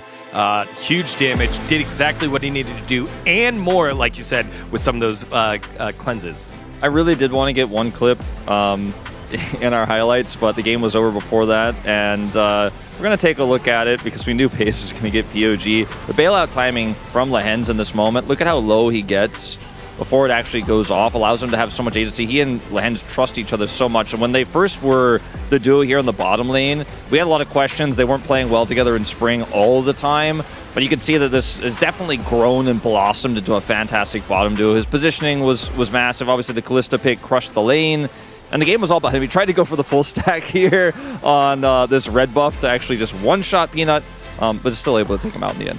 It's also so great seeing the growth of Pays as a player. You've seen like the replay here, we had the voice comms, how vocal he is, saying what he needs, saying what he wants, how confident he is. But, you know, a lot of people talk about how, yeah, Pays looks great, but he's on Gen G, they've been so strong. Games like this just really remind you how talented this player is, despite being so young. Yeah, I'm not sure if you guys at home can hear it, but our studio for Global is near where the audience is outside the stadium, where they get to watch, and there was a massive roar when they heard 12 out of 12 for Pays. Again, his growth and his ability to carry. It's no longer, hey, he's filling in for one of the greatest AD carries that has played in the LCK. It's now his role. He's owning it now, especially against those that are like, he's a product of being on a good team. No. Pays is growing to be a leader on this squad. Moving into this next draft, you won't be able to ban all of Peanut's champions away because you will have to price in that Rumble. So I do wonder if maybe we'll see a Maokai first pick for Peanut this time around if it's left available. Hanwha Life have a lot of flexibility, and that's what you get when you actually win against the higher seed in Game 1. Now you have side selection advantage going into a longer best of 5, so it goes to 5. you actually have blue side there. Hanwha Life in a really good spot here in terms of draft. Yeah, and also, I mean, the Ziggs, obviously, if we see a situation where they do commit to the jungle bans, or maybe like ban out the Maokai, maybe you end up picking up the Ziggs and getting Vi on a later rotation for Life Esports. They have so many options on this side, so even though this second game was a big bounce back, HLE winning game 1 really does help them out when it comes to draft priority. Yeah, great to see both squads having huge preparation on these important champion matchups where draft is going to be huge. So let's get on into it right now with both Valdez and Chronicler. Thank you, Digon, Ox, and Wolf for that breakdown. Valdecler back here for game number 3. Yeah! And Hanwha Life Esports have selected the blue side to the surprise of nobody. But I am very happy to get into this draft and see what is the preparation from both sides after the swap for the first time in the series. What are the drafts going to look like? Is Gen G, again, going to invest heavily towards the bot side of the map? Does Keen just play K'Sante? Yet another game. And I just want to remind everyone, because I feel like I've seen this more, because Keen is even higher profile than he was last year, right? This man, if you give him an R5 counter pick, generally, he won't disappoint. But that's just not the role his team generally has for him. As there is the Nidalee ban, Hanwha Life taking into account the adaptation. And I love to see that. I do think that it is very justified, as I'm loving to see the Smolder ban as well. I feel like this pick has been not the mainstay, but I feel like a lot of the decisions that are being made in-game is just because people feel like if we don't flip now, we are going to lose the Smolder. Like, eventually this pick is just going to reach a break point. So if we don't fight now, it might just be GG very quickly. This does mean that the jungle pool is completely different. It's what the casters were, or the Space Rider was talking about with the Maokai. To me, I think is the only one that is just, it's never okay. And I'm glad that, I think Vi you can play around. I think the Sejuani you can play around, but the Maokai, don't give it to Peanut. Yep, don't mess around with that pick. And they're not going to note the Ziggs ban. Once again, here on blue side, not too surprising, but they take that away from Pace. And let's see what this first pick is. A ton of discussion, which makes sense because there are just so many power picks left up and available. And it's Azir. We haven't seen Azir at all. I was wondering when we were going to see this. It's Azir for Zeka. I thought we would see it maybe for Chovy. You know, Wolf was talking about on the space, you know, giving some playmaking ability for Chovy on a pick like this, but it actually goes to Zeka first and foremost. Do we Nessus? Because I wasn't happy with Nessus being perma-banned and being blinded, but this is where the picks started to come up in the first place. It's going to be prioritization towards this Ashe. Should not come as a surprise. Is one of Pei's his best picks, and Ashe also provides you with not reliable but a solid amount of engage, no matter what, which gives you a lot of extra flexibility as we get into these drafts. Why did I get excited, Feldas? I don't know. I don't know either. Obviously, it was just gonna be quirky. Honestly, just bad idea. Yeah. Get excited. Yeah. Thinking about Vi, thinking about Ivern. I think if you want to set up more playmaking ability, go for the Vi. A little bit more dive. There it is. Peanut looks a little bit uncomfortable, but we know he can play the Vi. Oh, if you pick the Camille here, you're basically forcing out an immediate... Okay, never mind. You're forcing out a response. Stop getting excited, Chronicler. From Genji. Yeah, I know. It happened in the last game as well. Yeah. Oh, there we go. It's blank. Of course, blank K'Sante. There are a lot of picks you can go into the K'Sante, and I don't think that Hanwha can ban Keen's entire champion pool, so I really hope that they just pick up a jungler here. I think it's a lot easier to take away some of the stronger jungle matchups that are still available.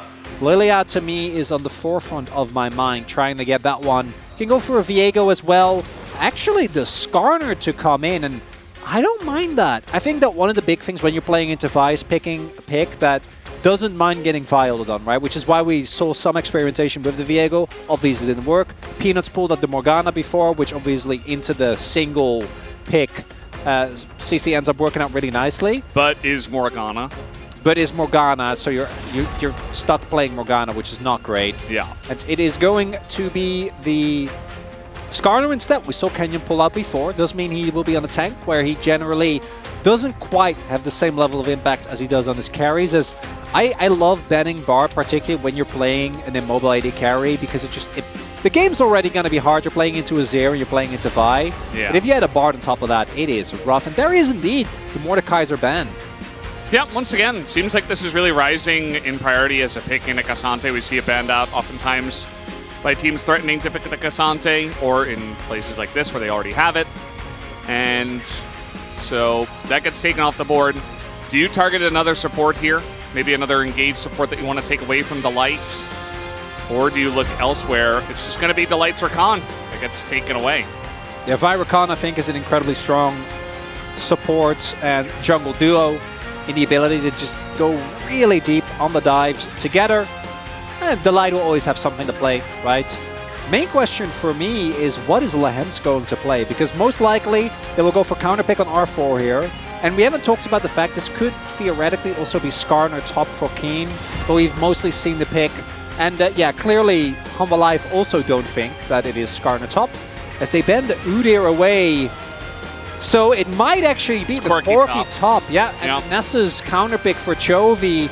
So a bit of a pivot coming out from Gen G. Yeah, I mean, it could still be. Can be Keen Nasus, well, but at the end of the day, especially in this meta, with the Nasus as a big response into Azir mid, and the fact that we've seen, it was Keen, right? That played top Corki already. Like, this is something they've already done. And top Nasus. So it can just do both. So Senna exists. Yeah, she's been getting banned mostly, but ooh, Senna Ornn. I wonder what the build path is going to be. In my opinion, I think the AP version of Senna, the healing one, is the one that is insanely strong at the moment. Like, frankly, absurd levels of sustain that you're going to be able to generate from that. In this draft, though, I don't really know if you can get away with that, because it will leave you extremely low on sustained damage. You would have Azir only. Yes, that's not enough damage. So I imagine that it's just going to be a more aggressive AD version of Senna. Please do ensure that you get Black Cleaver, because item was definitely a lot stronger on her, and it is looking like we are going to get the more quote-unquote standard setups here. And I gotta say, I do like the Renata, particularly into Ornn and into what is mostly just Peanut, and maybe Zeka gonna go try and dive. The Vi really feels like a kinda...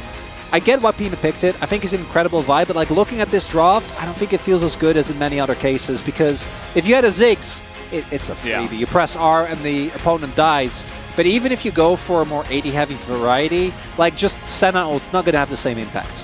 It's really funny how Ziggs kind of just enabled a lot of great other combos. If only we knew before. And now that he's not in the meta, or rather, he's not in the game because he's banned. He's heavily in the meta, obviously. Banned every single game so far. Some stuff just doesn't feel quite as good, doesn't it, Chronicler? So, yeah, I think the Renata glass priority that we are seeing from the side of Lehens in many of these games is really kind of throwing Humble Life for a loop. It really did that in Game 2. I think this game won't be too different, especially with that kind of weird current, 14-16 bottom lane that we don't really see with Senna Ornn. I'm very curious to see if that will actually work after some of the changes. But we're ready, guys. Let's hop into the rift for game number 3.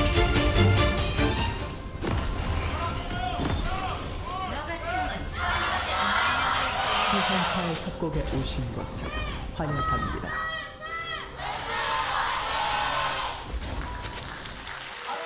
Alrighty, game number 3. Humble Life Esports' first time on the blue side in this series. And this is the draft they end up with. What do you think, Chronicler? Do they pass the test?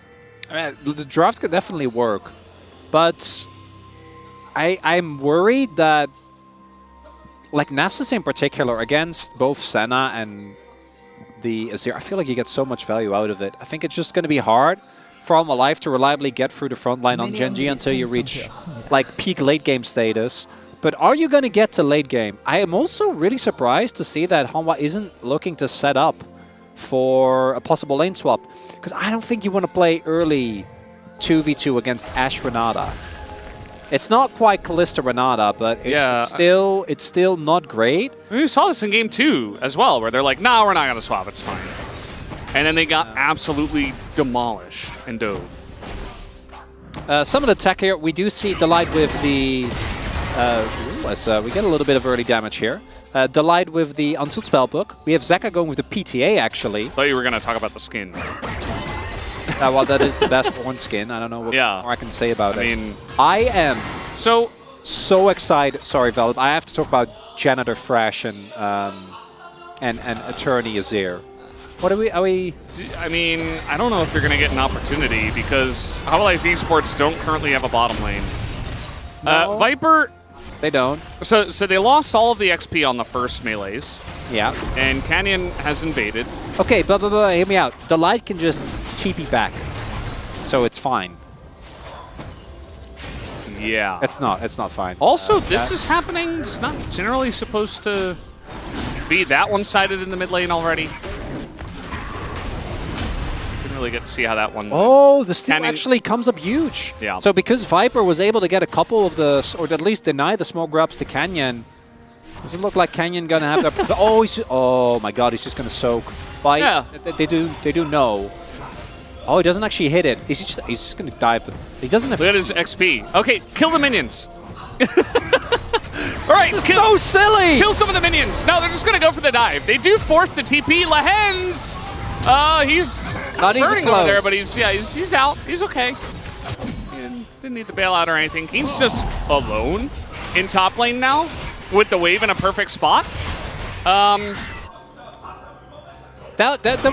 was a bunch of silly stuff there, Felda. So Canyon doesn't actually hit free, but without E, like you can't dive. Yeah, he's just gonna go for that. Forces the flash. Can he kill him under the turret? Oh, Peanut's gonna miss the Q, but it doesn't matter. Peanut, though, will go down. And that is a trade back, and Toby's got TP. So the silliness continues. Keen's still alone in top lane. Yeah, it's fine. We can just let Nessa sit in lane alone, right? That won't backfire. Right? It will. It will backfire. I'm not 100% sure about the lane state here towards bot. Do note Pays again going for the TP. So does have a lot of innate safety. As this play from Doran looks very questionable. Oh. No. Yeah, no. If he hits that, that's just... 와, 지훈아 미쳤니? 달릴게요.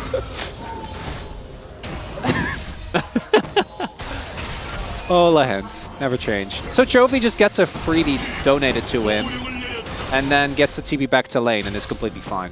So that's not ideal. Then the Genji dive, as mentioned, was a little bit jank, but you get a colossal top lane lead over it. Not just because Keen is now sitting on the lead, which in itself is nice. Wave step might be a bit rough. We'll see if Canyon can path towards top and maybe help him out there, or if the wave is pushing back naturally because Peanut is on the top half of the map. But he also doesn't have to TP back. Like, Keen can just walk back to the wave. Yeah. I mean, it's the freest time. I guess because we were talking about Keen not having a lot of fun in Game 2 or in Game 1, that maybe it's his turn. Yeah. You know, he gets a little bit of time. Hololive Esports have also made the bottom lane of Genji have a lot of fun, as well as Canyon, who is kind of just farming up a storm. Yeah, he got the one, you know, the level 3 denied from him, so the dive didn't go off or whatever. And Peanut, I should say, is farming better. But Canyon is going to get the first Drake very early on. And this is actually quite big. Pre-6, they might have enough damage to actually kill the Nessus. So, because of Chovy having Prio, he's able to then go into his own vision, spot Peanut so that they have the response ready. Because if Keen gets dove on that huge wave, like he'll be able to TP back, get most of it, but that could be a great way for Hololive to kind of equalize the top half gap, as Canyon is a level down and doesn't have a lot of health. Yeah, he's going to get a lot of his Raptors, but now Peanut's like, okay, I'm just going in there. Yeah, so he has Aftershock and he is also Skarner, so I imagine Pean's like, I don't know if we can kill him in time. But they had the roam, so they are going to be able to get themselves the grubs here. And meanwhile, Keen is just living his best life as Nessus. 90 stacks, 6 minutes. He doesn't even need to buy 4 glowing motes. Yeah. I mean, this is the thing. You don't have to do any weird builds. You don't have to like level your E or anything. You can just sit there and level your Q. You get it off cooldown very easily. There's really nobody who's pressuring you at all. And it just allows you to stack even faster. It's just so comfy. Meanwhile, now Delight has been left alone in the bottom lane. And, I mean, even with Senna here, they were struggling. This is also where we see the kind of the gotcha factor of a team like Gen G to come in. Because I agree with the bans that came out from Hanwha, right? But now Paige is on one of the best 80 carries in the current meta, and he's just completely blowing up the lane, sitting on a what I guess the like in TP back, so we won't be able to, we won't be missing too much. But you have perma bot lane prio. If you can get the second dragon as well, there are a lot of good dragons still available. Unfortunately, we won't be getting the Cloud Soul, which obviously we are big fans of. But it does mean that if you get an Infernal, if you get another Mountain, if you get a Hex deck with a Corki and an Ashe, going to be feeling really, really good about it. Yeah, and it really just sets up Gen G for a very strong mid-game, which is where I feel like they're really going to be strongest, right? I mean, you think about Corki on 2 items, Ashe, a couple items, you've got Nasus, who everybody thinks about the infinite scaling, but actually it's really his mid-game, which is just incredibly strong, especially if a team fight breaks down. He can have kind of his Zeri moments, not the same amount of mobility, but now he's got a little moment in the top side here as Cassante is in a lot of trouble. A nice all out here from Doran, actually gets into the turret, and he will survive. Just, you know, Cassante things, I guess. It's New Age Impale versus New Age Tank, and New Age Tank wins. Doran actually gets the angle there. It doesn't even need to flash, Valdez. Doesn't even have to invest his flash. Keen went for the flash bonk there, but doesn't really have that much damage this early on, so doesn't end up being enough. Chovy is just annoying his old teammate. And really big, because that was a pretty hefty investment there towards the top side from Gen G. Doesn't end up paying out as Doran just takes the gank in stride. This is where Keen is happy that he still has TP, because he can just TP back, force the immediate response from Doran, and keep the wave where he wants it. Yeah. So, you know, Gen G, they've got this really strong mid-game, and I'm a bit worried for Hanwha Life Esports because they need to wait until, like, what, 45 minutes to be in a really strong spot with their comp. I am curious to see how that looks as this game comes along. We'll take a look at what Doran says in the gank. I live. And you gotta, if anything, criticize the decision from Kenyon to not just go up and not deny him access to the wall. I imagine it's because he wanted Chovy to be able to do damage. Thought they could burst him down before, but even this early on, it is still a Cassante, so... never underestimate Cassante, never. what he's capable of. You just can't. We'll see. Gen G still have bot lane prio, as mentioned. So we do expect them to be able to put down a lot of pressure towards the second dragon. I don't think it's quite going to be the same pace as it was last time, as we will see what is going to come through here. As it looks like Viper not going to go for an 80 build, so maybe is looking. In that case, I think the Airy was what we saw most of, because it just gives you so much extra oomph on your heals. And in terms of utility, we'll see what he actually ends up going, what actually ends up coming through. But that does not alleviate my worries about damage. Exactly. In the mid game. That's why I'm like, okay, you know, maybe after everybody has an Ornn item and Azir's really fed with 4 items, maybe you've got something going on. You got a Cassante, right? Maybe. But I really just, I don't see it. And maybe they can make us believers as this game comes along. But at the moment, still need to be convinced. Especially because, you know, on the side of Gen G, you saw the way they drafted. Their first 2 picks are Ashe and Corki. It's immediate priority on the best carries that are available on the patch. And so they're going to have enough damage, obviously, in this mid-game. And then immediately they just go for the Nasus. And now we've got Infernal Soul. Well, that's good for Hanwha. You know, that'll fix your damage issues. As we do have a collapse here onto Keen, but Keen did suss it out. We'll see if they're able to actually get back towards the turret. We do have Paze, was already in mid. Land's also roaming up towards top. So there shouldn't be more than just a couple of plates to come through here. Because you want to make sure Nasus keeps his access to the minion wave. Should be fine here. Yeah. Just hanging out, making sure that Keen is just okay. Just going to throw a Wither down onto Viper, and now coming along the wall. Thought maybe Canyon was going to go for that, especially with Jonah Strong keeping it a secret. It is 6 grubs to the side of Homolife Esports. Gen.G highly prioritizing the Drakes, and Homolife Esports able to play a lot around the top side of the map and take down those objectives. If you get an Infernal Soul, you do get deep enough into the game. Like obviously, the Homolife comp between the free value you get from the Senna stacks as well as the Ornn items is obviously still going to be a pretty big deal.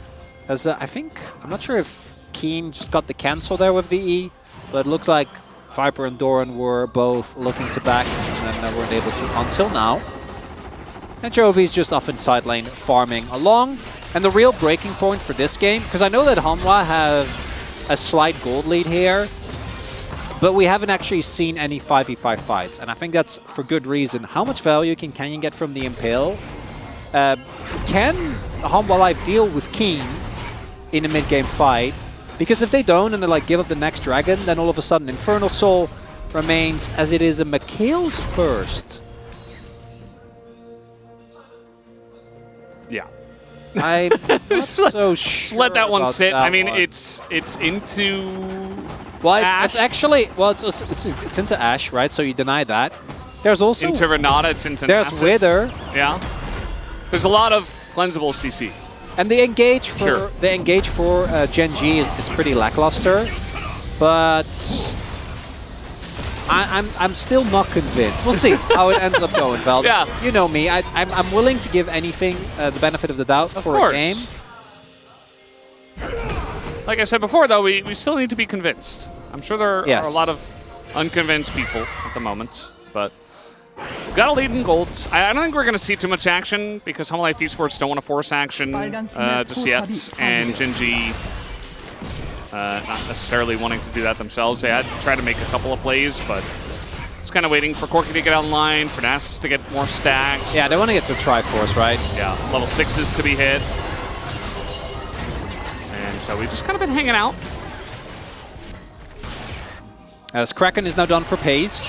And once those 2 Triforces are done, I imagine Gen.G is going to look a lot more active on the map. I like the productivity from Humble Life, though. They're clearly not afraid as they set up for this objective. Might have a full contest from through both Doran and Chovy backing with TP Canyon. And they're just going to dip. Yep. Just saying hello. Waving his little, this is like a chainsaw on this skin. His little chainsaw? Yeah, his little gigantic chainsaws. Yeah, makes sense. And then he's just going to go the opposite way. Yeah. Not really getting the impact I got from Canyon's Nidalee, which it is Skarner, so that's not too shocking. Also want to note that for a little bit there, I think in the first game we saw Skarner come back, we saw the hard steel with Grasp build. This is just a more traditional tank build. Went Aftershock, early Ziggs, I imagine Warmox next. And in a minute, it's actually a pretty solid lead here for Humble Life Elders. I'm not gonna lie, if Zeka can do some heavy lifting in this team fight, or if Peanut can take Pace out of the fight early, we'll have to see if just having about 350 stacks on Nasus in of itself is enough. Chovy also should have hit Triforce at that point. Keen now level 11. So I do think that there is a lot of quote-unquote hidden power for Gen.G, but if they don't get this Drake fight, I think they actually could be in a good amount of trouble. We'll have to see if they're actually able to do so. Yeah. I mean, there are angles for Homolife Esports to just stack 4 Infernal Drakes slowly and safely, and if Gen.G can't really do anything about it, you still got to give them a decent amount of credit when the game does go late. Here comes the Rift Heralds, and you take a look at this turret. I mean, a charge and maybe an auto? Yeah? Wow, just right on the money. There it is, enough damage, and here comes the Rift Herald now. Gonna just go through the enemy jungle. Be very safe about this, even gets a knockup on a Lehens. Why not? And there's the crash into the bottom lane turret, and a TP even onto Shelly. That's going to give a little bit of extra hitting time into that one. Here comes Canyon, but they're not able to do much. The arrow also going to sail wide. Here comes the TP, though, from Keen as they want to get the fight going, but Lahens is in a lot of trouble. Doran even lower, though, as now Peanut has to get out of there. Big engage from the side of Zeka, but just trying to disengage, actually, for his team. The wall keeps everybody on the other side. Hololive Esports, they get away with it, but I'm not sure about them fighting for the streak. They're gonna give over Soul Point. Is that worth it? No. I'm gonna say no. If it was an Ocean Soul, maybe. If Peanut can get a great smite, that would be something. We'll see. Zeka did TP back in. Lahens is low. Yeah. Hololive realized that they really need to healing. Make a stand on this one, and the Senna healing, as you mentioned, is pretty huge. Chovy, big hit with the 2 soldiers. And now all of a sudden it's turning into a flip. Who's gonna get it? It goes to Peanut. He's the one with the faster smite, and this time around. And he takes it down for the team. That is huge for Hanwha. And we talked about Lahens being the Mario Kart player. Peanut's trying to top him. Go for the mid lane charge, and initially it looks like it's just the classic setup for an objective, right? Like you just throw it down and then you go to Drake and then you go from there.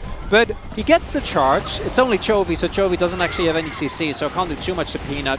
And then initially this fight setup looks a little bit clunky, but look at the value that Zeka gets with his ult in a little bit. Paze isn't here initially, which means that a lot of the damage is actually missing.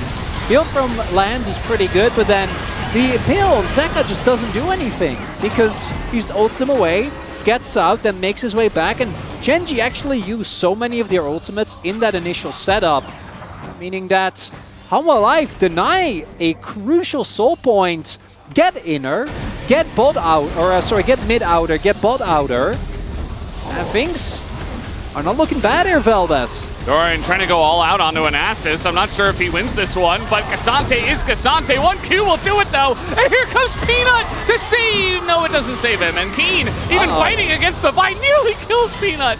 And you really got to respect that Nasus, guys. At least they killed him. Yeah, Viper's timing, I don't know if it wasn't available, but otherwise definitely could have saved Doran. That would have been good. Maybe we'll see in the replay. There is no counter punch for Genji on the opposite side of the map. Maybe they'll go for the outer in top, but outer and mid is getting very heavily defended. And that's what we were talking about with the Nasus. Just an incredible amount of available damage. As Canyon is going to get a Gromp, but not too much more. Yeah. It's an interesting game, Veldes. It definitely is. It's a bit wacky. I mean, Hololive Esports, I feel like are in a pretty good spot at this moment in time, especially if Genji can't really utilize their mid-game spikes, right? Like, it's nice that King gets a kill, but you're not really doing too much with that. You need like a big team fight for Genji into a Baron to really get away with this game. So take another look in on this one. Watch the outplay. So he's Nasus. And Q. Said we're fighting. Got him.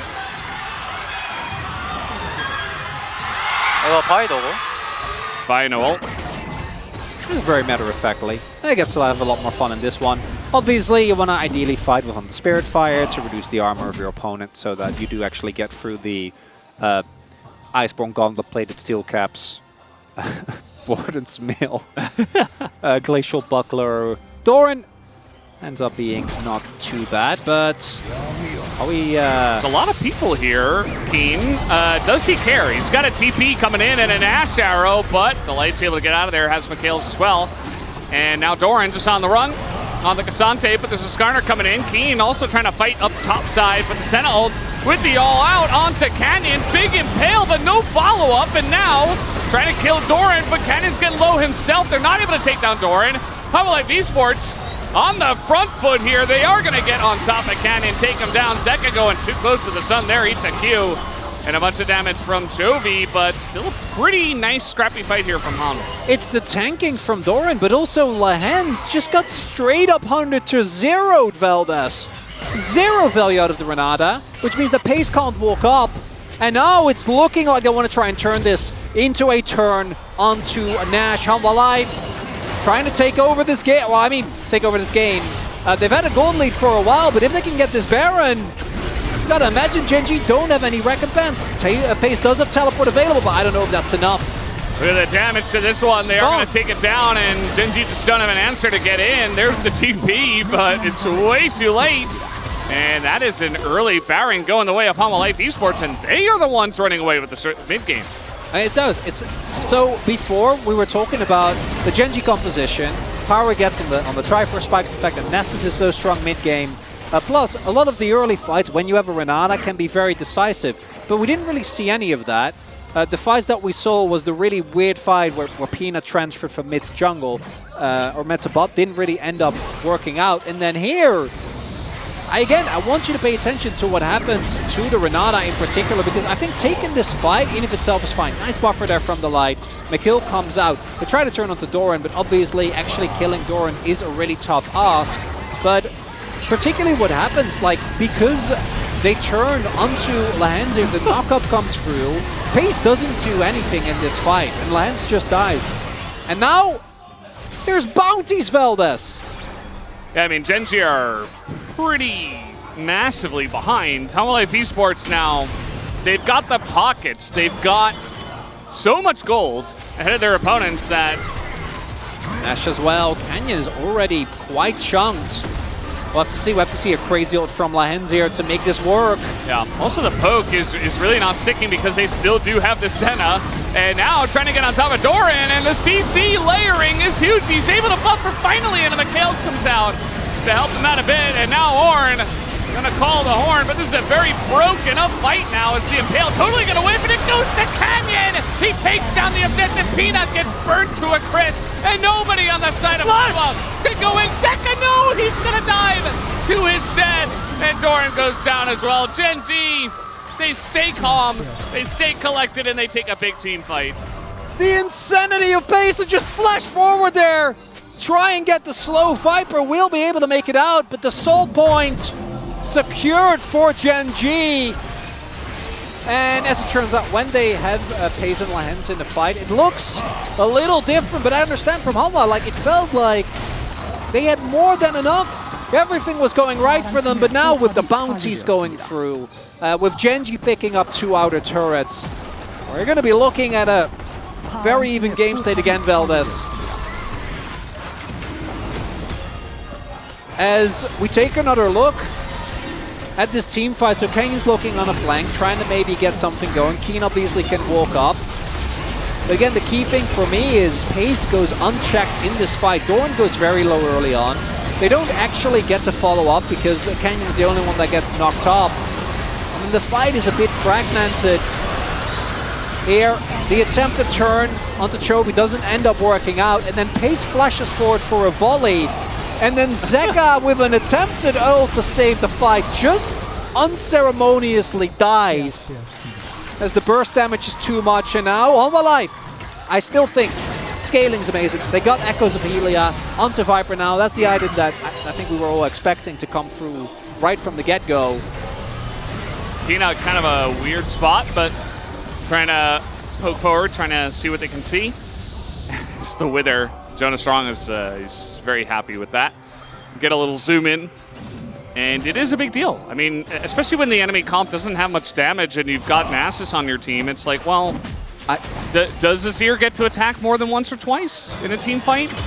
I gotta say though, I do think that early on they kept Keen inside. Like, this is very low CS for a Nasus at 25 minutes, which only sitting at like 2 items, I think that part's fine, but really, ideally, you'd want to try and get even further out of the curve. He's going to be able to pick up side waves, right? But eventually, we're going to reach a point where Zeka, in particular, I think, has the shred available to just chew through. Right now, that's not the case. Yeah, he's alone. Murder him. Yeah, flashed over that one, and Zeka's just dead. I mean, the arrow flies past, and even a Sentinel to try to help, but you were never going to help him. Second he gets flashed on without his ult, he's just dead. Power of Nasus. It's not even into him directly, right? It's for top. But the B1 Azir doesn't seem to quite be working out in this one, Valdez.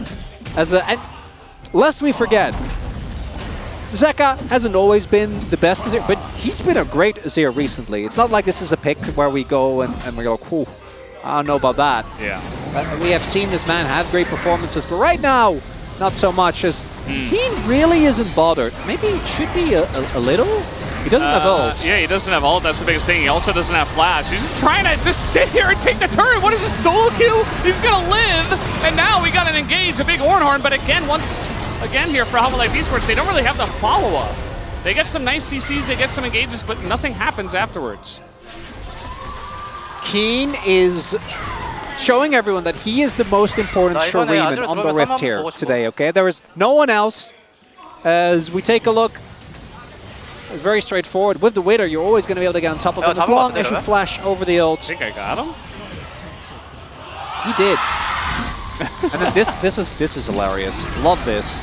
As obviously the rest of Gen G is on its way, so he knows the reinforcements are coming. But there's no, this is what we talk about, there's no damage. Where is the damage? Well, he killed the damage. Azir wasn't there, so yeah. He doesn't even have his ult. Like, he's gonna hit level 3 ult very soon. He had it by the end of that play because the cooldown is so low, because obviously you get an incredible amount of ability haste. And now Half-Life is gonna have to take this fight with only 2 Ornn items. Yeah. Ouch. And I mean, this is why I was expecting Half-Life Esports to really only have success when we got to the very late stages of the game. But this game is really just kind of it's kind of gone off the rails. Which Delight should be an expert of that, but I haven't really seen it thus far. As Lahens doesn't need to be in the fight. We've been over this, but we'll be fine. Peanut, oh, he's going to get hooked, or rather hit by the arrow, but no impale follow-up here from Canyon. Not going to hit that one. And Peanut's able to just get McHale's and walk away. And so now we got a little fight brewing here as Gen G and Half-Life Esports, they want to go for this one. A massive Renata ult is going to hit 4, but that is engaged Renata. And it looks like it might work out this time around. Delight just alone in the front line and no follow-up, no damage into the guys on the side of Gen G. As Doran super low, looks like he finally gets taken out. Chovy just going to get him with a missile. And that should do it. Should give the Infernal Soul to Gen G. The way in which we got there was definitely something, Veldis, but we have reached what we thought was going to happen. Gen G have Infernal Soul now, and Half-Life gonna have to try and fight their way back. This team got Baron at like, what was it, 21 minutes? Yeah. Seems like a distant memory, Veldis, as now Lahens. Oh no. Oh, Peanut. Yep. Hand shook, and now he's dead. Nowhere to go, no vision, just desperation to try to get in there. And now, you know, we talked a lot about damage in this game between these two comps. Gen G, they're scaling as well. They're good. They have a couple of great carries that love damage as well, that have 3 items, and they have Infernal Soul, and they can kill things. Yeah, contrary to Half-Life, where we're seeing this issue again. And it again, like, this is not the same Senna that we used to have. I feel like it's important to note that she might have been able to do a lot more. As highlighted, try to go for an engage onto Peanut, not actually going to work out. Thanks to Viper, still get the ultimate out of him. But even with all the sustain, like, Keen and Kenyon are not taking damage. Look, you get a multi-man combo, you get a great Ornn ult, and there's just nothing happening. Yeah. As Half-Life try to get through these frontliners, try to get to the 2 people that matter, which are Chovy and Pace, and both are just completely fine. And I say Chovy and Pace, let's not pretend that Keen just by existing with his ultimate up and like 2 Qs doesn't chew through most of the members on Hanwha. They're like desperately trying to kill one Nasus. How can they deal with the rest of the team? As mid-dash, Zeka gonna get hit by an arrow, very nicely aimed, and there's the Impale as well. Renata follow-up, and everybody's just being killed now. Oh, Zek got that flash. That's not what you want, Veldis! But I don't think that flash is what decides this game. This one all goes down to the one fight.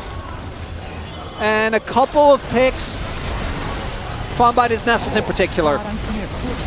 Yep, looks like maybe this one is just done. And Chovy, he says, yeah, I can do damage. I'll take you down, Viper. and he's going to do exactly that. The Ornorn comes in, and that's a bunch of CC on the Keen, but again, he just doesn't really care. He's got a Triforce, and he's got tank items, and nobody can really kill him. Peanut goes in, desperately trying to take out Chovy. Will not be able to do that, as the bailout. He's not going to be able to get it, but it does not matter. The Nexus will fall for game 3 in favor of Gen G as they take a 2-1 lead. As in the last game, we had a main character, and in this game, we had a main character. It took a little bit of time to him to show up on the stage, but character development. Top Dog Keen, as mentioned, limited amount of fun. In this game, Veldas, it was him. He was the one enjoying himself on that Nasus. We saw the value of that counter pick come through. And already it would have been tough for Humble Life to have enough damage to actually get through the front line, but if you add a Wither on top of that, doesn't end up working out. Very interesting. I think Humble Life Esports, they move over to the blue side. We were excited for the draft. Felt like, both of these teams had a really good read on the meta at this point in time. But I feel like they cooked a little bit too much with that bottom lane. I think they can just kind of go back to the drawing board, do something a little bit more standard. And, I mean, they did say coming into the series they were going to try some new things, and they were going to try to mix it up against Gen G. It was clear. I mean, they had a very big lead as well. Don't forget that. They almost ran away with this game. It was like 7,000 gold, but one lost team fight just ruined everything for them. We also barely talked about Chovy, who did 35k damage, which... I mean, that's the thing. He was the main character, but that's the point with Gen G. It feels like there's always a catch. In this case, it was not just the big dog, but the Yordle in the mid lane as well. Yeah, and you can banish Tristana, but you can't ban the whole champion pool. Played 3 different things here in the mid lane so far, and they're all carries, this time doing a ton of damage. That's going to do it for game 3, guys. That's feeling pretty cool is Gen G, and we'll see if they can feel cool going into game number 4. We're done here after game 3. Let's take a break and have the space to break it down. We'll be right back.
하나 보면 되죠? 풀수역 돼. 가. 가다가. 그냥 쌍둥이에서 하는 게 나을 텐데, 너. 라인 우리 하나. 쟤는 강 나오면 앞발길 쓸게. 라인 온다 한 번. 야, 그냥 노딜이야. 몸 살짝 대줘, 그냥. 야, 미니언 이거 내가 안 들어가. 얘네 20초 남았고. 우리 뒤에 라인 끌고 와야 돼. 이거 세나 세역이요. 아니, 박아야 돼, 박아야 돼. 야, 오른. 야, 타웠다. 아, 천천히 해서. 천천히 끝나. 야, 파이 좀.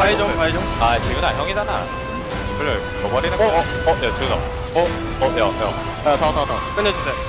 나 꿀봉을, 이봉을 했어야 봐. 레어터 정신 나가는데? 예전아. And that will do it! Gen G will take the 3-2 victory. They will win!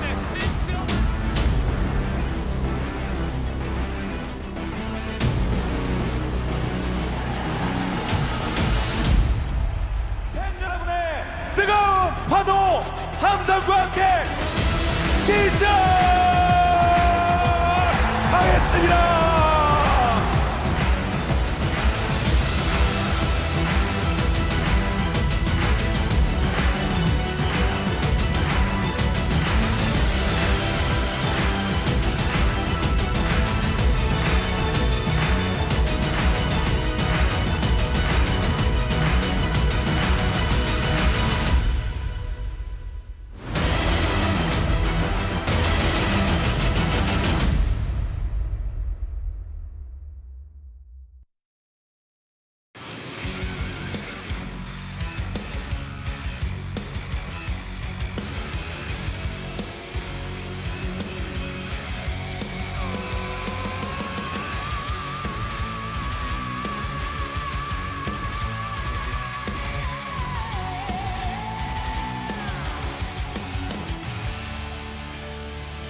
곧 LCK의 길이다. 새로운 기록의 장을 이렇게 엽니다.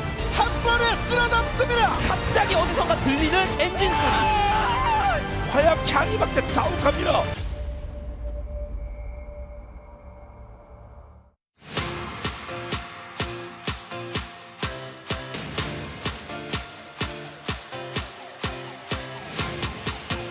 Well, there was an opportunity for Hanwha Life to go up in this series, but it's not the case here, as now it is 2-1 Gen G taking control of this series. Digon alongside Ox and Wolf here to break it down. And another wrinkle in the draft is we're starting to see the bans change on up. The pocket picks getting banned on out. Still not quite enough here for Hanwha Life Esports. You know, sometimes I think draft criticism is overblown, and it's like, look, you can outplay like a draft disadvantage. I think Hanwha Life Esports played the early game really well, but this draft was borderline unplayable. The center Ornn, you know, we've seen it being so successful, but that was when it was carry center. Carry center's being nerfed, but I still think you should have gone carry center because the Enchanter center here had no damage. You have a Cassante in the top lane, Vi isn't a damage threat. Your only damage threat in your whole team is Nazir, and you have to cut through Skarn and Nasus. And if Nasus ever withers Azir, you'll hear like the DSL noise, and the soldiers just disconnect, and they aren't doing anything. So your one damage threat is so easily shut down. And that's on top of the fact that like Senna Ornn is going to have a rough time in lane, but I think there were so many problems. And even though they got this massive lead with some fantastic plays, the longer the game went on, you could just see in the fights, just no one on the side of Gen G was really getting close to death. And the Nasus became immortal. Really like the Corki to come through from Genji here as well, because it keeps you guessing if there's going to be a Nasus coming through. They've played the Corki top already, so that was a really nice pick here from Genji. That means that you probably still get the Nasus because it's difficult to ban it in second phase. I wanted to give Doran a good matchup top side, at least make him stable up there, because he's going to be your front line, your brick wall for the center. You're planning on building Enchanter later on. But I do agree with Ox in that this comp just doesn't have the tools to actually win late game fights. Despite that, though, again, just like game one, Hanwha playing really well with some weaker tools. It does make you wonder if they actually had a more standard or stronger draft, if maybe they could actually push across the finish line. I think really impressive game considering the circumstances. On top of the fact that, Ox, when these patch changes came out specifically to Senna, you were saying, hey, look, Enchanter Senna is going to be busted. It doesn't include a Mikhail's first build here for Viper normally. I mean, I thought that was weird, but honestly, you know, Black Cleaver also got buffed with Senna. I think you should have gone that route. Like, carry Senna, like, Enchanter Senna is the one everyone's saying is broken, but you needed the damage there. And I've also, like, you could have put top lane on a carry instead, or pair it with something different. Like, Senna Ornn was carry Senna, tank Ornn. You could go, like, Senna Wukong or, like, Senna Swain. Like, there's so many different variations where you have an additional damage threat to compensate for the fact you no longer have the damage Senna. All right, let's take a look at some of the highlights. Double highlights here at the Drake as the first one here around 22 minutes. I mean, there were some fights here, obviously, for Hanwha that really showcased the weaknesses of this draft and how difficult team fighting is. Because we got this so late into the game because we're like, okay, well, now it's pushing late game, and the Senna is scaling in range, but she just doesn't hurt people. Yeah, and you see how much damage the Cassante takes, and then the turnaround, you know, nothing really happens. We see Peanut go in, gets absolutely shredded. But again, like, this is, by the way, this is Hanwha Life Esports with a 5,000 gold lead, and it just doesn't look like it. Baron buff as well, in pocket. As it goes in, gone immediately. And the health bar just, like, they're slowly going down, but this is with a 5k gold advantage, and it just gets worse from here on out. I think Zeka had a few more opportunities to ult early in that fight that he didn't take either, but he was zoned out by the Impale, for example. And I mean, it's one of those games where if you can use the Emperor's Divide to isolate a target or two so far away from the team that then you can burn through them. It'll take a while. Sure, you can win those fights, but when Genji got to the point where they actually got to set up fights on their terms and front to back, that's when the damage numbers don't come through. Yeah, well, the second highlight here from mid lane over to Drake yet again. This is when Genji really closed on out, and you see the gap in damage because it's a 1 damage comp here for Hanwha Life. And we even get this weird whiff from Canyon where he, like, ults in the wrong direction and doesn't get punished for it, you know? And I think as well, the Nasus in this situation is just such a threat because it is a pretty, like, there's a lot of melee champions on this composition from the side of HLE, and also when they don't have the damage to cut through the Nasus, he can just kind of move freely through the fights. The ult here from the Renata is massive, and there's just no real turnaround coming through. Yeah, and unfortunately, stuff like Ornhorn, not that useful in these situations. I mean, it buys them some time, it allows them to escape, build some distance, but unfortunately not really what they're looking for. This comp also isn't really looking to team fight super hard early. I mean, obviously, if you had a chance on like a Herald fight, that ultimate with the Azir ultimate in the early game is going to be really strong, but they just couldn't utilize the comp together in that way. Yeah, also we saw Lehens go for the Locket Rush. You know, we've seen, even on Renata, a lot of champions rushing Warmogs, but I think Locket, when the enemy team's already low damage, is so insane. Like, you can just neutralize all the damage from a Shreema Shuffle, and then what? Yeah, and with it being an Infernal Soul, would have been helpful, but they just didn't have the damage to fight for it early. Genji stacked those up, forced them into a fight they didn't want. Let's see POG here for game number 3, as it is Keen on the Nasus, getting it done. I mean, obviously, he scaled really well. You know, we didn't know, you know, if this Nasus was going to be a lane swap with the Corki going top or anything like that, but it didn't end up needing to be because he's pretty self-sufficient, and we didn't see any real massive attention going into trying to shut him down early. It was kind of in the mid-game where they tried, and in moments like this, he's like, I'm still trading one back. He just became a big threat that was too difficult to deal with, and it wasn't just like how tanky he was, it was the fact that if you tried to go in and punish him, there was never any going out. Fantastic flash there. I think the entire game warped by this Nasus. I really enjoyed the play we didn't see in those clips, but on the bot lane when he's killing the tower and the enemy team turn up, and he just keeps killing the tower, and then there's more people, and then he keeps killing the tower, and then the tower dies, and he's like, okay, you know, time to fight. Well, again, unique drafts here throughout. We'll see if Gen.G can keep it up and close on out 3-1, or will Hanwha Life battle on back. Let's send it on over to Chronicler and Valdez. Thank you, Spacers, for that great breakdown. I think we can all agree that Hanwha Life Esports cooked a little bit too much in that game number 3, but the series is not yet over. They are still almost definitely going to stay on the blue side, and we'll have to see something new, I would assume, going into this one, as that is a very interesting orange sneaking up to the trophy. We'll see if they can get there. Again, stakes for this one. If Hanwha Life Esports were to come back and win the series, they would go directly into the grand finals. They are going to stay on blue side here. I swear, Veldas, because I'm no longer a believer. I tweeted about this as well. If somehow Hanwha Life go down in a 3-1 against Gen.G and they get to the lower bracket and somehow T1 beat DK and then find the I will lose it. I just want standard LCK I just things. want something different. Asking for a Hanwha Life upset, it is still possible. They are still in this series, but we're going to have to see a bit pivot. I think we all collectively agree that last game's draft wasn't quite it. And now, what is Hanwha going to go for? Because I didn't even mind the first half. It really was when it came down to that bot side where the trouble really arose. And also, he probably dropped the B1 Azir after Zeka, his individual performance that time around. We are just going to ban it from Chovy. I think they're going to try a last-ditch effort, allow Paze to play Ziggs, and just go for a dive comp again, maybe? Yeah, go for like Kaisa Yone.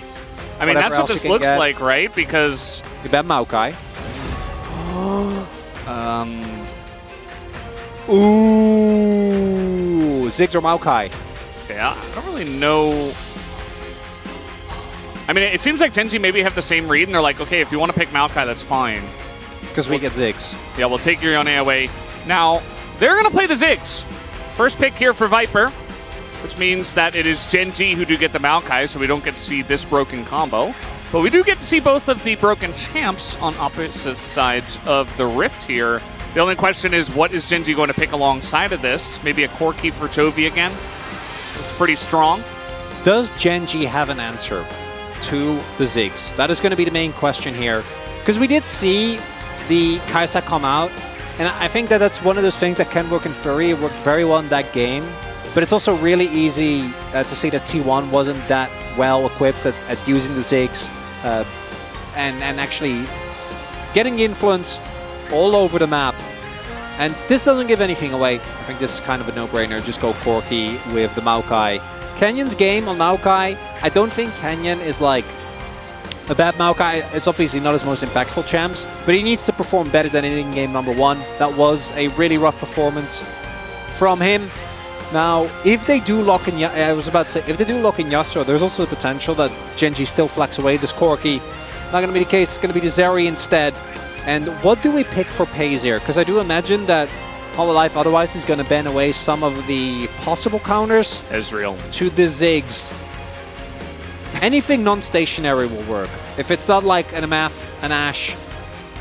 Oh. Ooh, I don't mind that. Jhin Maokai is a combination that we've seen used with a lot of power, but it is one of the picks that I do think can struggle because you are, when you ult, you're stationary, which makes the life of the Ziggs very easy. This does kind of walk the line between having a lot of lane pressure while also having a good amount of range, as Rakan, like maybe Rakan Rel, I imagine, are the band's going to be here, unless Leona. Gen.G want to pick it up. Yeah, Leona's another one. There it is. Getting the respect Nasus deserves. Yeah, I think... I mean, Maokai obviously does do a pretty good job into some engaged supports, but you're playing into Delight. You want to deny some good combos with the Ziggs. I feel like Leona's a good one. Rel, potentially. Nautilus. There might also be a world where Gen.G just goes for the Rel here and then saves counterpick for Keen, which I do think is likely. Keen can, of course, also just go towards the K'Sante, which has been one of the main... good luck, Keen. See what you can do with this type of setups. But I think Doran has actually been making really good use of the counter picks. I do gotta say, like Vi, Ziggs alone, you need to have picks that can deal with this. Is that like really another blind blitz? Blind blitz with Maokai. The setup I think is better. I also think into Ziggs outside of Satchel he is a lot more susceptible.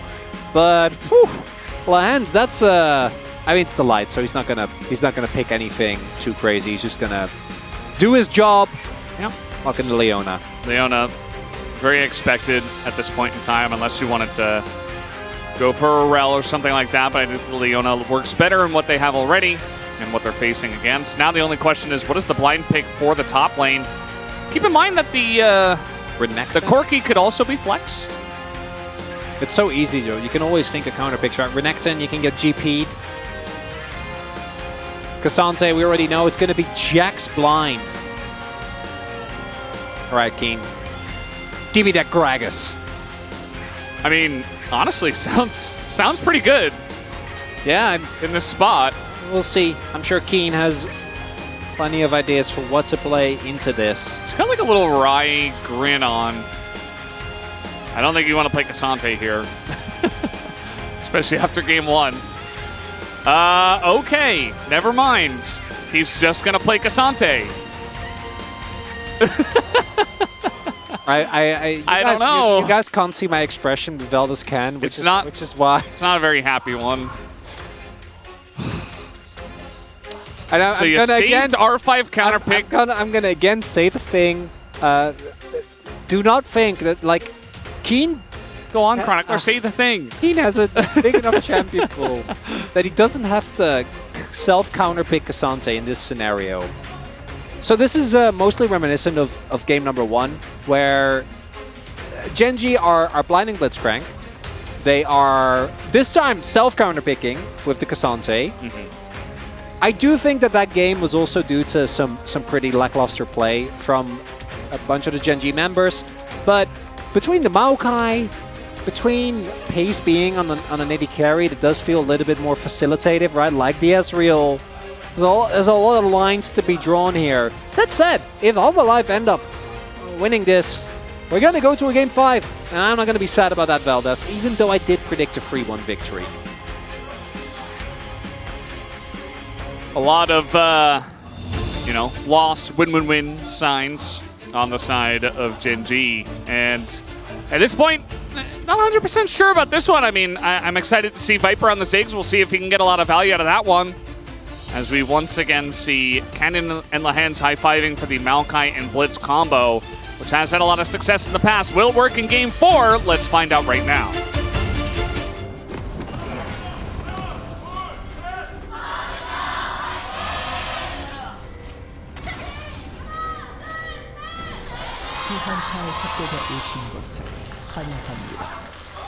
Game number 4, Gen.G on match points here in this series. They win this, they go directly to the grand finals, which is honestly where everybody expects them to be one way or another. Oh yeah. And everybody here on our side expected them to win this series in one way or another. Okay, they're not. I was about to say, just don't woke up, don't run the risk. Yeah, Gen.G they're the favorites to win it all. They did have an absolutely groundbreaking split when it comes to the records that they shattered. Did lose to KT again, which is very funny. That just happens, doesn't it? And then KT immediately come into playoffs and just lose to T1. Yeah, and it wasn't that That's close. the end, and it's like, oh, well. We'll see KT again in the regional qualifiers. Yeah. And, them, and B&K, and we don't know who else. One of T1 and Gen.G, or T1 and DK most likely. I'm sure there's scenarios where you can think of one of those teams making it regardless. And we do have Chovy actually going Conqueror, which we don't see too often. And the lane swap to come through, we've already commented on this, is that the fact that with Ziggs you have a lot of extra turret damage. Obviously Jax also does a good job in that regard. Zeka is level 2 and Lan's like, okay, well, never mind. I'm not going to waste my mana on you. But what if you don't use your mana? How can you start to regen it? You know? You kind of want to like get the efficiency of the mana regen, right? You got to use one skill. Okay, I know you've played Blitz, and you know that that is technically true, but that's not how it feels. Here we go. Come on, just throw one out so you can start regenning mana. It's like Hex Flash, you know? You got to unlock it, and then you have an opportunity to use it. Blitz is in so many ways an old champion, but I feel like his mana costs are like the best example of it, where it's like, I Q twice. Now what? Yeah. Nowadays, every champ's like, yeah, I queued 15,000 times. Oh, wait, I don't have mana. Oh. Yeah. So, this is the swap. Ziggs in the top lane, not going to do as much damage as the bottom laners will. That's just the way it works. No matter what champs you've got up there, that's the way that lane swaps have been quote-unquote nerfed, even though we get more lane swaps than not lane swaps in the LCK playoffs so far. Really does remain. As now we see what looks like to be a repeat of what was done by Hanwha Life to literally the same play. Exactly. Champs are obviously different. The job is to try and get Viper to this wave, which is coming to its rapid end. The flip side is that Genji is losing out experience towards the top wave, right? Because this is getting shared, so I imagine that they want to get Keen back and then TP towards the bot wave. That's going to happen now. They have free plates. Hanwha Life went into this knowing that this was going to be the case. And doesn't look like anything too crazy is going to happen. The biggest advantage for Doran is that he probably will be able to be in a scenario where he doesn't have to invest his TP early, which gives him a little bit more resilience in the lane. He can trade more aggressively. And if he does get ganked, he's not going to be in at much risk. But as you can see, like, you can take trades like this, so Peanut towards the top half of the map. We'll see if they're going to use that. Yeah. Well. Oh, Canyon. Here comes Canyon. Down on the bottom side. Viper and Delight, they both have Flash. No cleanse, obviously, for Viper. He's got TP on the Ziggs. As Lehens is going in, here comes Canyon, the Flash and the Roots. And the knockup comes in after the Viper Flash and a block here. And the Satchel with the hook comes in! Max range! And Viper will be taken down, and they give the first blood to FaZe. Lehens wanted revenge for his own game on Blitzcrank. He's like, that can't be my legacy. That can't be my reputation. No, Viper can TP back. Will be able to immediately catch this wave. Does have the TP. So, not the end of the world, but nonetheless, coming through as a really big win here for Genji. Canyon with the pathing. Our main criticism of him in game number 1 was a lack of early impact. So this gank, absolutely huge. 직스 노려도 그냥 직스 W 없어. As Lance is the one calling it, go on Ziggs. Says Ziggs doesn't have W, which is the Satchel. He was actually... 와야지. 형이잖아. You have to come to me. I'm the older brother, I think he said. I think referring to his hook.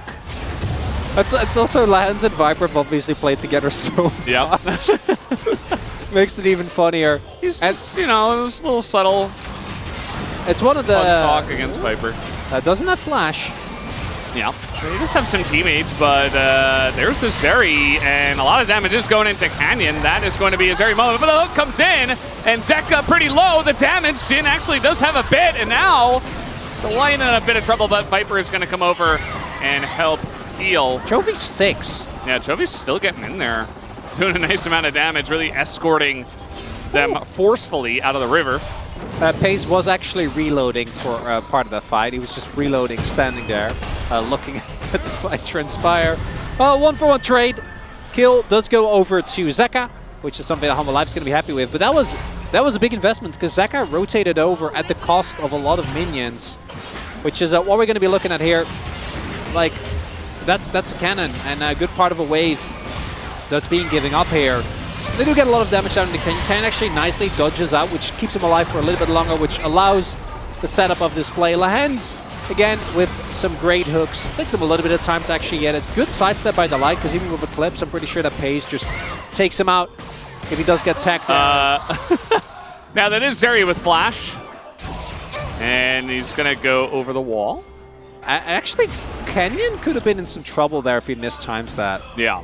So that's could have gone worse. Lions again, definitely trying to be a little different as he's completely fine. Yeah. A Hex Flash timing. He's probably glad he unlocked that. Exactly. And Chovy, level 7. And continuing to be ahead of the curve here. I gotta say, Valdez, generally, games where Lahens is having fun, that's not a good sign for the opposition. We did have a nice roam from Doran to ensure that Canyon doesn't actually get any of the grubs. Currently sitting on 0, as we can see. But unfortunately, they do have mid lane prio, and Lahens didn't get caught, so he's just able to make back his way towards these grubs. And it's night and day between the last time that we saw this specific combo come out. This time around, Gen.G will be securing a lot of these early objectives. Yeah, it feels very nice for them. Deny the grubs, get ahead. The first streak is still on the cards, but it's 3 grubs to Gen.G. And, you know, just like we saw in the last game, we talked a lot about how Life Esports is comp, but just to have 2 very reliable carries, like Jin is a separate question, but the fact that Chovy just, it's so hard to ban him out because you know he's always going to consistently be carrying a game, whether it's on Tristana or Corki or Zeri, right? He can always dig deep for that one, is a big issue. And he's not the main character of this game, but he's still ahead in CS. And you saw how much damage he did in the last game, even though we weren't even talking about him all that much. It's just very impressive to have to deal with a player like that.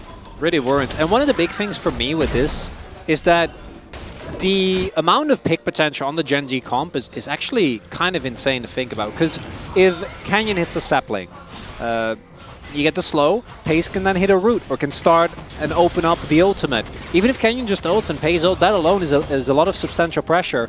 And what normally happens, and why in theory we really like this combo is, okay. Doran in a lot of trouble here. He's going to have to flash away, but that is Cassante who is all outed. Doran will dodge the Q3, but has to flash to get out of that one.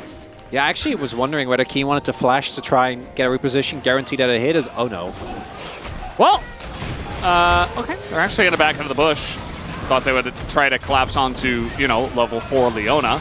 But they're just going to let the light come to them. That's the combo they get in onto Canyon. He's able to disengage, but Tovi already has a kill. Down will go Pace, but Peanut will have to trade one. Zeka going kind of crazy here on the Zeri. Will pick up a couple of kills and open up that fight very nicely.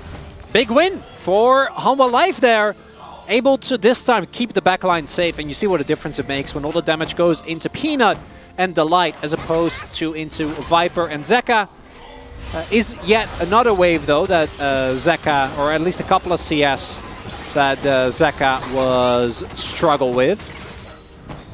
And right now, the gold lead that we talked about for Gen.G really doesn't mean that much in the grand scheme of things. And no dragon has been taken. I think by far the slowest dragon pace that we've seen. So we take another look here. Initially, it feels like this fight isn't really going to work out, but still the Aftershock gets procced. And even though both Pace and Chovy don't get hit by the ultimate, it doesn't matter. Pace still is in range to get ulted by Peanut. Ends up going down immediately. It's a bit of a split fight, which when you have characters like the Zeri that can easily get over walls, and Ziggs with his very big effective range, ends up working out quite nicely.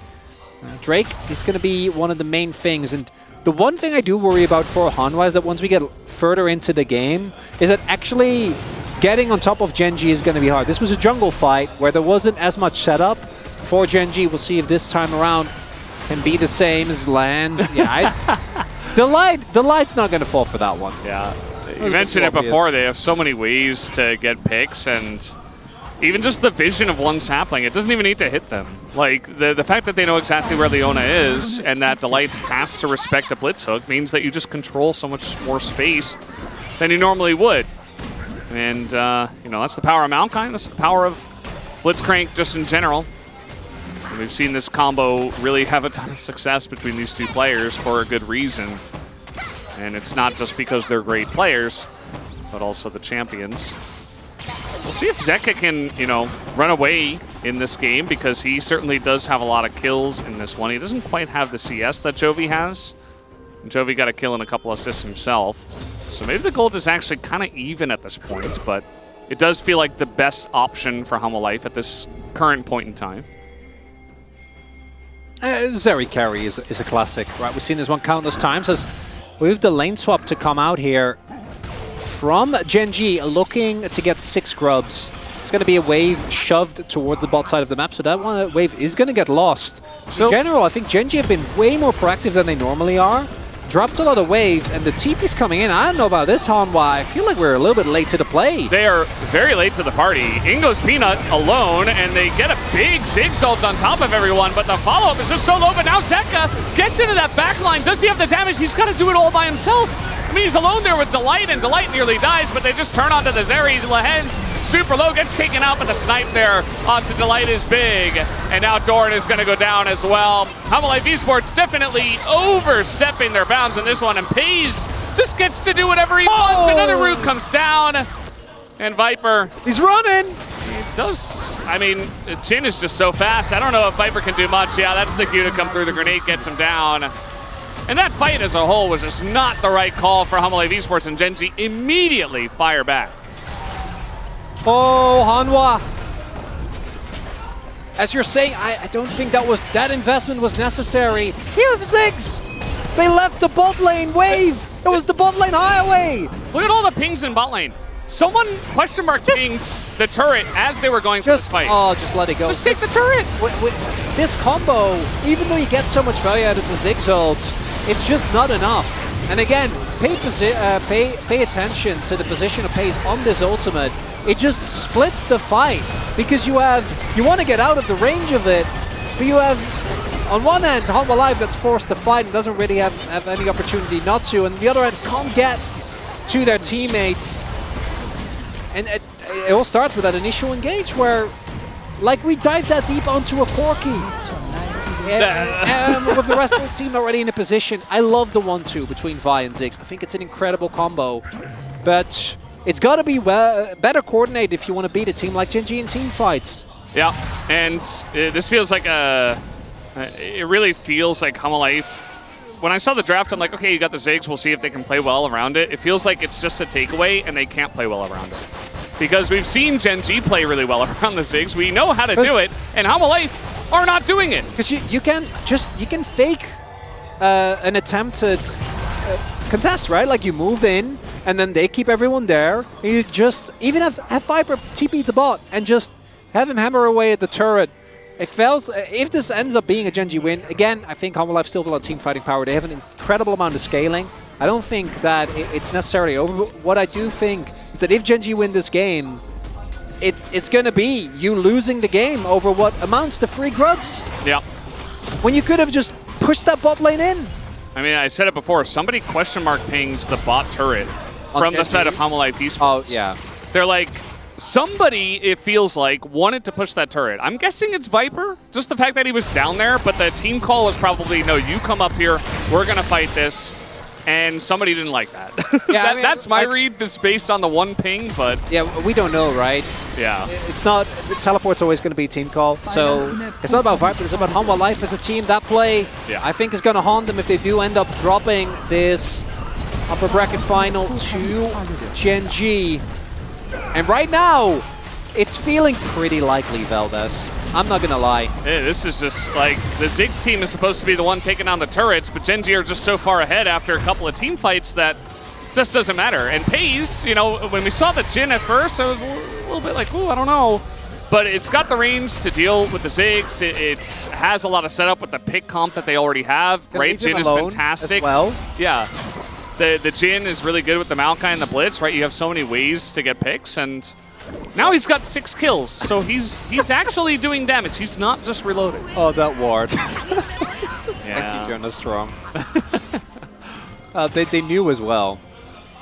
Even pros sometimes miss their ward spots. This is definitely going to be... This is a very slow dragon. 2 of the high-value drakes are also already taken away. So if this ends up being a chem sack, I don't think Humble Life's going to be too bothered by this dragon specifically. Blitz shield value. Yes, that is true. Sante as well. Yeah. You got to lock it, you know? No, it's Ocean Soul. It's been very, very oceany, hasn't it? Yeah. Like the second and the third? They've had a lot of these in playoffs, I do know that. Ocean feels very good for both teams. Yeah. I mean, obviously, it's not as good as like an Infernal, but you got to deal with a lot of poke from the Corki or the Ziggs, depending on what side you're on. Obviously, Jin factor in. We're going really hard on this. This is a Cassante. I don't know if they can kill him. The all out, and Keen is just kind of 1v4ing. He's got a lot of help with his teammates from the jungle as everybody from Life is here, and they're actually able to turn this one around. They take down both Keen and Lehens, and Pays, unfortunately, by himself, not able to trade enough back. As Chovy is, it looks like, going to be able to take down this inner at least. Yeah, he has 6 grubs. That inner is gone, but that's a good trade for Hanwha, right? You get inner for inner, but you get a bunch of extra kills, so I don't think you're going to be too sad about it. When I saw that Pays would come down, I was really certain this was going to be an unmitigated disaster, but Hanwha Life actually do a good job. Most of the damage goes into the Light, who is a level 6 Leona, so it doesn't really matter that much to the overall play. And crucially, Canyon, not there. So without the Maokai to actually keep everyone in place, without the Maokai to stall on CC, it actually ends up being a very successful play. Straight up 5 people towards this top half of the map. And this is where it looks a little bit dicey, but again, there are a lot of tanky members. They're able to get the turret down as well, thanks to the Ziggs. So nice showcase of the value of the pick there in that little moment, meaning that they don't have to worry about the turret, and then Pays alone, obviously, not going to do enough damage in that fight. Yeah. Feels kind of sad for Viper here. He's trying to have presence in mid. He's trying to drop some bombs, but really he's just on wave clear duty. Because from behind, this is essentially what the Ziggs does. At least, as you mentioned, which was a good call, he was able to push with his team in topside and get value out of that satchel. But outside of that, he's just going to be hanging out in mid. There's a lot of warding there from the side of Gen G, as they are still a pick comp, and Viper has to really respect that and not overstep his bounds. So Gen G, their side, they have this massively fed Jin, but they've also got Chovy on Corki, who is still just hanging out and farming and getting very big himself. That's a Maokai ultimate, even gonna force a flash. Yeah, he doesn't have cleanse, right? So like if he gets tagged by that, he just dies. Gets hooked. That'll be the end of it. And Zeka, that's actually one of the big win conditions for Hanwha Life. Is Zeka on the Zeri, sitting at 5 kills. Yeah, CS deficit, but still on a pretty good level when it comes to item. You see relative item parity there for him. And he's going to have to come up huge if Hanwha Life want to win. The one upside is that I do think that as good as Pays' positioning has been, if you ever get a flank, if Peanut can ult Pays, Pays just dies. Like, there's just not really anything he can do about it. And this Gen G composition is, again, one that is pretty reliant on keeping both Pays and Chovy alive for at least a good amount of the fight. There's double locket, as Veldis so gracefully points out to me. Also, like, they're also playing into Maokai and into Cassandra. I really wish we wouldn't have gone for double locket. Yeah. I'd rather see... I don't know, there's a ton of utility items we can go for, right, that we've seen. Wouldn't even mind. This is one of the games where, like, you know, Leandri's on Canyon with the amount of poke that you have. I didn't think I'd ever see the day where you were saying that Maokai should build AP, but Leandri's is just that strong. Just a little bit. It is. Yeah, I know they nerfed it repeatedly, but this is, you're also full AD. You have a limited set of carries, unlike the previous game where they obviously had the real carry in top in the Nasus. It's kind of a pick comp dream where you control all of the vision. Oh, yeah. Because it just makes your picks much more reliable. Somebody's going to have to check eventually, otherwise you just give away a free Baron. And it's not like Gen G's Baron damage is that slow either. Like, yes, they have a Jin, but they also have Corki. So, decent amount of damage that could go into that Baron if they ended up starting it. It's still very early on in this game, so not going to do so just yet. Just kind of hold on to their lead.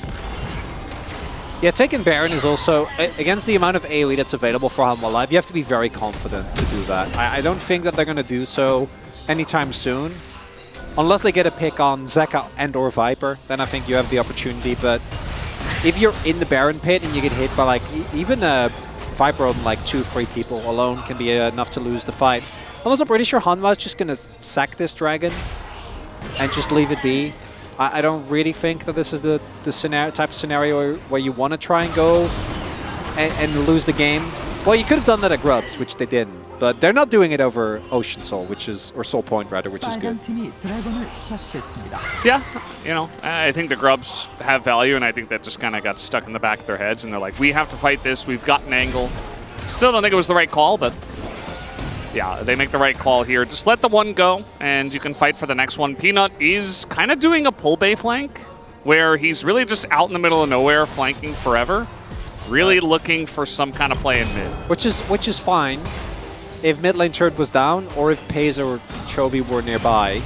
Paze technically is, but he also has his entire team with him. Yeah, it's Gen G who are engaging, actually, and there's the root. That is going to be a hook, and it's a Leona, but it just doesn't matter. It could have been anyone. And now HLE Esports, they don't have anywhere to go, so they just have to fight 4v5, make it 3v5. And Gen G, they're going to have this Jhin to open up and continue with the hooks, and there you go, the knock-up as Doran gets in front of it, says, get down, Mr. President, but Doran is also going to be taken out.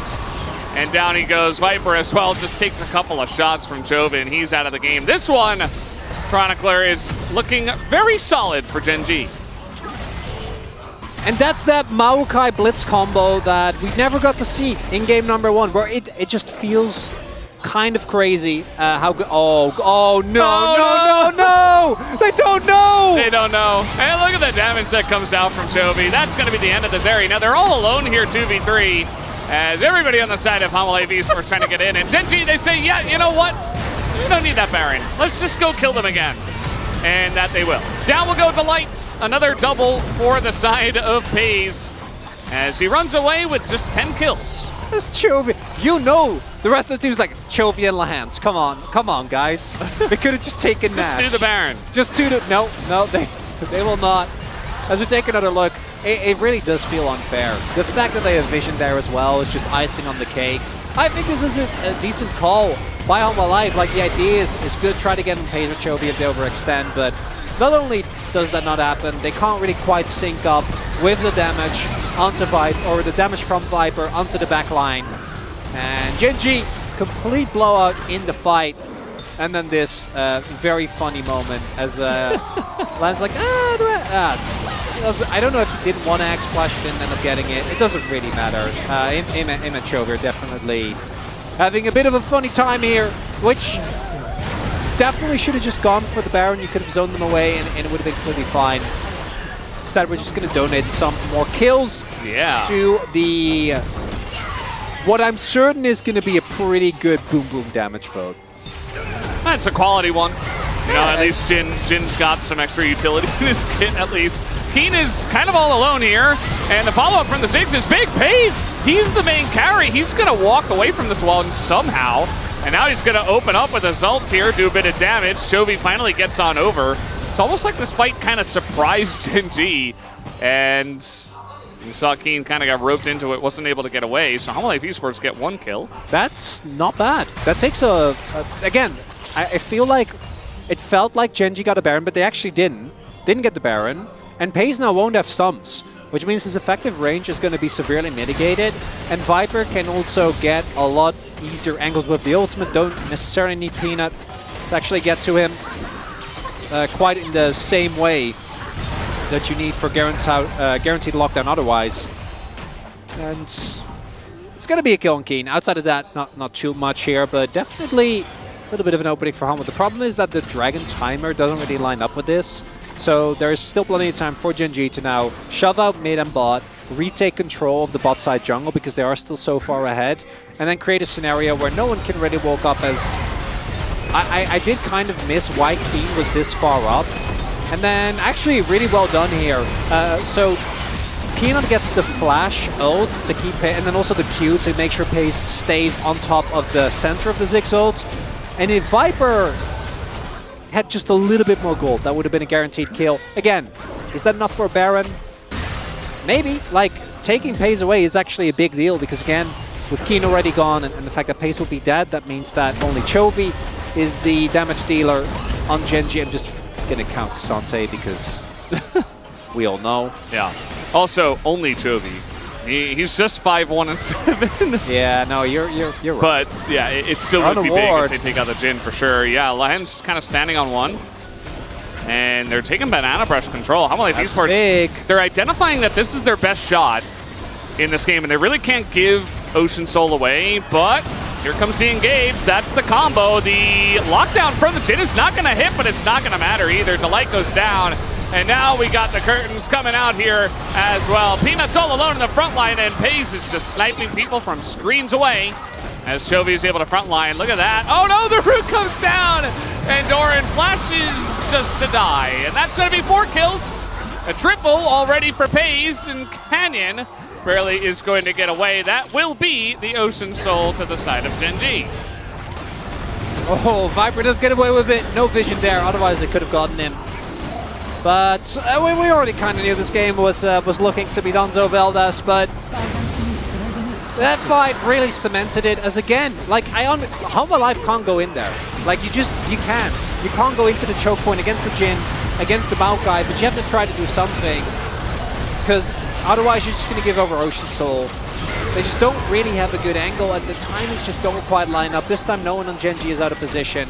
Paze is laying down supported fire. Counter-Strike times out just as Doran flashes and Paze gets the final auto. And I'm telling you... Penta! If Chovy didn't get the kill, I actually think they would have chased for Viper. Yeah. 100%. For the Penta, you have to. You have to. It's Jin as well. I mean, how many times is that going to happen? Delight, yeah, he's dead. I'm not sure if he's trying to bait or what, but then Viper's going to hook, so he baits his 80 carry Ziggs, but now getting into the back line, they might be able to take that Pace. No! They're able to peel for him just barely. And Zeka, unfortunately, he's been fed this whole game, but he's just not able to play the game. One shot comes in. Lahens. Come on, Lahens. They're like waiting for him to get a hook. He doesn't have it up yet. Finally gets it. And maybe now? No, Zeka's gonna cower behind the turret. What else can you do? As he is alone in this top side. Meanwhile, Chovy is 7-1 and 12. We haven't mentioned him yeah. the entire game. He just sits there and does a bajillion damage. Oh. Just so reliable. Now you made me think of Dun Dun. All reliable himself. This is to me very similar to the Kalista game, where I feel like it still feels like Lahens is kind of the main character with how the early game played out in particular. But man, this Jin pick, it's easy. These are the type of dream Jin games that, and then this fight isn't really like they've already won, right? At this point, the gold lead is basically insurmountable. The fact that they he just walks it off. He has Ocean Soul, he has his cleanse. That's more than enough. But in these type of engages where you have such a big effective range and you can like get a couple of autos and then walk back and set up supportive fire while still allowing your team to CC, while still adding extra damage with the flowers. Viper doesn't seem to have a satchel. That's the root from miles away, and there you go. He is dead. As Legendary, again, is Paze, and he's got 16 kills. Zonya's here for Chovy, you point out. That's Very not a thing anymore! It is now.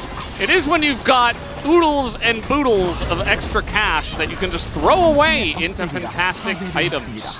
I'm a big Zonya's fan, if you didn't know. Here comes Gen.G, looking for the final push to end the series and book their ticket to Gyeongju and be in our grand finals here for LCK Summer 2024. We'll see if they could do exactly that. One shot could do it on a Zeka, but he's going to get escorted out by Peanut. And the turrets are basically paper, and they don't even have a Ziggs. One last try from Humble Life Esports. They throw themselves into it, as Zeka actually will take out Keen in the fountain, who brought himself into the fountain. And now Zeka does eventually go down. Doran not able to solo a Jin as Jax. And that's going to do it, guys. Game number 4 will go into the hands of Gen.G. One last hook from Lahens onto Viper, just to really send the message and send him home for now to wait in the lower bracket. Gen.G will be your first team in the grand finals. The development of Lahens and Paze into an absolute god-tier bot lane has been a pleasure to watch.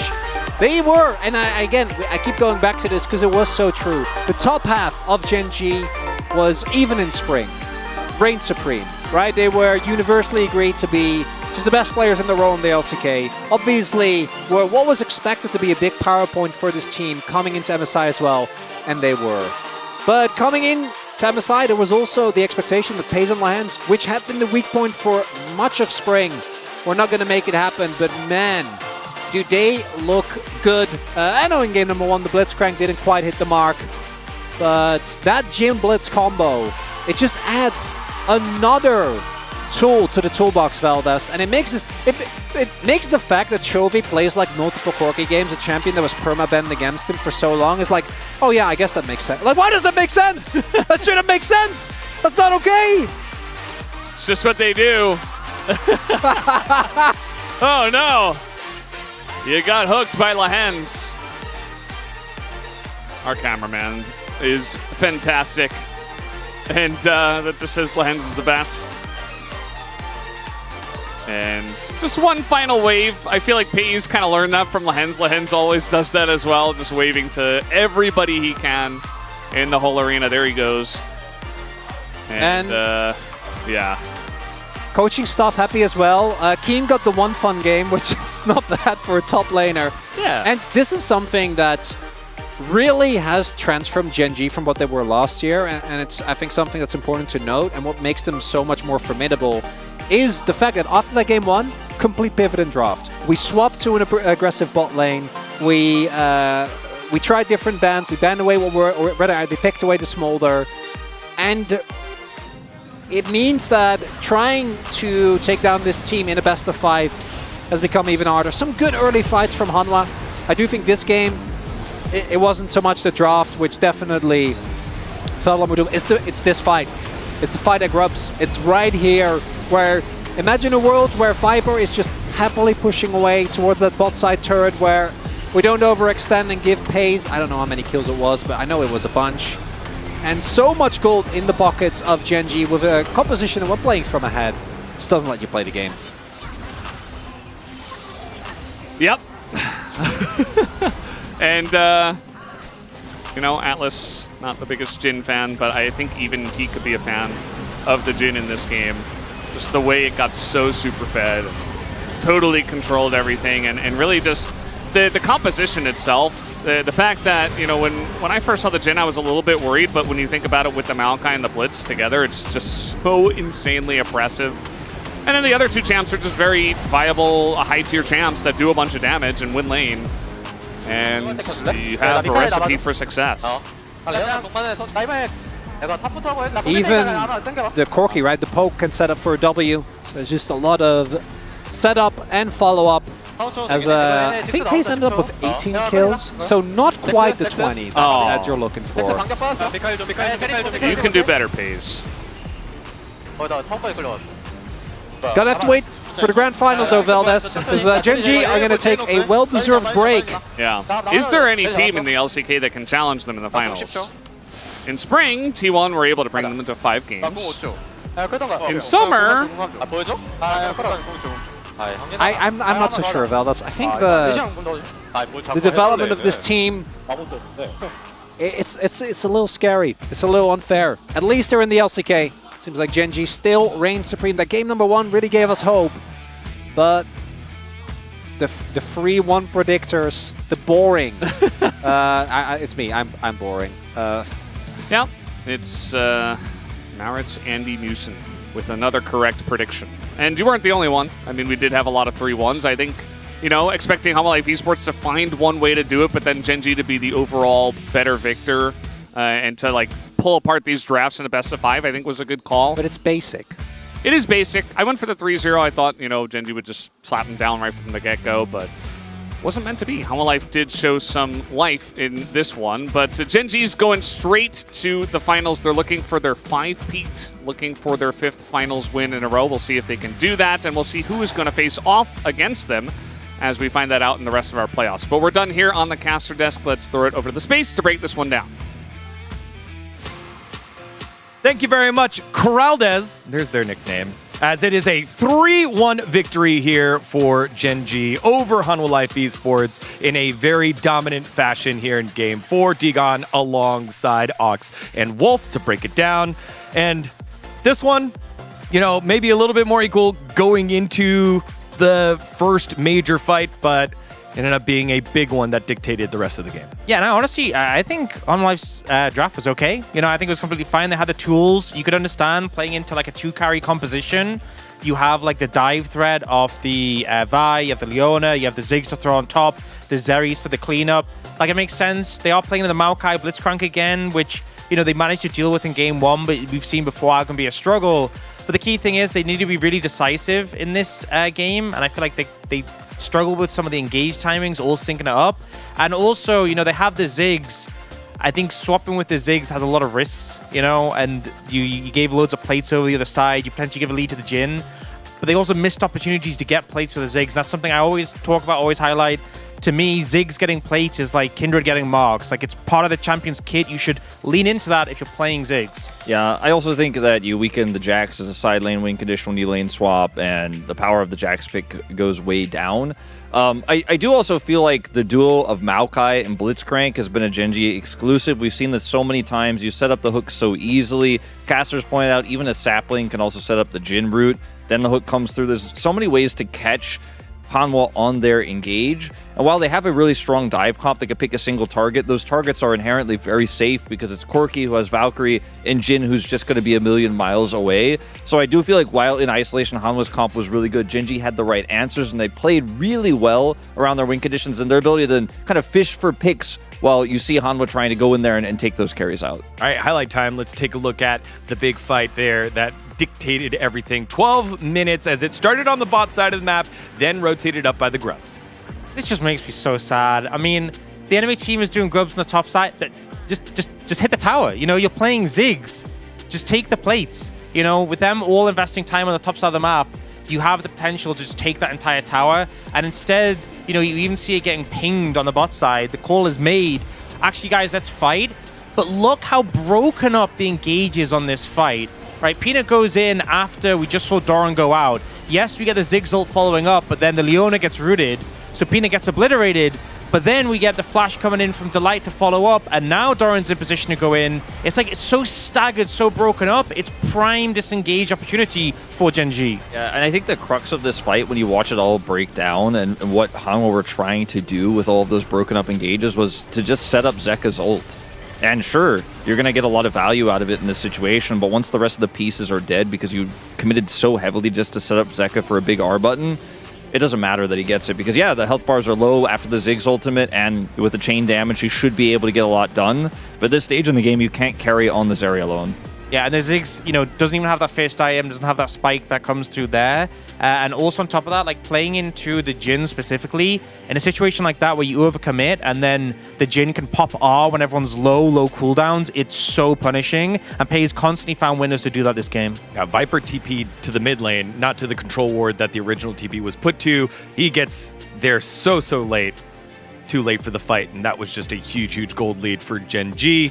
And then they close it on out in the mid lane at 22 minutes, where there was no way back here for Hanwha Life. But, you know, maybe an opportunity, but Gen G just shut it down. We get to see the combo really well. Those Doran's positioning here, I think this was a really nice idea here for the side of Hanwha. Like, okay, Doran's on the cross, Maokai ults out. Like, the setup was very good. But guess what? Blitzcrank gets a hook. You know, and that's what I was talking about, and how while you're trying to force these fights, while you have good dive, Hanwha Life, as they're trying to set up these engages and get these picks, Gen G to strike first, because their comp also has great pick. They have so many ways to set up, and then once you lose a single target because the hook comes through, your whole setup is ruined. Yeah, they don't have Maokai ult, but they're up a player. They're so far ahead of the game in the game at this moment, and just all these threats that they have make Hanwha's dive comp feel so shaky. Yeah, and the play does continue a bit longer. We see the Baron actually get stopped to finish off some members of Hanwha Life Esports, but I feel like especially compared to Game 1, it's kind of, we see the difference between, particularly if the Blitzcrank Maokai, if you make a single mistake and let it get ahead, they can really set the pace of the game so easily. And I feel like that's why you need all your fights to be flawless. Not something in that first game, they were a lot more convincing. And in this one, it just felt like, you know, They obviously messed that one up around the grubs, and then it became so much harder from there, but it also felt like really Life Esports kind of run out of steam at a point. Yeah, so many different styles that we got to see from Gen.G today. And I think that leads us to POG, where there are so many different vote potentials, vote candidates here. So who is the POG for game number 4 as we close it out? And it is Pays. Too many kills, too much damage, over 1,000 DPN, 28 KDA. 100% kill participation, like throughout the entire game with so many kills, is kind of crazy. But Pays has just been putting out banger performance after banger performance during playoffs. And, you know, there were some people who are questioning his position as first and All-Pro. He is really making the case for why that was justified, because he's just been taking names, and especially going up against Viper in this series, a player who is so renowned. There was a definite AD gap in this one. Absolutely feels like it, especially when you consider the amount of champions Pays can play, how flexible he is in draft, playing the Kalista, playing the Jhin, right? And playing the Ziggs quite well, which unfortunately for Viper, I don't think we can say about his performance in this game here that decides Gen.G are going straight to the finals. Pays positioning, I think, number one reason why a lot of people voted for him. I voted for Lehens because I thought that extra pick potential of the Blitzcrank and how it ruined some of the dive setups was you know, one of the reasons why they were able to win and had such a good mid game. I think you could have voted for either of them. Chovy did a lot of boom boom. I think that's fair. Sorry, Keen. No votes for Keen. What are you thinking? I mean, I think it's fair. I agree with Wolf's points. You know, I think the bot lane really been having a good one today. But yeah, Pays just having a kind of masterclass in this one. And I mean, there was always the question mark: would HLE even get a game? We definitely saw potential for HLE, but the problem is they need to be above 100% if they're going to be able to beat Gen.G, and to maintain that over a whole series is very hard. But hopefully now, as we said at the start of the day, yes, Gen.G go through the finals, but hopefully HLE take away from this series. So if we do end up seeing that rematch in the finals, we get more of a challenge up against Gen.G. Well, let's take a look at who guessed the predictions correctly here and saw, like all of us saw Gen.G for sure, but who saw 3-1? I did. Yeah, I don't like that you called it a guess, right? That's not what predicting's about, right? You know, I don't guess. I go on vibes and feelings, which is a lot more accurate. It's a little sus. Yeah, I felt like Gen.G were going to be so much stronger going into today that I was very confident in the 3-0, but I guess I should have been an Andy. That's okay. 3-1 Andes here represent. We're correct. Boom. You know who else is correct? Gen.G. And they are standing by right now with interview translations with Deer. Thank you very much, guys. This is Deer for the post-match interview translation, joined by Gen.G, who just took a 3-1 victory in the winners bracket of the 2024 LCK Playoffs Round 3, brought to you by Woori Bank. Let's hear from Keen, Canyon, Chovy, Pays, Lehens, and Coach Kim. Congratulations! Keen, since your first title last spring, you managed to advance to the finals again. How do you feel? Making it to the finals back-to-back feels pretty surreal. It's really fun. I want to do my best. Yeah, Hana Life Esports looks pretty solid today too, making it a close match. So what gave you the most trouble? I feel like the way they set everyone up and positioned everyone actually made us, gave us a bunch of trouble. And we were just really wary of how they were positioning in games 3 and 4 especially. So in game 3, you showcased Nasus's strength and received POG. So with your bottomless champion pool, how do you rate your own Nasus skills? I feel like Nasus doesn't really need a lot of skills or experience. So rather than skills today, I feel like we were in a lot of situation where everything went really smoothly for me to play Nasus. We remember how emotional it was when you won your first title and the finals MVP. So how will you prepare for the finals this time? The last finals, I wasn't really feeling too great, so I want to make sure that I'm at my peak condition when I get to the finals this time around. And Canyon! You managed to secure your 5th LCK finals appearance. How do you feel? I'm just really grateful that I'm able to make it to the finals 5 times in a row. It looked like you were denying a lot of Peanut's jungle picks today, so how did you prepare for the drafting phase? So in game one, because we lost, I feel like if we were to have won the first game, then we would have stuck with our original plan. But I think our coaching staff really just told us that we just have to focus on whichever picks we are confident with and comfortable playing. So I think that's what happened in the rest of the match. So far, your win rate at the LCK finals is 100%. So how are you feeling, and how are you feeling confident this time around? I feel like the preparation process will be the most crucial. So as long as we are ready, I think we will be able to win. And next up, we have Chovy. Chovy, this is your 6th finals appearance in a row. How do you feel? Advancing to the final 6 times in a row. Honestly, doesn't really hit too hard, but I think I just really want to make sure that we win. I'm just happy that we're able to secure that direct flight to the finals. And so every time you meet Zeka in the LCK, you tend to come out on top, and the trend continued today. So how was today's mid matchup? I think it really came down to whichever mid laner is able to win with the most confident pick they have. So the trend in the LCK against Zeka, I really didn't pay attention to that. I don't really care about that. I just think that the most important thing is to play my best. So now then, with your 10th appearance at the LCK finals, you have the first ever LCK pentapeat on the line. What is your resolution going into the finals? My resolutions, honestly, is just going to be the same as always, just playing my best. And yeah, being able to secure the first 5P, it's not an opportunity that comes to everyone, so I want to make sure that I'm the first one to actually achieve that. And Pace, since your debut, you never missed the finals, so how does it feel to secure your 4th finals? I feel like it's really cool that I can always make it to the finals. I want to always do my best, and I'll put in my everything. And in game 2, you showcased a peak Kalista gameplay, and you created a montage play with a champion you played for the first time this summer. So how did you come about this pick? With the Renata and Kalista pick, I thought that we were able to pull off a really good team fight, so I think it's just something that just sort of came up in the moment of the spur, so it worked out really well. How satisfied are you with today's performance? I feel like it was pretty clean today.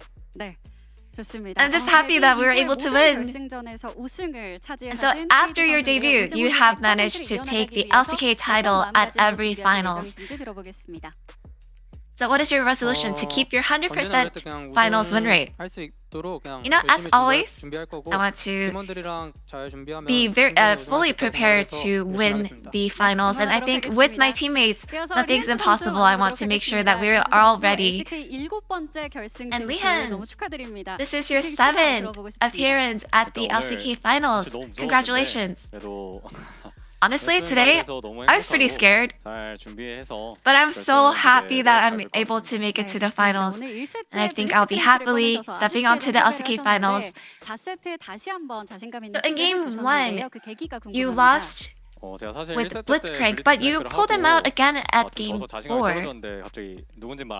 Yeah, honestly, my confidence dropped after losing in game 1. And everyone was saying that maybe I can actually play something different this time around, but Chovy actually pointed out maybe this is a good angle for Blitz. So since, you know, in Chovy we trust, I had to really go with what he told me, and it worked out. You know, so Pace, he was so demanding when he asked for grabs and pulls on Blitzcrank. Even after he got so many kills, he's so greedy. But you know, even if I don't have any grab left, I just have to go with my AD carry. I have to serve him. And I know that we have been receiving so much love and support from the fans. I want to be sure to repay everyone with a great performance at the finals. So thank you so much. And lastly, let's talk to Coach Kim. Following spring, you secured a direct ticket to the summer finals. How do you feel? I am so happy and delighted. Just because our players have been doing so well, we're able to secure the summer finals. I want to make sure that we're able to do well and lift the trophy. And you got a loss win-win-win victory in today's match. So what was the kind of feedback that you gave against Hanwha Life Esports? So we were just trying to split up the meta pick champions between the teams. And rather than being too wary of Hanwha Life Esports, I think we just really wanted to focus on whatever our players are most comfortable and confident with. So your opponent can be Hanwha Life Esports, D plus Kia, or T1. So which team do you think has the best chance at the finals? I feel like just based on today's match, Hanwha Life Esports will be the one to make it to the finals. And for all the fans who are looking forward to the 5-peat, any shout out? You know, 2024 season has been so great. I'm just so grateful for all the love that the fans have provided for the team. And I want to make sure to repay everyone with a great outcome at the end of the season. And that's the end of the post-match interview with Genji, and we'll be joined by Lee Hens shortly after for an in-person interview at the space. So stay tuned. Thank you.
Hello, everyone, and welcome back to the space with a very special guest, Ji-sun, and also Lehens.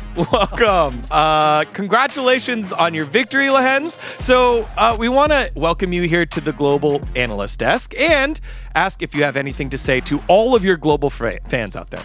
오늘 우선 승리 정말 축하드리고요. 이렇게 LCK 글로벌 방송에도 모실 수 있게 되어서 너무 영광인데 혹시 오늘 글로벌 팬분들께 한번 인사 부탁드려도 될까요? Hello, I'm Lehens. 여긴가요? Lehens. Now, in this victory here, obviously they asked on the broadcast earlier, Blitzcrank was an important pick. We're kind of wondering, is that something that is a strategy built in or something that is asked on the spot? 오늘 앞선 인터뷰에서도 여쭤봤던 것 같은데 사실 블리츠라는 픽이 정말 주요했던 것 같습니다. 이런 픽은 보통 전략적으로 좀 철저히 준비해서 나오는 건지 아니면 밴픽 상황에 따라서 좀 즉흥적으로 결정하게 되나요? 일단 생각은 항상 염두에 두긴 하는데 어느 정도 좀 즉흥적으로 나온 것 같고요. 챔피언이 워낙 리스크가 있는 챔피언이다 보니까 좀 고민을 좀 더 하게 되는 것 같아요. I mean, we always have those pocket picks in mind, but I think most of the time it's spur of the moment thing because those kind of picks always have a very high risk and high return. So we just want to wait until the right moment and just when it's clicking in, we just go for it. You play so many unique picks for the bot lane. Do you watch other leagues or other players for inspiration for unique picks?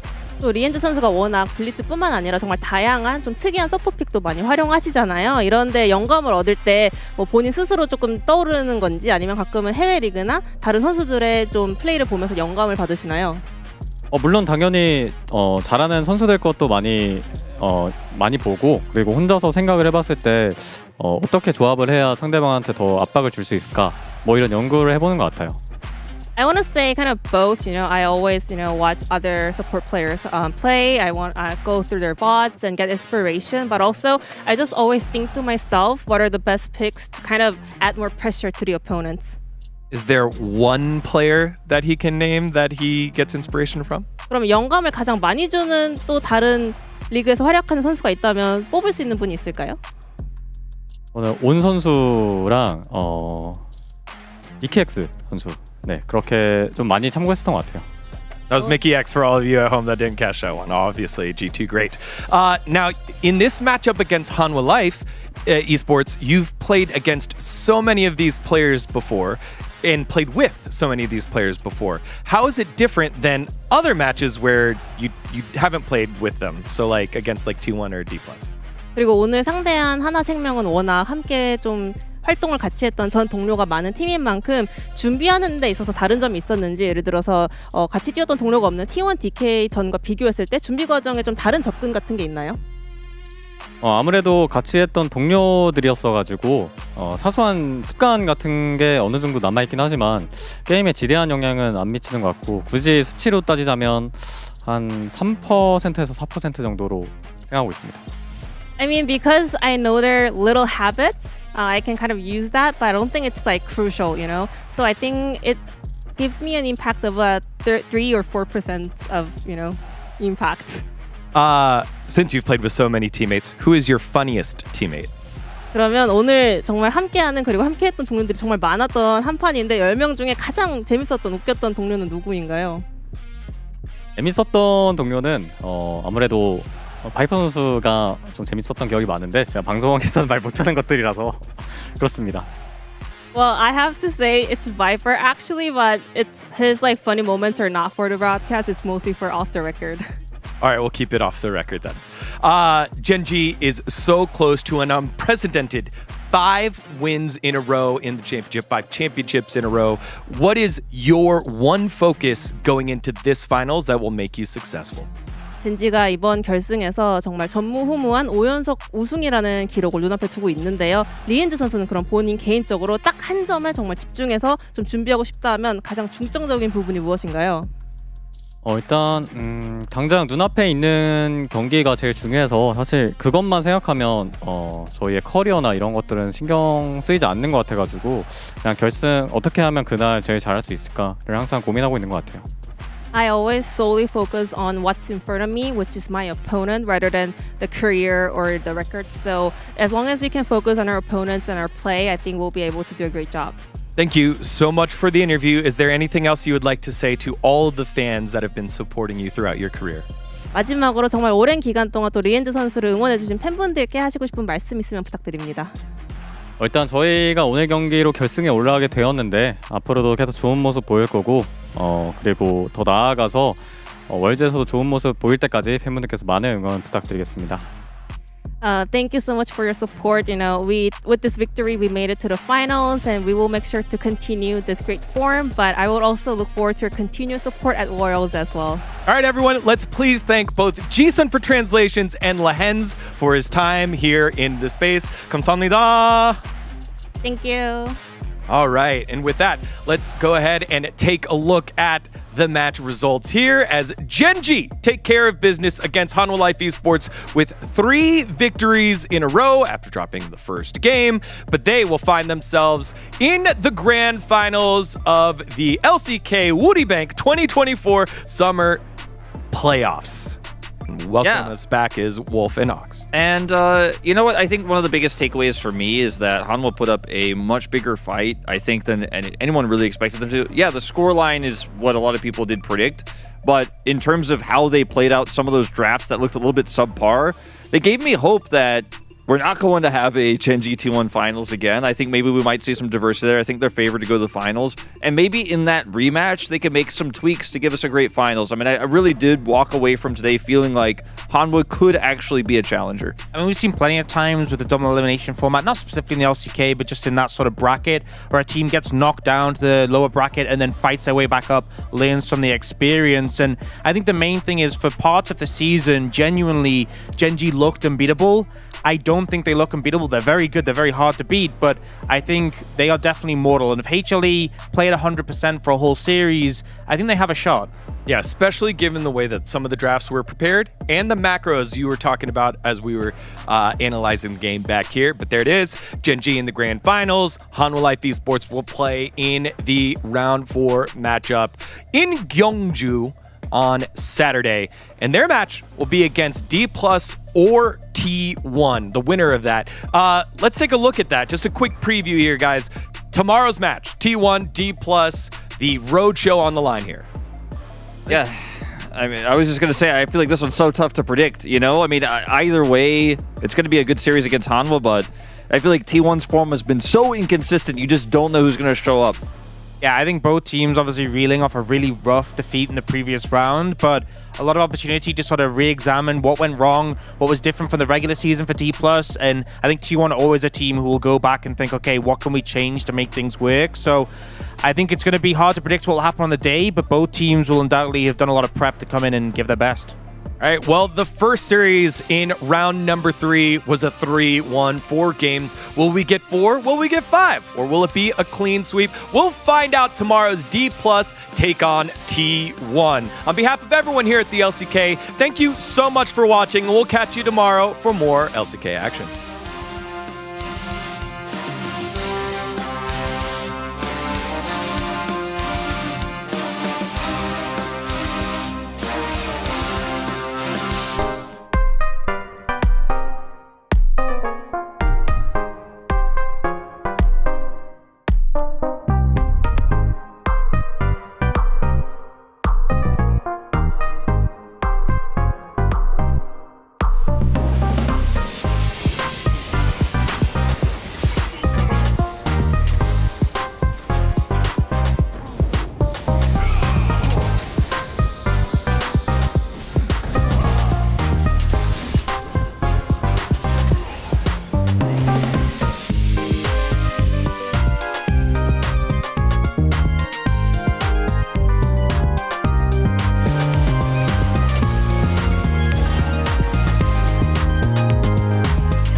이번엔 진짜 죽인다. 부진은 있어도 몰락은 없습니다. T1 승리한다. 본인들만의 색깔을 살렸던 경기들이 확실히 좋다는 생각이 들거든요.